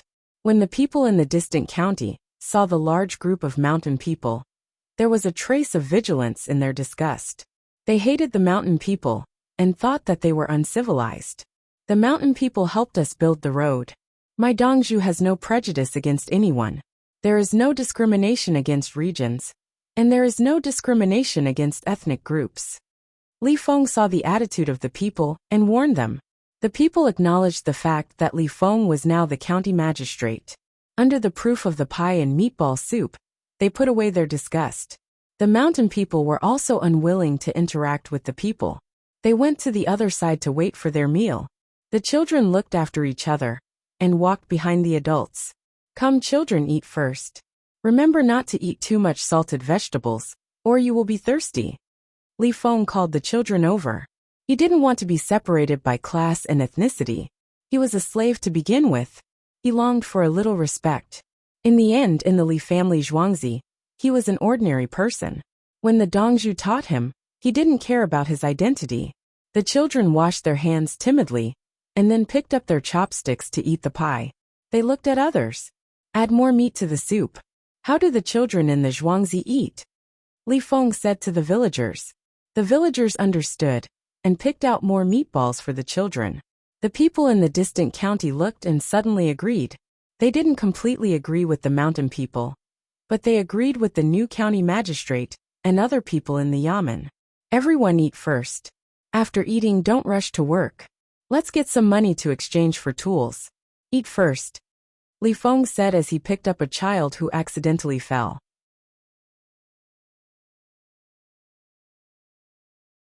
Chapter 1163. After lunch, the people of the distant county and the mountain people who ran down took new tools to repair the road. The children helped to lift the soil and stones. The winged knights put down their weapons and helped to build a simple shack. Li Feng brought people to ask the people who worked in the county about the situation. How many people were there in the family? How old were they? And whether they were men or women?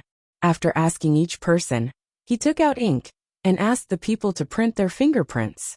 After being asked, the people quickly took the tools to repair the road. They worked hard. and were more than 10 times faster than before. 2 days ago, they used bamboo shovels to work. They could obviously scoop up more than half of the soil at once, but they had to scoop up 1/5 of it. He switched to a shovel and kicked it down. The shovel was full. 10 steps apart, the shovel slid out steadily. The tools belonged to the people. If the people knew where there were herbs and beasts, they would go and hunt them. When they brought them back, they would be counted as money, and bought the tools for the people to bring home. It was similar to Nanmen Limu and Tianjin City's horse bones. The people trusted the officials, and at the same time, they gained benefits through their own efforts. The mountain people brought tools. They were not very good, but they were also replaced with good tools. If the mountain people brought the tools back, they would have to pay back in installments without interest. The tools bought in bulk were cheap. The chief wanted to take them all, and the village would pay back later. In the afternoon, more people came. Some of the bailiffs who had left before returned home to report. They were very happy that they were going to be rich. The people in the county spread the news. They did not know the situation of their families, so they gathered together to cook and rushed over. The old man, the old lady, the older children leading the younger children, and the women with father and son working, all ran to the place where the road was being repaired. They saw many horses and people. The road was in full swing. The men in the county were bare-chested, and the women were only wearing underwear. The winged knights were also bare-chested. Autumn in Guangzhou was hot, even after the 3 hottest days. They used 2 people to cut the wood and tied the mats with branches. The wood was erected, and the mats were tied together. A shack was formed. It was not a shack for the 3 religions, but more like a house. After a section of the road was repaired, the shack was removed, and they moved forward. Usually, they would change places every few miles to save time. The fresh wood was heavy. 3 or 4 winged knights carried it over. There was no slacking. Under normal circumstances, only 2 people were required to carry the logs. If there were too many people, someone might not be able to put in the effort. The winged knights specialized in this. Everyone had to exert their strength, or else the wood would not be able to be lifted. The weight was designed that way. No one would slack off. Slacking off would harm their comrades.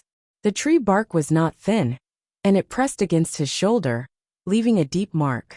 It was painful to look at. When handling wood and branches, when they hit the body, red lines would appear on the skin, and the skin would bulge. The winged knights remained expressionless. He was used to it. They had scars from their training, so they didn't need Li to remove them. Just keep them, it wasn't embarrassing. Anyway, a person with scars was more intimidating than a person with tattoos. Later on, the people in the county saw another group of people wearing khaki-colored official robes. They held tongs in their hands, and were writing and drawing. "Father, why are you here?" "This is the new county magistrate Li Mingfu. There are also the county deputy, county lieutenant, and secretary. They are all from the Li family Zhuangzi. Father, you can rest." "I can't leave." A person wielding a pickaxe stopped and wiped the sweat off his face. He greeted an old man from the group of people, and picked up the pickaxe again. "Didn't we agree to work, but not put in any effort? Do you think you can eat your fill if you risk your life?" The old man stared at him, and told him his plan. "Uncle Chen, don't scold him. We have to do it. The new officials are from the Chang and Ba Shuili family Zhuangzi. They will cook for us when they arrive. Li Mingfu is good at making pies." A woman beside the pickaxe spoke up. She was standing beside the man wielding the pickaxe. This man was the old man's youngest son. He had just turned 20 years old, and was single. The woman was 1 year older than him. She had a husband's family before. Her husband's family despised her for being poor. It was mainly because she was pretty and there were rumors about her. With this man, the 2 of them hit it off. The old man was shrewd and understood at a glance. He stared at her and said, "Why are your clothes so small? Where does the heat go?" "Understood, Uncle Chen." The woman quickly put on her coat. "Later, ask Zizi's mother to make a fitting undergarment for you," the old man said, and looked at Li Feng. "My daughter's clothes are small, but her breasts are big." "Old man Chen, why do you care?" A woman in her 50s came over. "Why are you talking about this?" The old man stared at her. He couldn't bear the murderous look in her eyes, and spoke to Li Feng. You'll pay? The old man knew that he didn't get paid before. No. Yin Jie and the others agreed to pay. Zhang Gong's Department of Shipping will not pay. My Li family Zhuangzi has money, but we can't spend it like this. Li Feng shook his head and explained the situation clearly. He then said, you need to wear clothes and shoes to work. We will make 2 sets of clothes and 2 pairs of shoes for you. You need to eat. There will be meat for every meal. Okay. The old man understood. They didn't pay directly but gave benefits. It was a rule. But Li Feng had something else to say. Provide the approximate location of the beasts, and help to gather herbs. We will pay for it. Another villager added. Now we need grass curtains to block the gaps in the shacks to prevent mosquitoes from entering. You can go back and do it. We will pay for it. When the roads are repaired, the curtains will be given to the workers. Everyone, including the workers, understood. They wouldn't be paid, and would be compensated elsewhere. It was equivalent to weaving curtains for one's own family. The imperial court would pay for it. The old man's fingers moved as he prepared to weave the curtains. At the same time he reminded, I heard that someone from the Yin family has been promoted. It won't be easy for you to do things in the county office. There are other people from the Yin family here. My family's Dongzhu is a high-ranking official. Why would he care about a small county like yours? Li Feng was firm, and gave the people confidence. Good. The old man was happy. Now that he had someone to rely on, the situation had changed. They took out the food they brought, and gave it to Li Feng and the rest. They could eat for the night. When the sky turned dark, the people who came back went back. They prepared to start making curtains for their own families to block mosquitoes and earn money. The people who had eaten continued to work. They said that when they were tired, they would sleep until the sun rose. The children of the villagers couldn't take it anymore. After eating, they went to bed early. Li Feng and the rest brought 100 winged knights, and rushed to the county to collect the accounts. They believed that the accounts were messy now. Many of the accounts weren't recorded. At this time, the accounts were the most authentic. The people of the Yin family had probably been promoted, and weren't afraid of people checking the accounts. Will there be a fire? Burn it all, including the accounts and the storehouse. A villager thought of a possibility. Afraid that people would check the accounts, they might as well burn it. There were no accounts to check, so the items in the storehouse were also burned. Such things happened in any era, especially when it came to grain management. This included replacing old rice with new rice. Chapter 1164. The storehouse is empty. All the storehouses are empty. Li Feng and the others arrived at the county government office.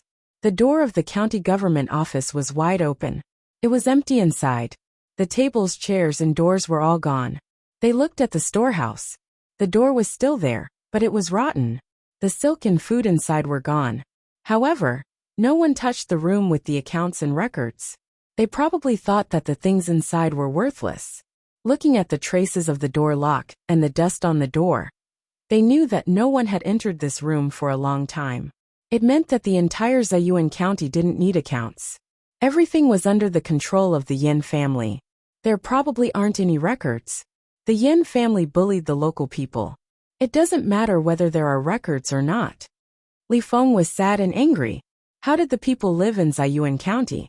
How could the Huang family of provincial governor Huang and not know? The emperor was far away. Ziyuan County isn't registered.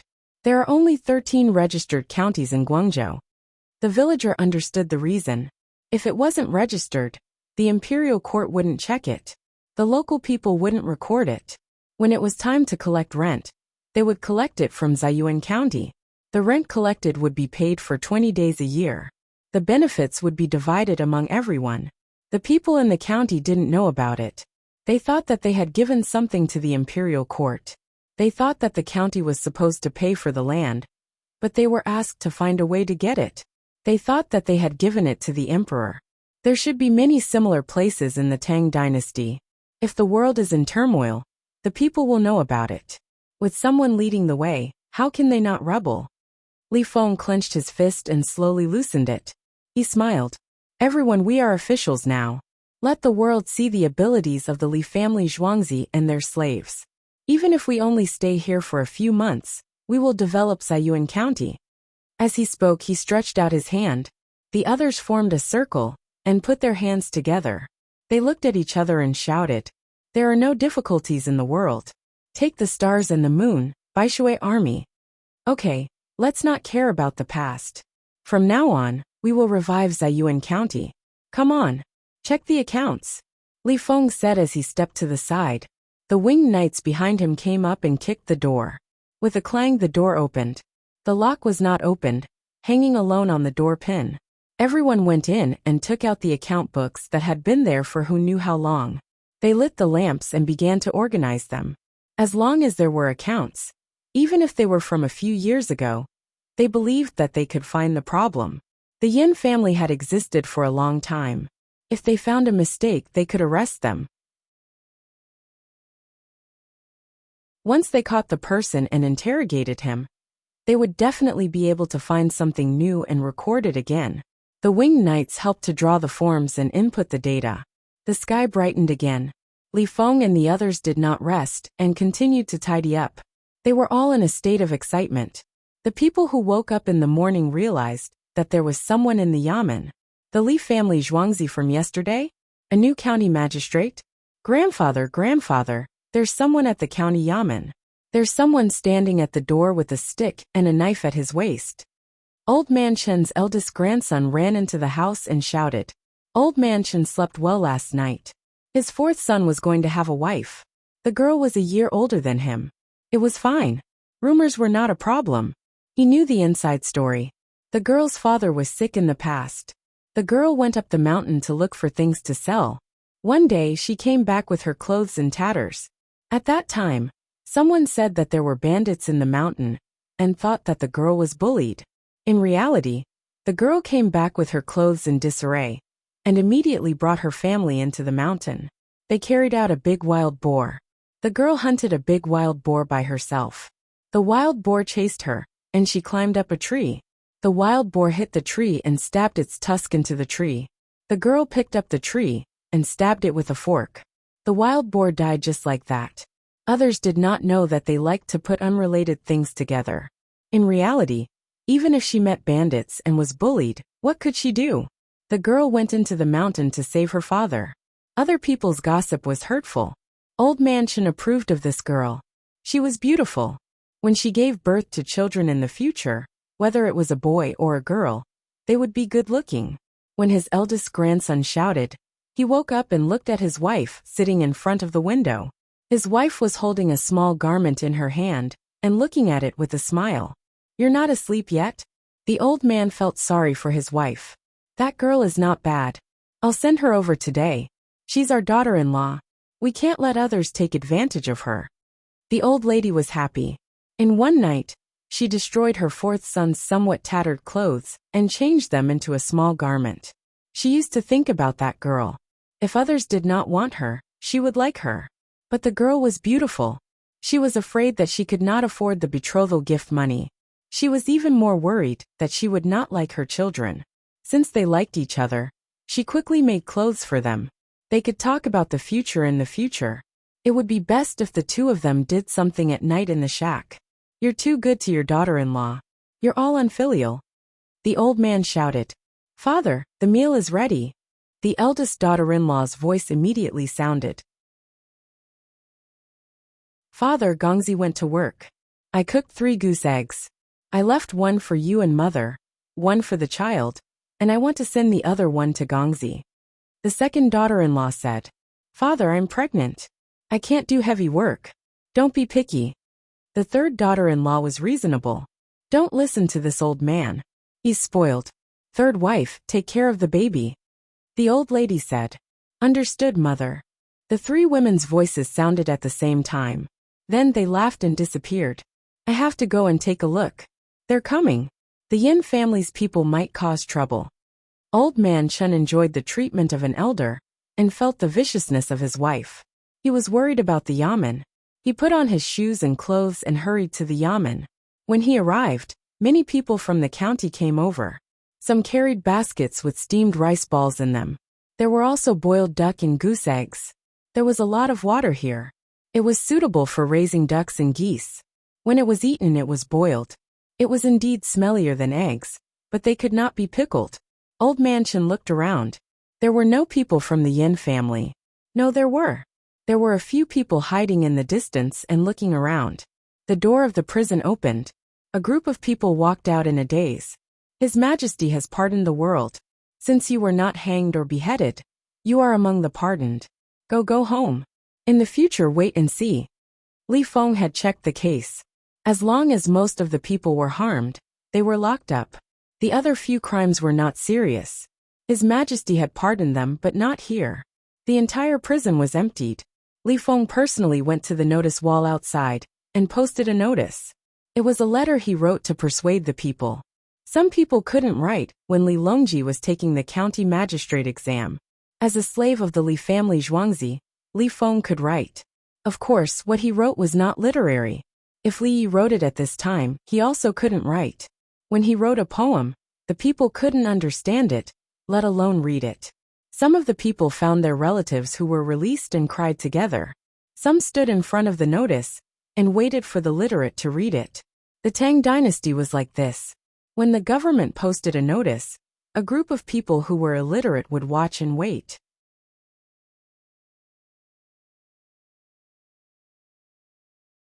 Chapter 1165. From now on, if anyone in your family is sick, bring them to the government office. The government office will find a doctor to treat them. It's free. The government office has changed today. The new official is rich and won't ask for money. If your family is not good at farming and doesn't have good tools, go to the government office and ask the county magistrate for help. If you can't find anything to do, go to the county magistrate for help. If you were wronged by the previous county magistrate, go to the government office and tell the officials secretly when you go home in a few days. I'm the new county magistrate. I have a big backer. Even Zaifu has drunk with me. We'll bring the winged knights here. No one can stop the winged knights from killing people. Only His Majesty can. The officials of the Li family Zhuangzi have seen His Majesty for a few years. His Majesty even patted us on the shoulder. Someone read a letter to persuade the people to rest assured and let the people know how powerful they were. Other than the patting on the shoulder, they were not wrong about other things. For example, they had eaten with Zaifu and met Li Longji. They had met more than a few times. They could see each other almost every day. Most of what Li Feng said was true. Even if he asked His Majesty to pat him on the shoulder, if he made this request, Li Longji would really pat him on the shoulder or rub his head. He was more practical, unlike some religious people who bragged. For example, a certain senior monk. Let me tell you, he was walking on the road that day and suddenly encountered a tornado. At that time, he fell to the ground and silently recited some scriptures. The wind couldn't get close to him. There was no video. Just listen and don't say anything wrong. If you say it's impossible, this religious propaganda will tell you. If it's wrong, the senior monk will bear the responsibility. You can't say it. If you say it, it's your fault. You have to bear the responsibility. This kind of situation happened in Li Yi's country, when there was a legal system. It was very interesting. Now in the Tang dynasty, the people were more easily fooled. Li Feng was not fooling. He was practical. If you have any problems, come to me. I'll deal with it for you. Several chickens in my family have been eaten by yellowskins for many years. It's useless for me to report it to the government. Are you going to do something about it? Someone shouted loudly after he finished reading. Yes. Li Feng stood at the side, holding a booklet. He did not follow the bureaucratic procedures. For example, who to look for first, then go back and wait for the news, file a case, provide evidence, and then do what you want to do. All the procedures had been bypassed. This was just a small county. Was it really to maintain the law that they had to go through so many procedures? Dogmatic procedural justice was a problem in itself, because it was enforced by people. The original intention of the program was to prevent people from getting hurt. It was to prevent problems from occurring when the law enforcers targeted people. But most of the time, It was used to target everything, including situations that had nothing to do with people committing crimes. Didn't the law enforcers know? Of course he knew. Why not take the initiative? Hee. Are there any additional benefits? If not, why should I help you?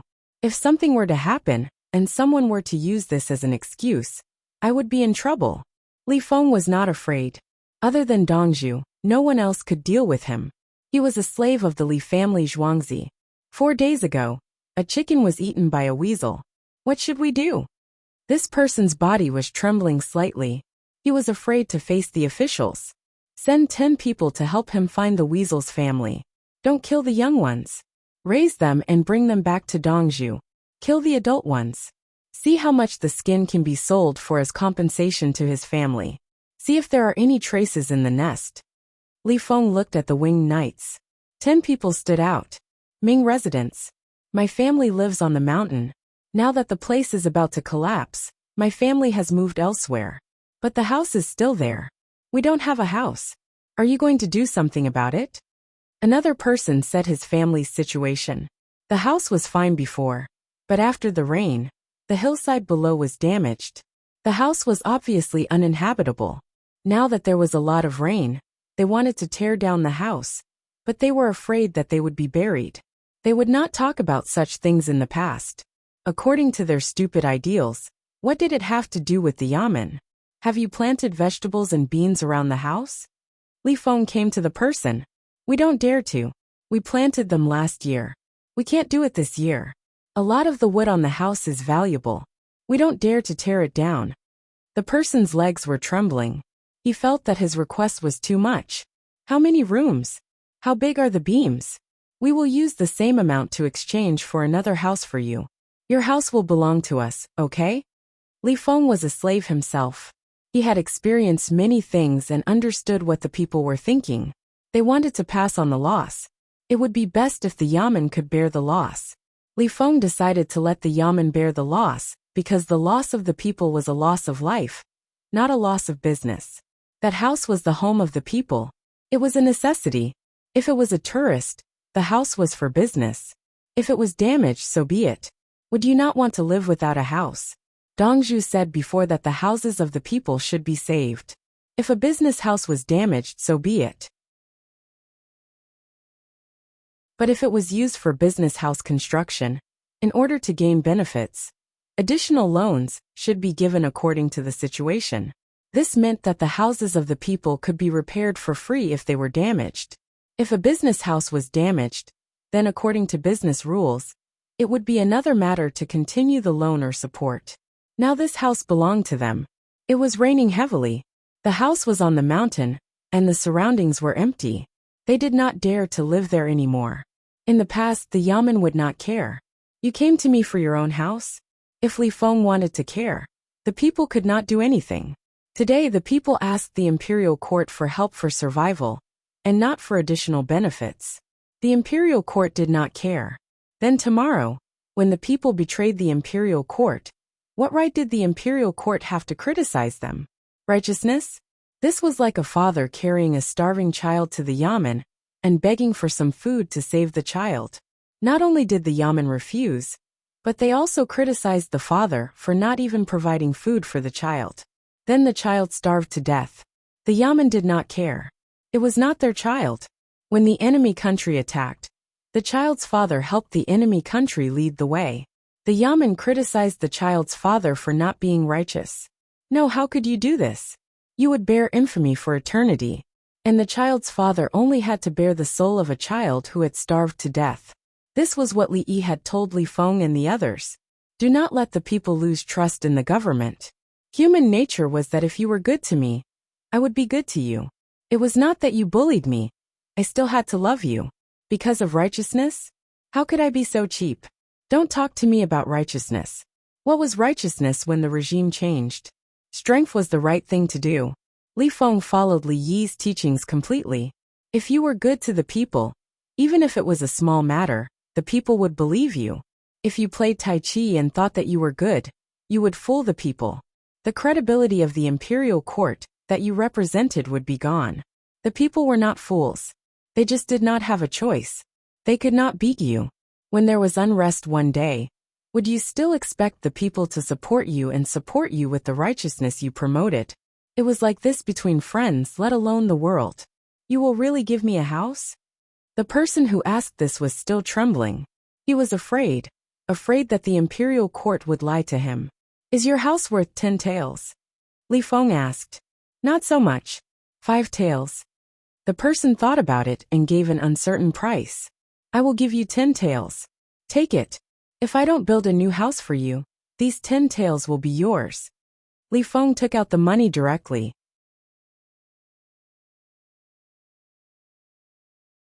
Chapter 1166. No, I'll trust you this once. I'm a little scared.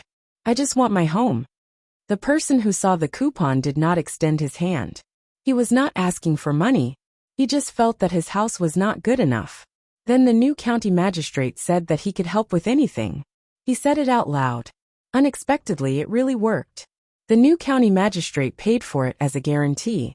Go to the hill where his house is and see what's going on. Li Feng directly ordered the winged knights. He did not have the authority. He was pretending. Fortunately, the winged knights gave him face. Everyone had the same goal: to make the local people trust the imperial court more. The winged knights represented His Majesty. Yes, send 20 riders to check. The winged knights rode 20 riders out. The people were watching. Some people went to the road construction site yesterday and found that the situation had changed. Today the new county magistrate came. Even if there was no handover, the administration seemed to be more powerful. Since everyone is here, let's have lunch together. I'll cook a few dishes for you. Li Feng sent the winged knights out and said to the people who came over with a smile, Li Mingfu, they said that the pies you make are delicious. Is it true? An 8 or 9-year-old boy held his 5-year-old sister's hand and shouted to Li Feng, there's no filling. We checked the old accounts last night and did not have time to make the filling. But today, the mountain people said that they brought wild animals here. I believe them before noon. When they come, I'll make a dish for you. Is that okay? This is your sister? Little sister. What do you want to eat? Fat or thin? Li Feng walked a few steps closer to the boy and said to the brother and sister, red braised pork. The little girl heard from the merchants that red braised pork was delicious, but she had never seen it before. Then let's kill a pig now. I'll make it for you. Whoever has a pig will buy it at a high price. Li Feng agreed. Soon a pig was rushed over. Li Feng personally butchered it. The blood was left to make blood tofu. He specially chose good streaky pork and set it up in a pot to cook. One time he stir-fried it with a spade. The main thing was to stir-fry sugar and seasonings.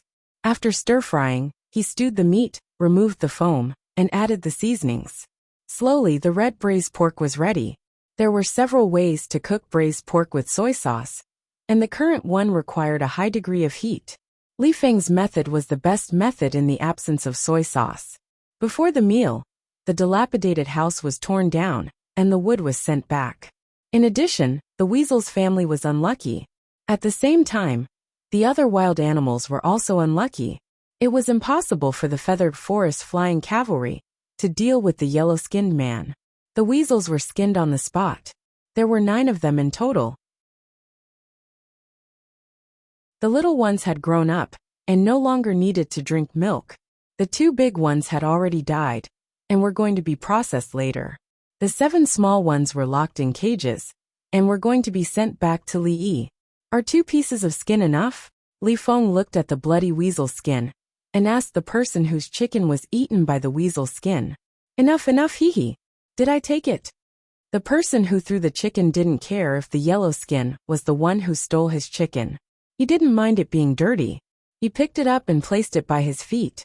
Then he looked around and rubbed his hands on it. When the people who lived in the dilapidated houses saw the main beam and the horizontal beam on the ground, they were also delighted. The most difficult thing to find when building a house was the beam. With the beam, the other things were easy. Tell me where it belongs to you. We'll build a new house for you, Li Feng said to the person. There's a place. My family has a place. We live in a shack. The empty space next to the shack is where we plan to tear down the house and build a new one. The people in the dilapidated house squatted down to look at the beam. If the horizontal beam was bad, they could change it. The main beam seemed fine. It would take many years of savings to get such a large main beam. They were going deep into the mountains. The big trees outside were not allowed to be cut down. They hired people to go into the mountains and find the trees to chop them down. They were peeled and dried. If they didn't crack or change shape, they were good beams. If they cracked or changed shape too much, they had to find them again. Usually, when they went into the mountains, there would be people who were familiar with them to see which trees were good. "Everyone, wash your hands and eat," Li Feng called out again. The people were already waiting with their cutlery. The little girl stood beside the big pot and kept swallowing her saliva. She had only heard of the dish red braised pork from others. She had never eaten it. Now that she smelled it, it smelled so good. There were 2 big pots of red braised pork. After it was done, it was put together with the taro to stew. The top was rolled into a pancake and covered with flour. It was a type of pancake. The main dish was made together with the main dish. This dish was not called one pot from the farmer's house. One pot from the farmer's house was corn pancakes. The pancakes were placed around the big stove. In the pot there were beans, potatoes, corn, meat, noodles, cabbage, and so on. They were placed randomly. It was different from a random stew. Li Feng first served the children in the county. He mainly served meat and put a big pancake. Beside it, there were some salted vegetables made temporarily. With pork bone soup and various pig organs, everyone started to eat. Li Feng and the others ate together. The winged knights did not touch the meat. They tried their best to drink the soup, pancakes, and salted vegetables. One mouthful of pig was not enough for the winged knights. They had a big appetite, and just some soup was enough. The people ate and stopped. The children noticed the situation and looked up. "You guys eat. Take out the ribs from the pot and eat the meat. If you don't eat, how can we eat?" Old Chen shouted. "Yes, take them out and let you guys eat the bones. We have some vegetable soup to eat." Another person supported and got up to think of a way to take the bones. After 15 minutes, the winged knights nibbled on the bones and ate with the people again. The people had smiles on their faces. A meal was not important to them. They did not lack these few mouthfuls of meat. They knew how good the new county magistrate and His Majesty's private army were. The county magistrate also knew how to cook delicious food. When he said he would help catch the weasel, he caught the weasel. When he said he would tear down the house, he went up and pulled down the beam. Following such an official would lead a good life in the future. I want to report the Yin family." One person could not help but start to say how many bad things the Yin family had done. Others added, even if the Yin family's people were not far away, they did not care. The weather will gradually turn cold. The Tang dynasty's territory is too big, and the situation is different from place to place. Therefore the Kong bed will be promoted. I will take out a few more coal mines that are easier to mine. The Li family Zhuangzi and Li Yi spoke to Li Longji and the 3 chancellors. Many people came today, mainly to ask about the Yellow River. Li Yi did not want to say that the Yellow River had been arranged. His gaze was on the Jiangnan area in winter. It was cold here in winter. He had a question at that time. Where were the cardiovascular diseases the most? Of course, it was the Jiangnan area in winter. There was no heating or air conditioning, so the temperature was low. The human body lost a lot of heat, and the body's functions would decline quickly. Write in the newspaper that children under 5 years old should be held more during the day and placed next to the wife when sleeping at night. Li started to give orders again. This time, it was aimed at the problem of infants. What about the Yellow River? The most important thing in war is victory, not time. You have to rush to attack. More than 100,000 Tang dynasty soldiers are trapped there. Song Jing found a chance and quickly criticized Li Yi.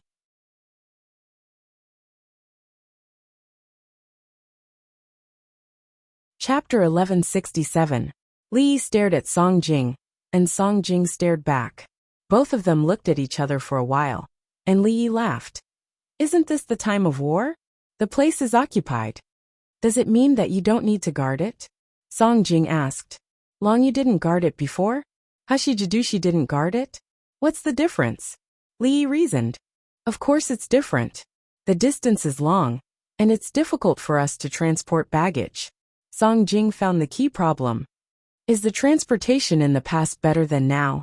Is it faster, or more things are transported? Li asked with a smile. Isn't that because of you? Without you, how can they supply? Song Jing said confidently. Oh. Li nodded and cupped his fists to express his gratitude. The others looked at Song Jing and did not say anything. Song Jing smacked his lips. The source of the Yellow River needs to be warm in winter. How can there be coal mines? Li took out a map from beside him, spread it out, and pointed to a few places. There are coal mines here. He then pointed to a place beside him.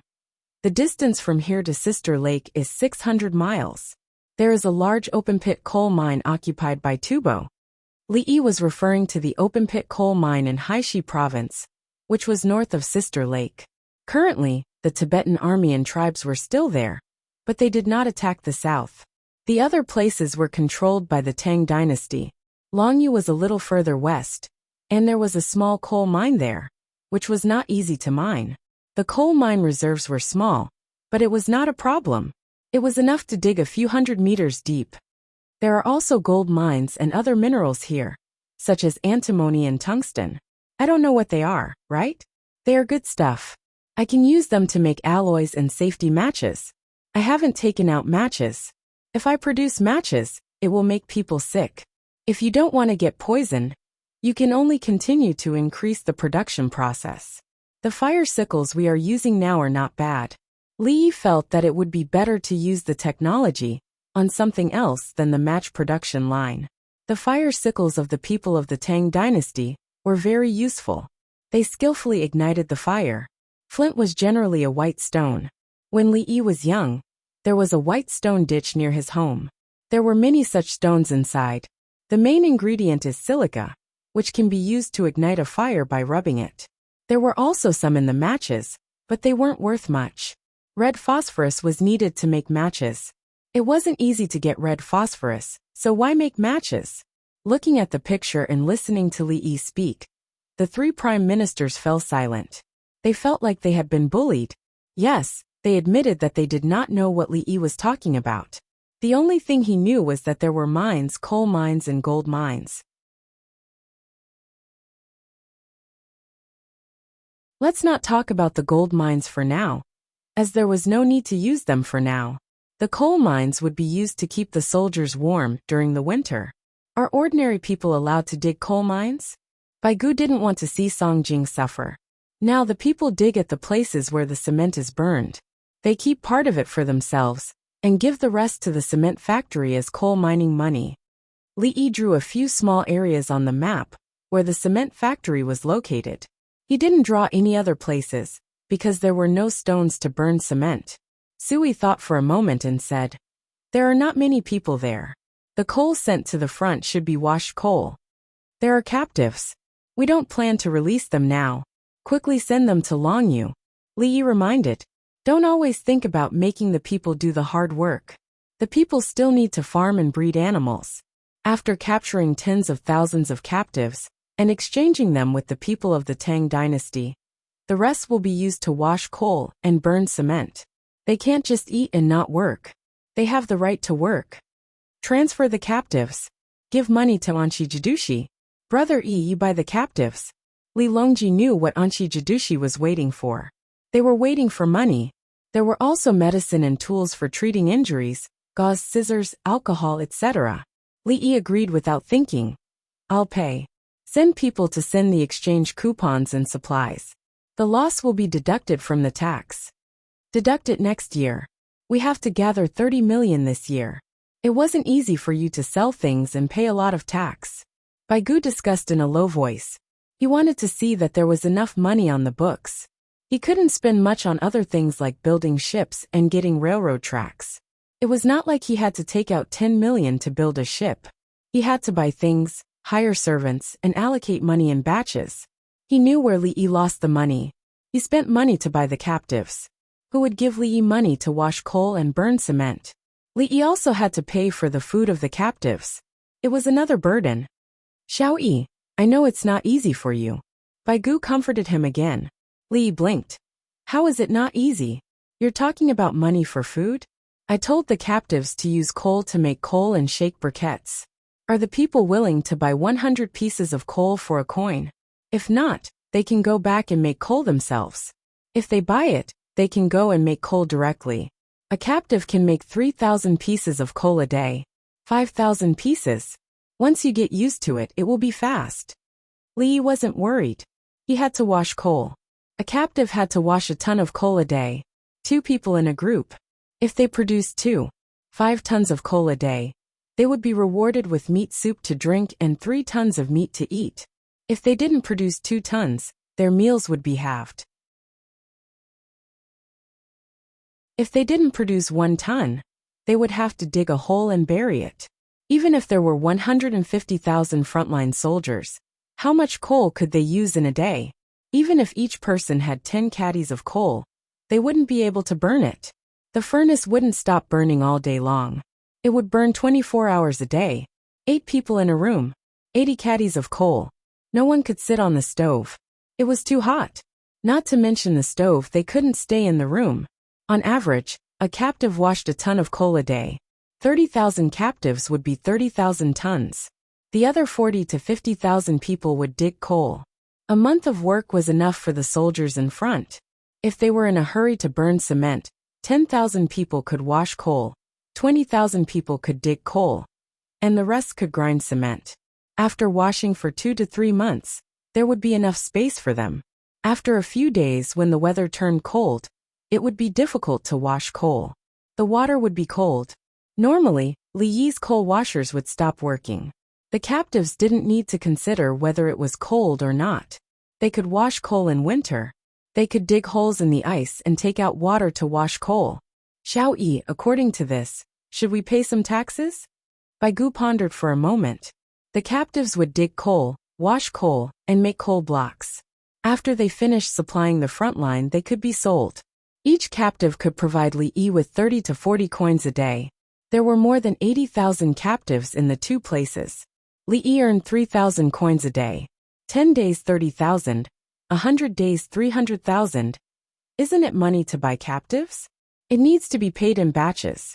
1 captive is 50 coins. More than 80,000. You only earn 1 million a year. Li Yi felt wronged. He couldn't give in anymore. He now had more than 12,000 captives. They were basically working for free. They didn't ask the imperial court for money. Baigu nodded and suddenly shook his head. You think 25% a year is too little? Let me pay. I have money in the Ministry of Revenue. Okay, I'll give it to you. Li Yi readily agreed. If you have the ability, you can earn money. I don't want it. Then you can give me ideas. I can guess that you will use them to earn back your capital faster. Baigu couldn't think of how to earn money. Digging coal and washing coal was definitely not the way. Li Yi looked at him. Do I owe you? Okay. Baigu nodded. If there was money to be made, what was there to be ashamed of?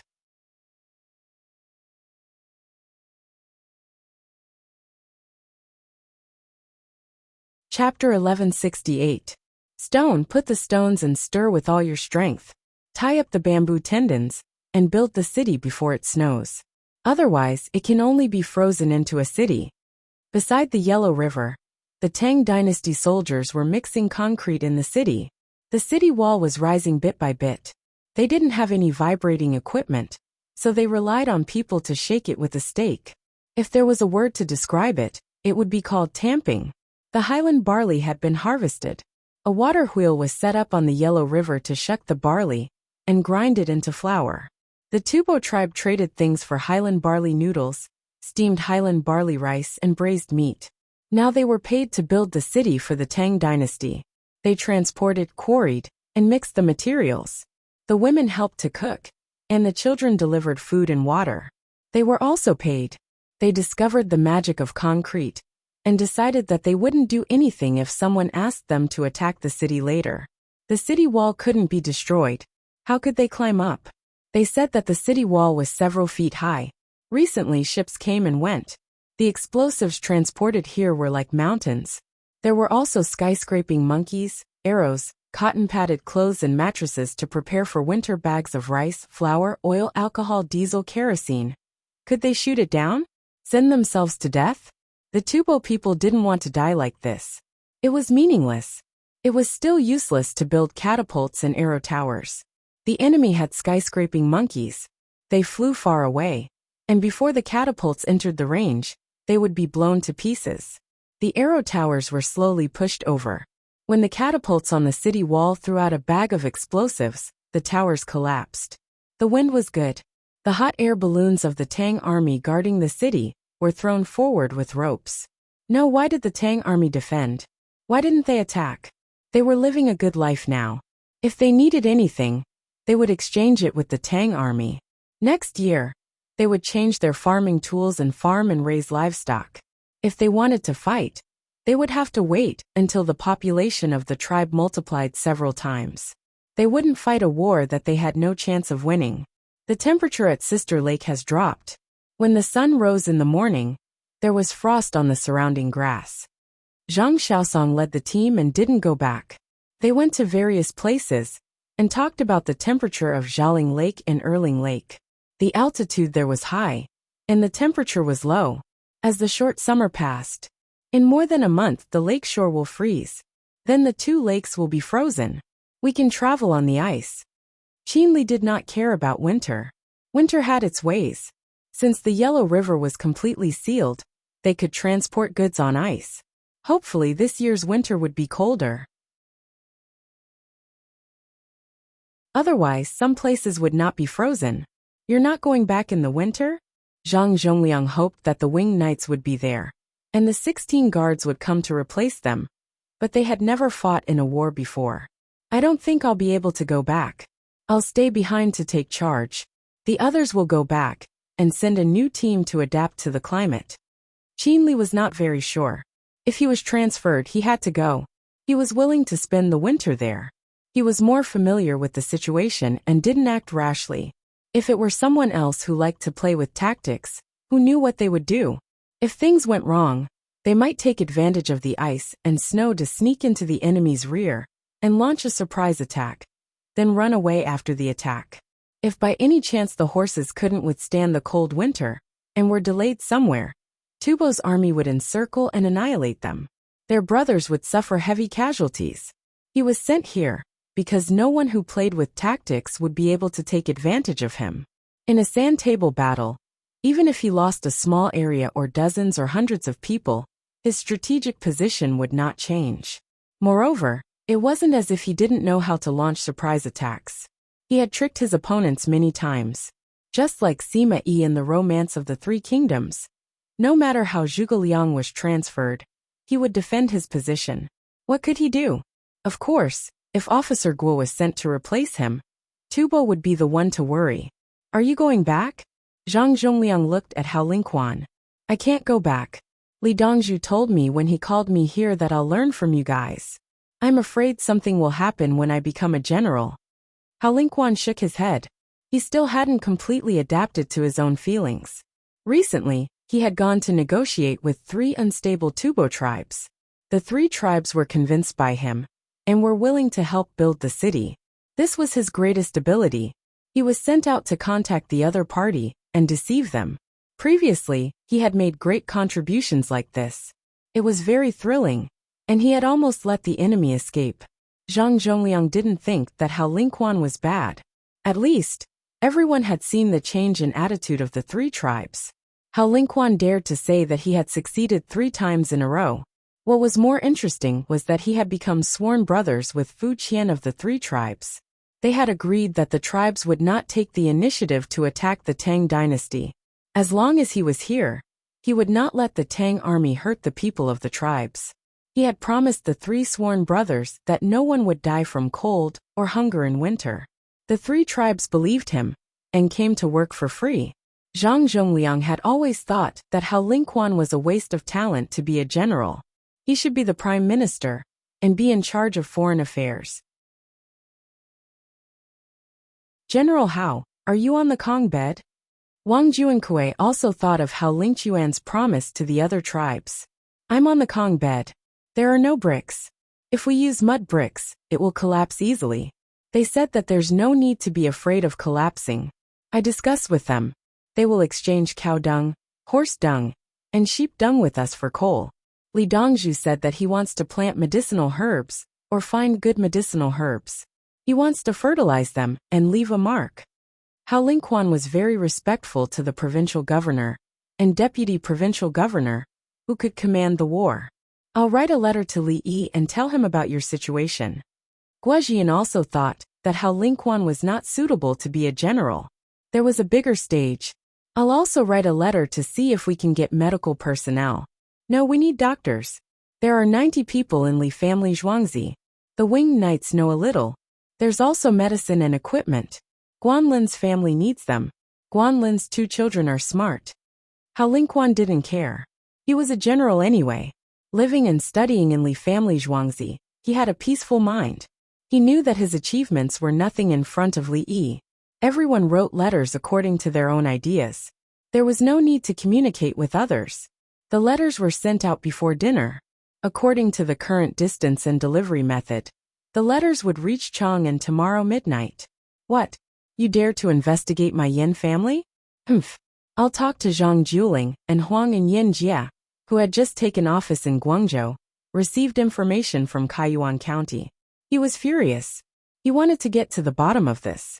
Zhang Juling and the others were eating steamed rice noodle rolls.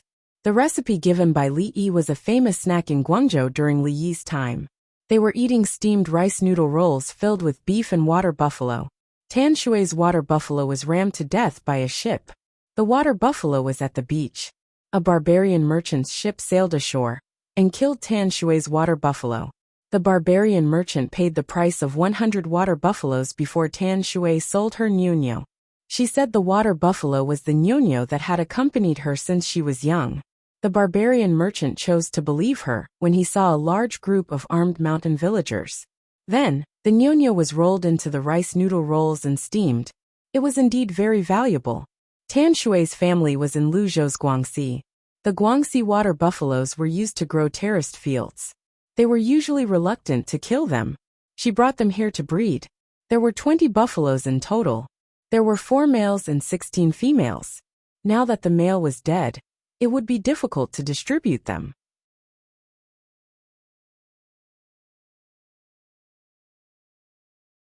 Chapter 1169. Li Dongzhu is always able to think of strange ways to cook. First, he makes the noodles, then he wraps the noodles and steams them. Tan Shui was in a very good mood. She earned back all the money she spent on the 20 water buffaloes, and it was 5 times the amount.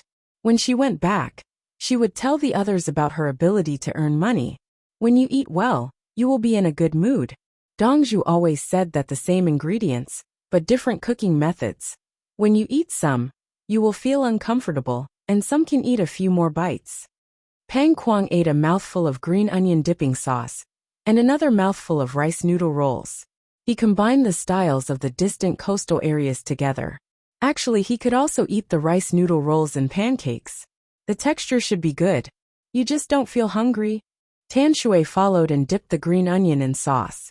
After eating a mouthful, she closed her mouth and exhaled through her nose. Her tears flowed out. She chewed and swallowed, took a deep breath, and wiped her tears. This nose is good when it is cold and blocked. Green onion dipped in mustard is better, but don't eat garlic. Garlic is spicy. If you eat it for a long time, you won't be able to stand it. Especially if you eat too much raw garlic, your stomach will feel spicy. At this time, you can only drink more soup and eat more sweet things. Jianqing didn't eat green onion dipping sauce. He got wild vegetables himself. He washed them clean and dipped them in sauce. He didn't touch the green onions. He brought 1,000 winged knights over. There were Maras in the team. When they were resting at night, they got together with a male horse. The Maras strangely hated the smell of green onions. He distributed the goods on the Maras to the other horses, and took care of them alone. They were all military horses. If 2 military horses gave birth to a pony, the possibility of it being a military horse was very high. At night, he had to add night grass for the horses. He was afraid that the smell would be too strong and affect the Mara's health. How much was a military horse worth? Ordinary people couldn't afford it anyway. The key was not the price of the horses, but the attitude of the cavalry towards the horses. Let me go over. I want to ask, what does Zhang Jiling mean? When everyone was eating happily, there was a shout from 10 steps away. Mr. Zhang, Yin Jie is here. He looks very angry. Someone came over to explain the situation. Ask. Huang An said as he picked up a piece of rice noodle rolls. The rice noodle rolls was like the dough rolled out of the intestines. It had nothing to do with the intestines. The rice noodle roll without stuffing was just like the dough skin. The rice noodle roll with stuffing would change according to the shape of the stuffing during steaming, just like the large intestine. Let him come over and talk. Qin Shui was particularly disgusted with Yin Shi. She always wanted to find an opportunity to beat her up. She had more people. The Yin family was located in a small county, and there were only about 300 people in the family. In her eyes, she didn't care about them at all. The best family in her heart belonged to the Li family Zhuangzi. There was a group of captives outside the camp, surrounded by 16 guards. After crossing the bridge, there was a settlement of more than 100,000 people, and the winged knights were overseeing it. Zhuangzi was filled with flowing water, and children were running around. The canteen was so big that there was food at all times. His own village had to learn from them. As for the Yin family, humph. You should be glad that you are from a small family in Guangzhou. If you're in Lu Zhou's shoes, I'll show you what the rules are. As for the Huang family in Guangzhou, this was still okay. He did not dare to casually dig into their roots. A short while later the person returned. He said that Li Feng and the others are investigating the Yin family and driving Yuan County. Tell him not to make a fuss. I want to ask him about the barbarian merchants. Tell him to think about it before he comes to me. Zhang Jiling instructed without even looking at the person. Eunuch Zhang, what else is there to say? Just investigate his family. Qin Shui was anxious. How could things be like this? Zhang Jiling gave Qin Shui a look that told her to calm down and said to Huang An, you should calm down and give Yin Shi some peace of mind. Of course. Huang An smiled in response. Qin Shui wanted to say something, but Jian Qing lowered her voice and said, Little Miss Qin, learn more. Learn what? Qin Shui looked over. Learn how to deal with it. Eunuch Zhang's words were oppressive. He asked Yin Jie to consider it. If Yin Jie considered it, he would be at a disadvantage. At the same time, he wasn't in a hurry to call Yin Jie over. He wanted to analyze the reason and think of a solution. For now, he was only delaying it for a short while. When it was truly troublesome, it would drag on for a long time. For example, a few days or a few months. One is to see the other party's tenacity. The other is to deal with them indirectly. It's like this between people and countries. In war, there are more negotiations, more considerations, and more probing. Jianqing knew that Dongzhu valued the Tan family's stronghold. That was why she patiently explained the strategy. Delaying was also a method. Qin Shui frowned when he heard this. What's the use of delaying? Build up the spirit in one go, weaken in the second, and exhaust in the third. For example, your father, brother, and daughter went to Chang'an. You're lucky you met Zhangsun Xian first. Zhangsun Xian wants to throw such a big problem on Dongzhu and make things difficult for Dongzhu. That's why he sent someone to send you to the Li family Zhuangzi. He doesn't have good intentions. Dongzhu doesn't care. When he knows about your situation, he immediately welcomed you and helped you think of a solution. Dongzhu is looking for peace in Luzhou and the surrounding provinces. He's focused on the Tang dynasty. You have to thank Zhangsun Xian. He arranged the right place for you. If you change the place, you can just wait to be delayed. Jianqing revealed the truth. That was all there was to it. Ha! Qin Shui was slightly stunned. Why? Li Dongzhu didn't delay. If the 3 prime ministers didn't go to Zhuangzi, he would have sent someone to bring us to the government affairs hall. There's no need. Would Dongzhu consider others? Dongzhu is very domineering in his actions. Only those who are not confident enough would use such a method. Jianqing glanced at Zhang Jiling as she spoke. I'm not confident enough. So what? I'm overseeing a region. Shouldn't I consider the local clans?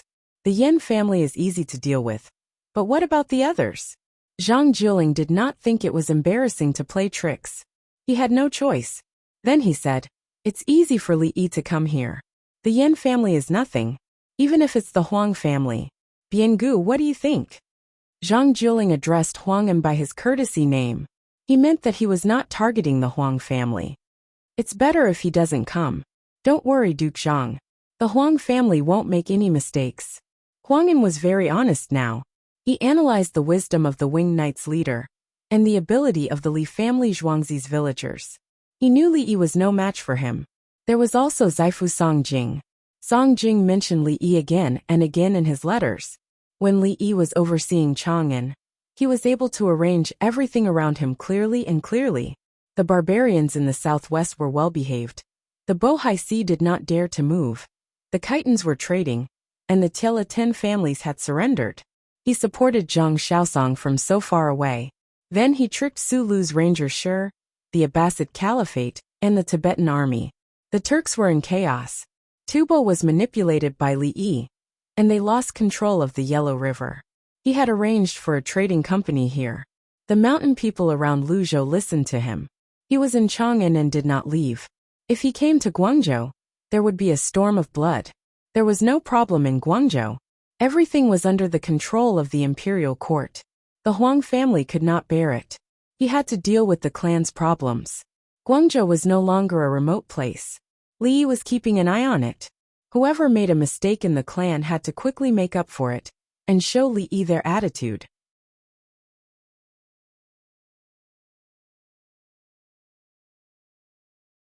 Chapter 1170.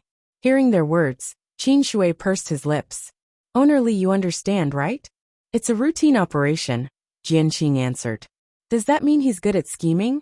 Qin Shui was disheartened. The owner doesn't scheme against his own people. In the owner's heart, you mountain people are his own people. Jian Qing understood. "That's right. We're his people. Li Dongzhu is always thinking of ways for us. Let that person come over. If it doesn't work, I'll send troops to destroy the Yin family." Qin Shui was happy again. She thought about it and realized she was not being schemed against. Li Yi did not ask for money from her. He even gave her tools, money, the location of the mine, and the method to protect the terraced fields. Who is it again? What's Provincial Governor Lu Zhou's name? In any case, that person brought them back. Yes, that person. When Qin Shui was happy again, Yin Jie walked over angrily. He was about to throw a tantrum when Wei Yefeng, who was sitting there, suddenly coughed. Yin Jie instantly recalled that night. Someone wanted to burn him alive. This was it. "Eunuch Zhang, I've been wronged." Yin Jie changed his attitude. "I know." Zhang Jiling nodded slightly. He looked at Huang An. "What did Biangu say?" "Sit down and talk, sit down and talk." Huang An said to Yin Jie to appease him. This was all a trick. Some played the good cop, some played the bad cop, and some tried to smooth things over.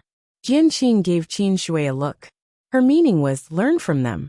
Qin Shui, who was in a good mood, nodded lightly. She just realized Eunuch Zhang was not so righteous. He knew how to scheme. How would she know that Zhang Jiling's successor would be the Grand Chancellor? How could he become the Grand Chancellor if he was not capable? The Yin family has been working hard in Ziyuan County.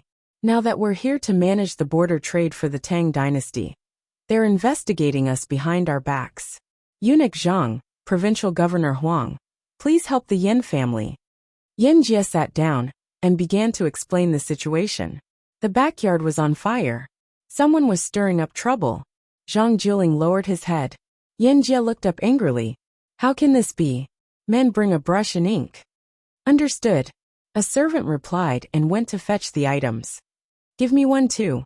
I've been watching the Yin family do things. The people in Guangzhou are living a good life. Roads are also being repaired in Driving County. Huang An added, looking as if he wanted to seek justice for the Yin family.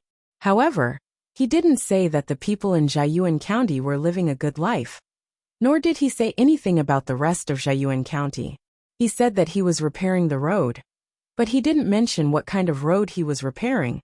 And he didn't mention how he was repairing it. Before long, the 4 treasures of the study were placed on the table. Zhang Jiling wrote first. I trust the county magistrate of driving Yuan County and the others. The investigation of the Yin family's corruption and crimes is not true. It was just this one sentence. There was no beginning, and no one knew who it was addressed to. There was no signature, and no one knew who it was. However, he had stamped it with his own seal. Huang An looked at what Zhang Jiling had written and narrowed his eyes. He also wrote, there are many inaccuracies in the investigation of Yin Jia and his family in Zhangyuan County. I hope you can investigate in detail. Then he also stamped the letter. When the ink was dry, he folded the letter, put it in the envelope, and sealed it with lacquer. Zhang Jiling did the same, and there was no problem at all. The two of them handed the letter to Yin Jia, asking him to help deliver it. Yin Jia didn't delay at all. He thanked them and ran off to deliver the letter. Mr. Zhang, why are you helping him? Believe it or not, I will also write a new letter to Li Dongzhu. I will tell him that you have betrayed him and that you will burn sky lanterns. Qin Shui was about to cry. She couldn't understand poems, but she could understand the contents of the two letters. She looked at Zhang Jiling with red eyes, and then sneered at Huang and don't. Miss Qin, listen to my explanation. Don't attack my Huang family. Huang An was also about to cry. What do you mean? You want to lead troops to attack me? Tell me. Qin Shui clenched her fist. Okay. I will tell you. The most important part of what I wrote is not true. Mr. Zhang also wrote the same thing. Not true. What do you mean by not true? Huang An's desire to live was very strong. He quickly said, you mean not true? Qin Shui was still clenching her fist. How is that not true? For example, if you send 10,000 soldiers to attack my Guangzhou, my military officer will say that you sent 3,000 soldiers. If I say not true, does that mean that you didn't send any soldiers to attack me? Huang An gave an example. If there were 10,000 soldiers, he would say 3,000, and then he would give a false statement. It can be more or less false, right? You all didn't tell the truth about the Yin family's matter. In fact, what you want to say is more serious. Qin Shui instantly understood. There was an example. Zhang Jiling and Huang An nodded. That's right, that's it. This saying was more common during Li Yi's time. Once something was said, the official reply was not true. Why would they say that? There were several reasons. They really didn't understand, but they couldn't not respond. They knew that the problem was serious, but they thought that the local government could solve it.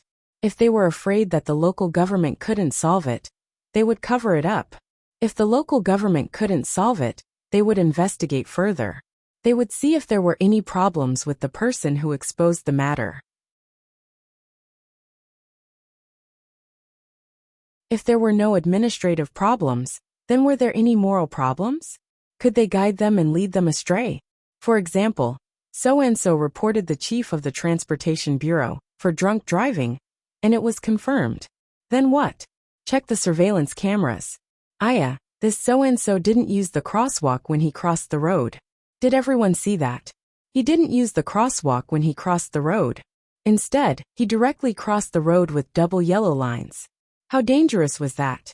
It was easy to cause a traffic accident when the driver tried to avoid him. If you don't believe me, take a look. How many times were there records of cars avoiding pedestrians who illegally crossed the road? So-and-so crossed the road. Come and take a look. Where are the ghostwriters? Where are the hired ghostwriters? Hurry up. Therefore, what they said was not true. They would retaliate against the whistleblower in other ways. They were waiting for the government to take action. They were serious. When the local government saw that they couldn't cover it up, they quickly said that the chief actually had other problems. Therefore, they said that it was not true. Not true was a word that could be used to attack and defend, advance and retreat. Otherwise, why didn't they say not true? The difference was huge. If something really happened, they couldn't bear the responsibility. Zhang Jiling and Huang An used it quite well. If they said that it was not true, they would tell the Yin family to continue. They would support you. Just wait and see. When you have a problem with your current position, they will find more problems. They didn't say who it was written to. Tan Shui discovered the situation again. They didn't say who it was written to. Naturally, It was written to the Ministry of Justice and the Ministry of Appointments. The Minister of the Ministry of Justice and the Ministry of Appointments is Song Jing. Jianqing smiled and said, "The letter was not an official document. It was a private letter. Therefore, there was no title. When it was sent out, others would know what it meant." This was the normal rule of the imperial court. Did you think that what you saw in the Li family Zhuangzi was the real Tang dynasty? Your family was just lucky. I'm angry. Are you bullying me because I don't understand? I want to write a letter to Li Dongzhu. I represent my Tan family. Tan Shui was angry. Don't. Isn't your purpose to deal with the Yin family? Do you think Dongzhu doesn't understand? In this world, how can there be only black and white? Is your Tan family stockade really all open and above board? Isn't it what we should be doing to give hope to the weak?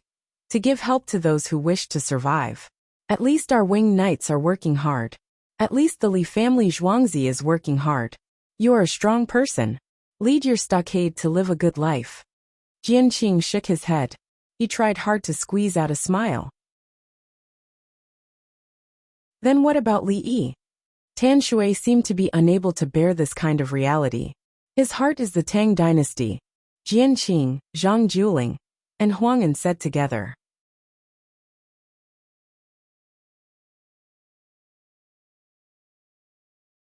Chapter 1171. Yin Jia, who relied on his family to become the county magistrate, did not know that he had been cheated. While he was sending someone to deliver the letter to the relay station, he also sent someone back to Ziyuan County to tell the clan that everything was fine. He kept an eye on the people of Ziyuan County. If anyone dared to make a report, he would write it down in a small notebook. Once he made a contribution, he would deal with them. Turning around, he took the people from the yamen with him and continued to extort the barbarian merchants. At the moment he was rather timid. He worked hard to inspect the goods and extorted them sporadically. Usually it was items worth a few $100s. The others had even less. They grabbed a handful of pepper and put it in their pockets, feeling that they had profited. Barbarian merchants used ships as a unit of transportation and did not care about the slightest thing. When they saw people stealing, other than feeling unhappy, they did not show any other expression. Yin Jia and the others were more serious when inspecting the goods and tried to be fair. There was no need to discuss the price. As long as the merchants of the Tang dynasty brought the goods over, they must set the price uniformly.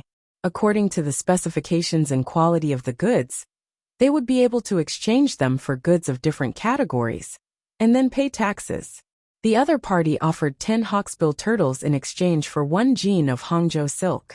After the exchange, the barbarian merchants had to pay an additional 2 taels of Hangzhou silk worth of tortoiseshell, while the merchants of the Tang dynasty had to pay a tortoiseshell.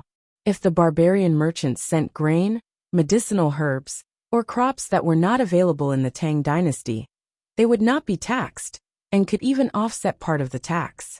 Crops could even be rewarded handsomely. Even if there were no crops, live animals that had never been seen in the Tang dynasty would also be rewarded. Yin Jia drove away with ease. In the county, Li Feng had turned over many cases. According to the amnesty for the world, even if they really did something wrong, as long as it wasn't serious, they would still be released. Some of the others were in charge of supervising the construction of the roads, while others led the people into the mountains to search for medicinal herbs.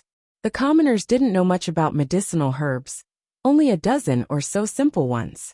If they had a headache or fever, they would use them for themselves. For example, the roots of dandelions were known by the common people to be able to extinguish fire and boil water to drink. The farmers came with diagrams to teach the commoners how to recognize medicinal herbs, including insects. Then, he taught her a simple concoction method and gathered a batch for the yamen to accept. The price was not low either. There were no middlemen. The Li family Zhuangzi's people received the goods and directly transported them back. After deducting the transportation cost, it was still cheaper than the goods sent by the merchants. The commoners also received more. He then taught the people how to use local herbs to make simple medicines, such as snake medicine. Of course, now that they were bitten, the commoners did not have to deal with it themselves. They quickly went to the yamen, which had the antidote. The commoners learned seriously. No one had taught them how to earn money and save lives before. The other farmers took a book and pen and went from house to house in the county, looking at the houses, the terrain, and the surrounding ditches. The winged knights protected her from being harmed by the Yin family. At night, the people of all ages who had not gone to repair the roads in the county gathered again. Today, when they went up the mountain, they found a group of wild boars. The winged knights killed 5 of them and released a female wild boar and a group of piglets. The wild boars that were killed by the muskets weighed more than 100 pounds. After they were processed and eaten, 3 of them were sent to the road workers. The wild boar meat was still stewing. It would take a while. Li Feng spoke to the people. We have a few problems in Zhongyuan County. One is that we don't have enough livestock to work. When we wander around the county, other than the Yin family, we only have 2 donkeys and a water buffalo. Secondly, there were very few pigs and poultry. Many families didn't even have a chicken, let alone ducks and geese. Thirdly, the houses were small and old. Most of them were built with mud mixed with grass. There were no big beams on them. Instead, they used small wood to support the grass curtains and mud.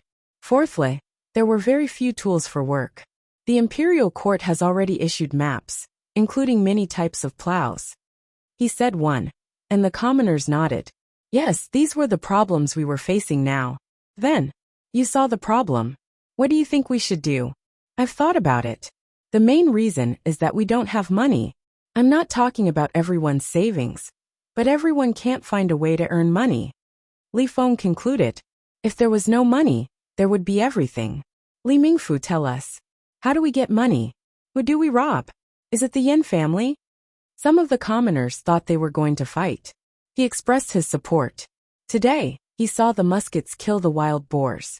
Amazing. It was easier to kill the Yin family than the wild boars. The country has its laws. Whether the Yin family has a problem or not, we have to deal with it according to the law. Li Feng glanced at that person. He continued. Now there are 2 ways. First, I'll help you find work that can earn money. When I leave, your money will be enough for you to buy livestock and poultry to raise. Second, I'll pay to buy livestock and poultry first. You can consider it as borrowing. First, you can borrow to go home to work and lay eggs. In addition to other work, after a while, you will have money to pay me back. Li Feng stretched out 2 fingers. The second method was faster than the first. There were livestock to work, and the speed was faster. The poultry were reproduced. After dozens of days, the chicks, ducks, and geese would come out. By the new year, they had already grown a few rounds. How high is the interest? Old Man Shen asked loudly. The commoners looked at each other, and finally stared at Li Feng. I don't want interest and buy in bulk. It's cheaper to bargain with others. Li Feng shook his head and refused interest. Now even if he wanted a millimeter interest, his nature had changed. He wasn't a gold and silver shop. He didn't lend money. He was a government office. The government office now had the capital to lend money, but the interest was very low. They didn't force people. If they were willing to lend, then lend. If they weren't, then forget it. If they borrowed, they couldn't lend it out. The local government wasn't very strict. This money was more harmful to the people. The imperial court took out the money and threw it to the state government, asking the state government to pay a certain amount of interest every month. At the highest, the interest for a year was equivalent to the capital doubling it. The state government could only arrange for people to lend money. If it didn't work, then they could force people to lend it. However, under normal circumstances, it was the commoners who borrowed as the interest of others was higher. The commoners couldn't afford to eat. They borrowed some money to eat for 2 days and thought of a way to pay it back at the end of the month. Usually the interest was 2.7 millimeters, calculated based on days. 1 millimeter was 1,000th of a millimeter. Daily interest was 2.7 thousandths of a millimeter. A month was 30 days, 8%. If they borrowed 100, they would pay 108 with interest. In a year, they would pay 196. If they didn't pay it back at the end of the month, compound interest would be calculated. If they borrowed it for a year, they would have to pay 518 times 252. If they couldn't pay it back, they would have to take something or be thrown into jail. The current interest of the capital was 8% a year, not compound interest. It was calculated based on years. The commoners were willing to borrow. The state government was ordered not to raise the interest privately, and they couldn't lend a lot of money to one household at a time. Li Feng didn't have the capital to lend money. He didn't want to do a good thing for the government to let the commoners borrow money. It wasn't a loan now, it was a loan. There was no interest. Li Mingfu, if you don't collect interest, how will you explain to Li Dongzhu when you go back? Someone among the commoners asked. It's Dongzhu who told me not to collect interest. My family's Dongzhu earns a few thousand a day. He doesn't lack this little bit. Li Feng flaunted his wealth for Li Yi. The commoners widened their eyes and considered how much money a few thousand a day was. 1,000 a day, 1,000 a day. Why was it so much? 10,000 a day was 10,000 a day, 100 a day. It seems like everyone chose the second option. I'll call someone to negotiate the price.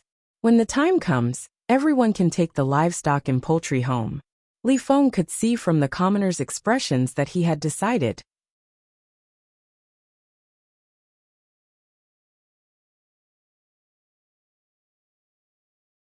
Chapter 1172. If the county magistrate asked them to lend it to him, they would lend it to him. If they could buy a water buffalo for next year's crop, they would soak it in water and plow it again. Ming residents, do you know how to hatch chickens and ducks with the Kong bed? The young man asked expectantly. My Dongzhu taught me this method. I must know how to do it. Li Feng puffed out his chest. Do you know how to compost? Another person asked. Yes, I also brought a test paper. I know what the soil looks like, and what kind of fertilizer to use. Li Feng lifted his chin slightly. The people started to ask questions one after another. Every time Li Feng said he knew how to do it, their smiles would increase by a little. Okay, the meal is ready. Let's eat. Li Feng tried his best to make himself look trustworthy. He learned this from Li Yi. When the people decided to believe you, you could not have any hesitation or retreat. This was because the people did not need the truth at this time. They only thought that you were right, and then sketched out a more perfect result in their hearts. There was only one thing you needed to do. That was to strengthen the people's confidence and make them follow you. Sure enough, the spirits of the people in Kaiyuan County were different. It was as if their dreams had come true. They ate the meat in big mouthfuls. It was fragrant. They drank the soup in big mouthfuls. It was fragrant. They accidentally bit their cheeks and vomited blood. It did not hurt. Children were the most sensitive. When they saw the adults happy, they found that they were inexplicably happy. Ming residents, can we read the newspaper? They said that we can learn to read from the newspaper. When the newspaper is turned over, the back is empty. It's for people to practice writing. An older child carried a bowl in front of Li Feng and asked with yearning. Yes, I brought the tools to print the newspaper. I will carve the wax paper for you and engrave the contents of the Chang'an newspaper. Then I will teach you. Li Feng still said loudly to tell the people that there was nothing they could not do. He did bring a lot of paper used for trade. He was going to use some of it to print the newspaper in the county. Nowadays, many places were using leaves to write. The Buddhist scriptures in India were written on leaves. The long leaves were called palm leaf scriptures. They were very similar to the leaves of palm trees. The leaves were shaped like palm leaf fans. They used a stylus to write. If they didn't have a stylus, they would use a needle. It was not only used in India. The southwest of the Tang dynasty also used leaves as paper. The people of the Tang dynasty, on the other hand, used good paper in many places. Paper that was easier to write on than rice paper was invented by Li Yi. Xian paper was also used. Xian paper had its own advantages when making ink paintings and calligraphy. If these papers were to be exported, the price would not be low. There was already a method to make paper. Others did not know how to do it now. And even if they knew, they would not. Li Feng brought two types of wax paper, steel wax paper and handwritten wax paper. The same type of wax paper could be used on mimeograph machines. Handwritten wax paper could even be used to draw on it. Steel plates were more troublesome, and the bottom was covered with steel plates to carve. In the cheers of the children, Li Feng bowed in the direction of Chang'an. He was thanking Li Yi. Li Yi had sold him to Zhuangzi as a slave. He had never lived the life of a slave before. Li Yi did not beat or scold him. He only said that he had made a mistake once. If he was banished a second time, he would be sold. Until now, he had made many small mistakes. No one sold him. If he was sold, he would die. He was older than Li Yi, but he regarded Li Yi as his father. Godfather. When many people were at a loss as a slave, he could manage a county. Countless students studied hard, but they could not become a county magistrate. He was leading the people of Jiayuan County to a better life. In terms of literary talent, he was not good. In terms of governance, those students were not good. He did not need to memorize scriptures. He only needed to know how to lead the people and find things to do. Write a letter back and tell Dongzhu about the situation. The farmer next to him said to Li Feng. Okay, write our methods and future plans. I guess we won't be able to go back this year. Li Feng also thought so. He wanted to turn Jiayuan County into a rich county and support Dongzhu's reputation. He wanted to tell the world what a random slave of Li family Zhuangzi could do. Other officials should be careful. If Dongzhu is angry, he will send all the farmers to replace your position. If you don't know what's good for you, Dongzhu will personally go, and you will be finished. The people who were eating did not care if Li Feng wrote a letter or not. When they heard Li Feng's words, they were even more excited. Yes, we will listen to you during the new year in our county. Our winter here is warmer than Chang'an. You only need to wear 2 layers of clothes. How do you spend the winter in Chang'an? Just thinking about it makes me scared. I heard that the water freezes into ice. Can people freeze to death in the house? Some people say that in the north, you have to take a stick to pee in the winter and knock it while peeing. The people of Jiayuan County felt close to the county magistrate and asked about everything. Li Feng swallowed a mouthful of meat. Our Zhuangzi has heating. We can be naked in the house. Other people have heated Kong beds.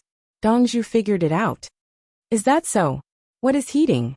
The children did not understand. Cut a piece of wild boar meat and leave it outside in the winter. Take it out overnight, and it will be as hard as a rock.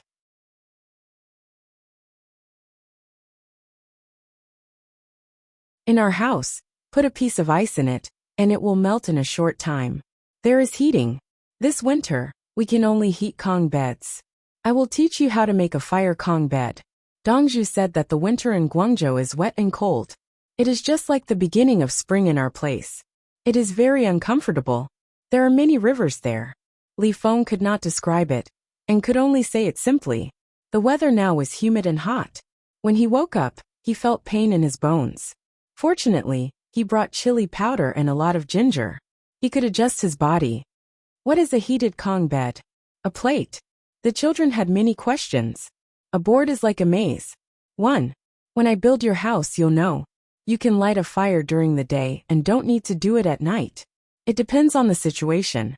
As long as the overall temperature is high, there will be less humidity, especially after it rains in Guangzhou in winter. Dongzhu said that it rains here in winter. Li Feng said to himself. He wanted to go back and did not want to stay here. He knew about temperature.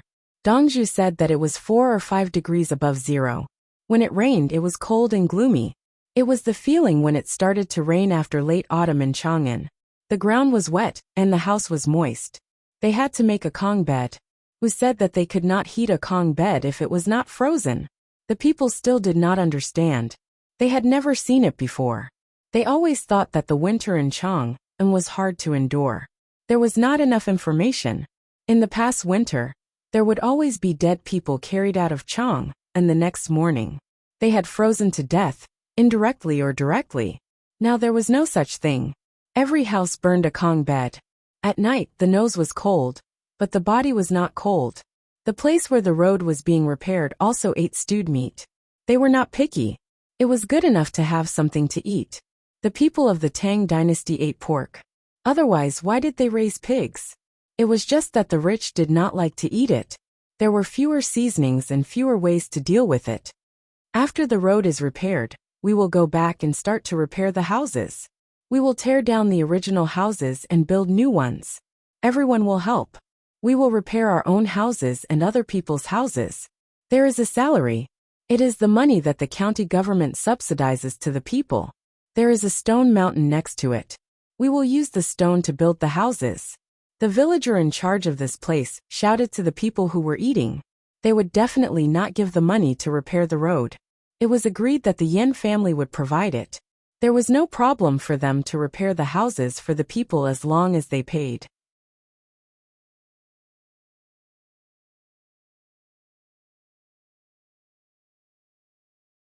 Chapter 1173. Z, try to shoot it and feel it. The heavy machine gun was sent back carefully. Li found Guozi to practice shooting. He believed that Guozi would be able to shoot with the same accuracy and effective range as a sniper rifle. Li was no longer jealous. Some people were good at sports. How could you compete with them? Li had a rack when he used the heavy machine gun. He could hold it and shoot, but he did not know where the bullets would hit. He needed a rack to be stable. Guozi's muscle structure was different from normal people. He had endurance and explosive power. Guozi reached out and touched the heavy machine gun.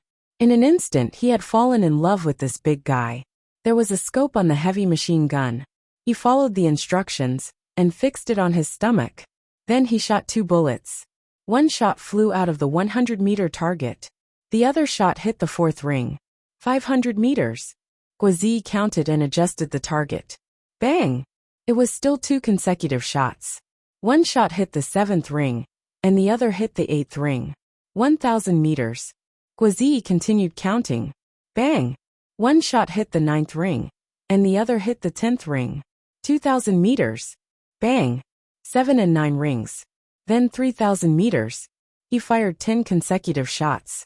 The target had the 8th ring, the 7th ring, the 9th ring, the 9th ring, and the rest were all the 10th ring. Okay, that's it. I can't waste any more bullets. With 18 bullets, Guozi got the hang of it. Who the fuck said that the effective range of this heavy machine gun is 1,800 meters? Li muttered. Li knew that there was wind. You can ignore the wind for 100 meters. But 1,000 meters? 3,000 meters? You have to hit a moving target. For example, tie an egg to it and swing it. Li increased the difficulty. For example, no one was willing to watch the international sniper competition at a distance of 300 meters. Generally, there were only 2 types of targets at 300 meters. One was to shoot with a knife. A knife stood there with the blade facing the shooter. The other was to shoot an egg. The egg was tied and moved like a pendulum. The first type was static. It had to be accurate. The second type of dynamic analysis was to determine the bullet's flying speed and distance, the direction of the wind, and the trajectory of the egg. This bullet. Guozi couldn't bear it. He knew that the bullet was exchanged with Li Yi's life. You can still practice with more than 100 shots. I'll give you 1,000 shots for the remaining 500 shots. You're the last trump card, the kind that we play cards with. Li Yi was generous. Go ahead, bullets weren't worth much. Oh, they weren't worth much lifespan. The next time he killed a pack of wolves, he would ask Guozi to go and save his lifespan. Guozi refused. There's no need. I'll shoot a few more times. I have 600 bullets left. That's enough. This gun is good. It can kill a few people with one shot. Guozi discovered a secret. The bullets of this gun could fly very far. 3,000 meters was not the limit. He personally went over to take a look and found the bullet that had hit the paper target. It had flown more than 6,000 meters away. How much force would it take to make such a large bullet fly 100 meters? The bullet flew 6,500 meters and landed on the ground. At 6,400 meters, what would happen if the bullet hit a person? In that case, if the enemy was in a dense formation, how much force would the bullet have after hitting a person's body? What was the difference between hitting the chest, neck, and head?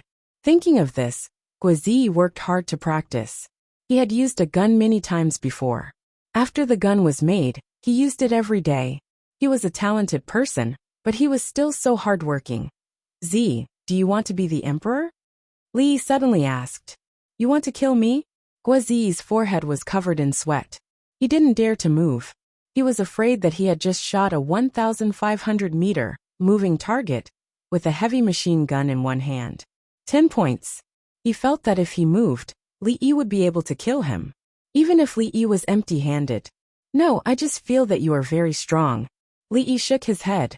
He knew that Guazi had many opportunities to be the emperor in history, but didn't do it. Li Dongzhu, don't joke around. You don't want to be the emperor.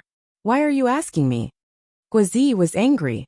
It's not easy to be the emperor. So some situations that can easily affect His Majesty must be resolutely dealt with. Li Yi pointed out. Those big clans? I will go and kill them. Okay. Guazi thought for a while and gave an answer. You don't need to do anything to them. I will slowly suppress them.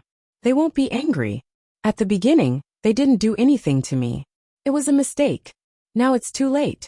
What I mean is, try to let His Majesty know about the current situation of the people in the Tang dynasty.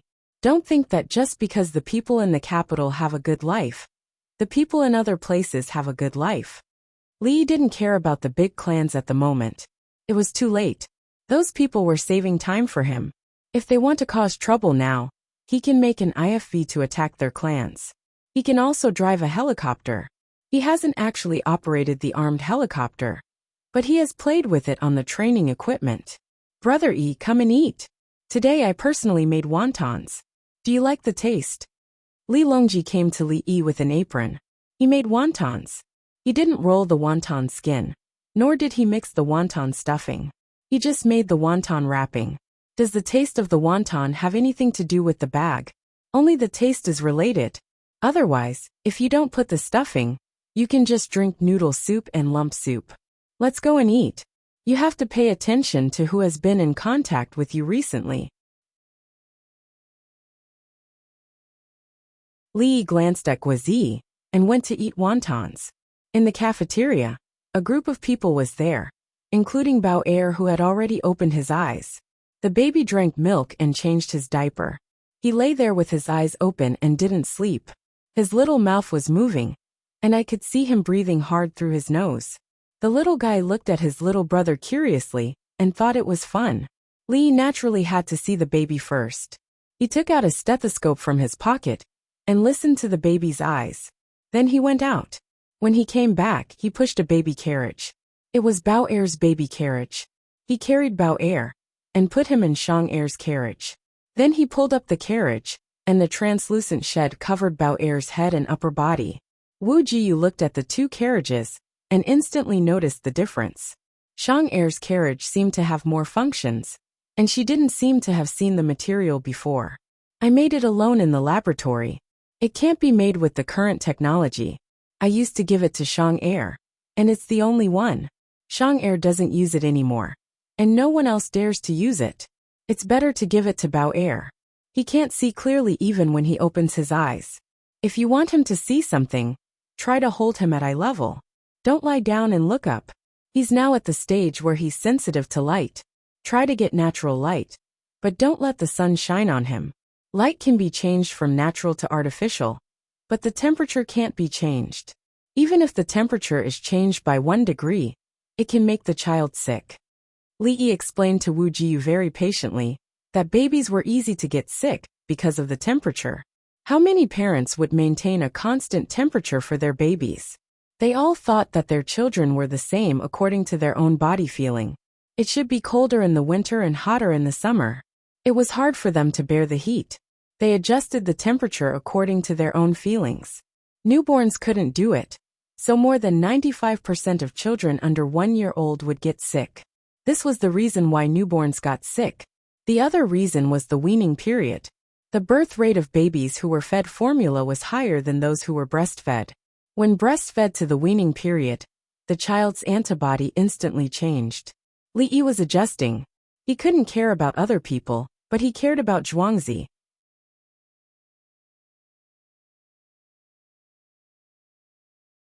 Chapter 1174. After last night's heat, it didn't seem so hot in the morning. Instead, it felt a little cooler.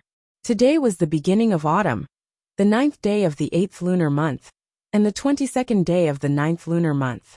The commoners who owned land in the capital went to the fields to adjust the planting and harvesting of vegetables, and the greenhouses were built. The planted cotton began to be harvested.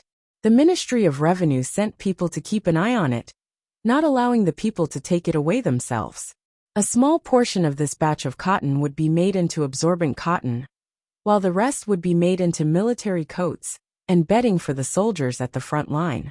The extra money would be sent over to the Tubo tribe to exchange for things to influence the Tubo tribe. At the same time, he sent seeds to the Anshi Jidushi and the Karluk division led by Ashina Sien, telling them to start planting cotton next year.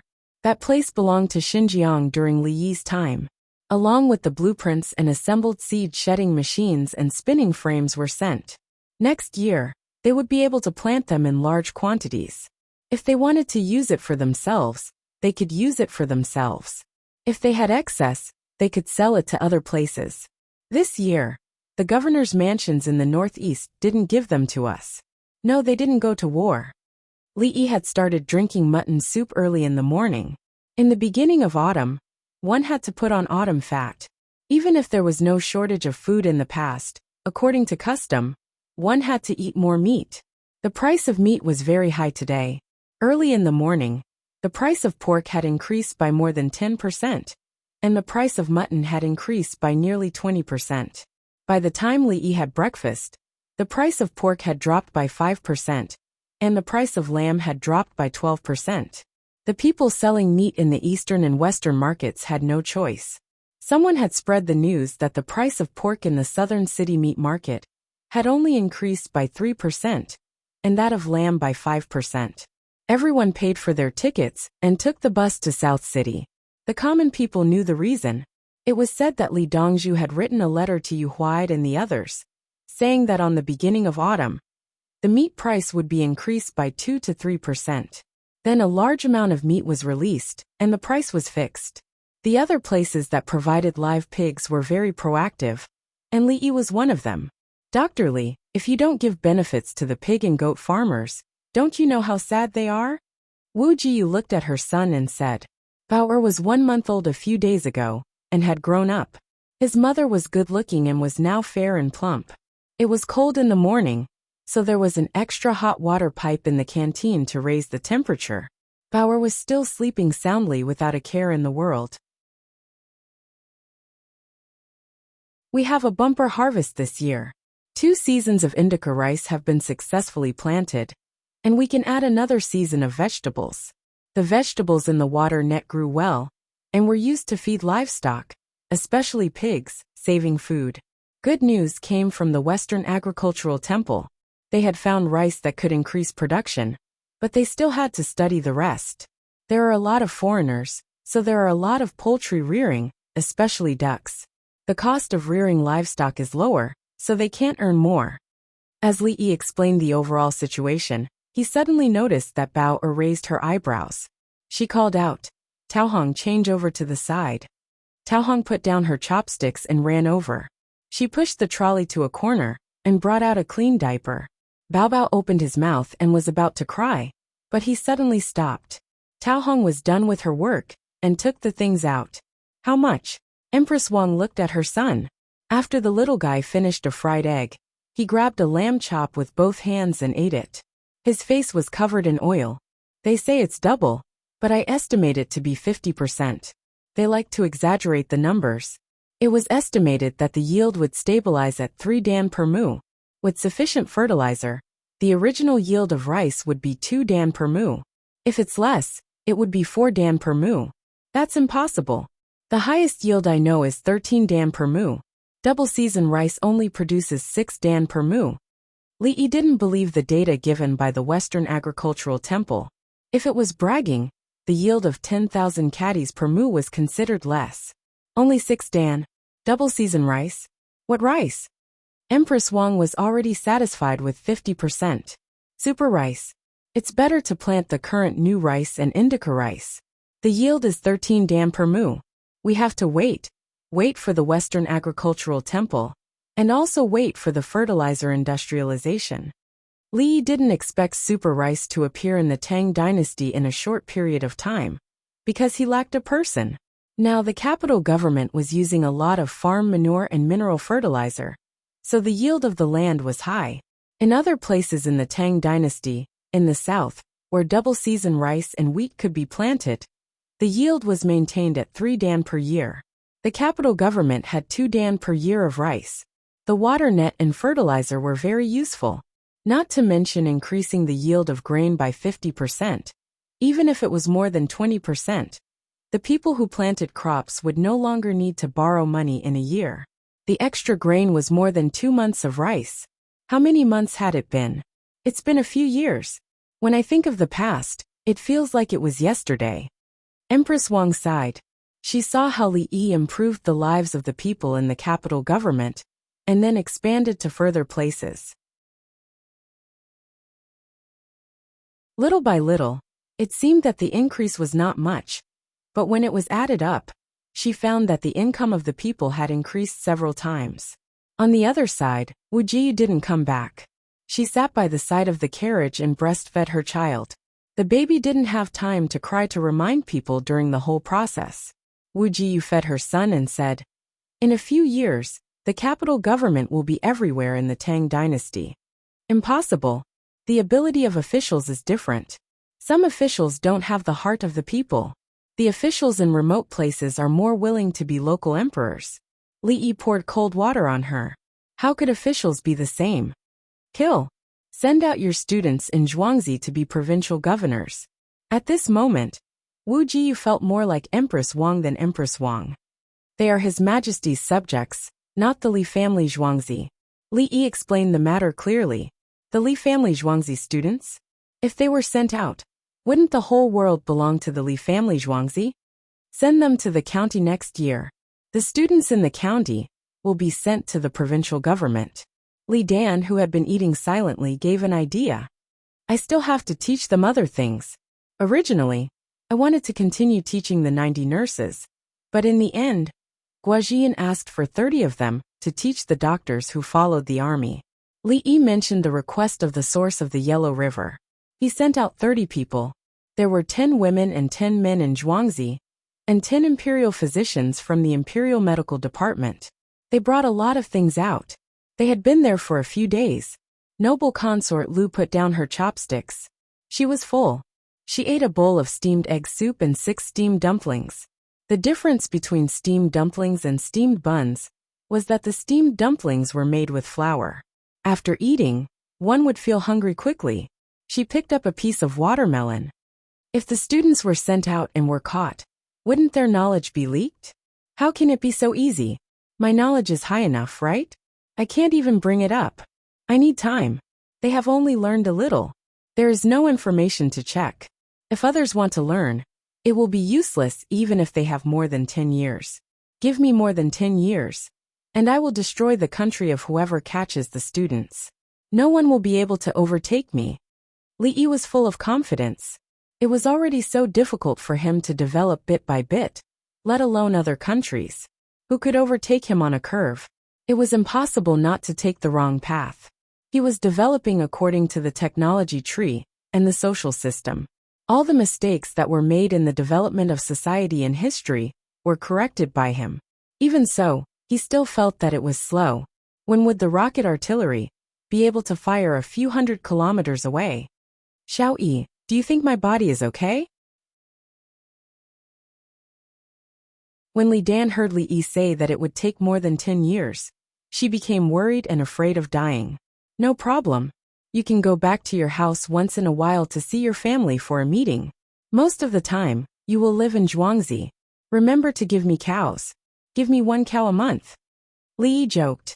He knew that Li Dan's heart died first in history. Now she did not want to die. She could see that the lives of the people were better. She wanted to see more. You're tuning in to the Li Mei's Wuxia Whispers YouTube channel. We're so grateful for your support. And don't forget to subscribe to join us on this incredible journey through captivating stories. Your generosity through donations truly makes a world of difference, as it's the primary source of revenue that allows me to expand and enhance this channel for you. Thank you from the bottom of my heart for being a part of this adventure.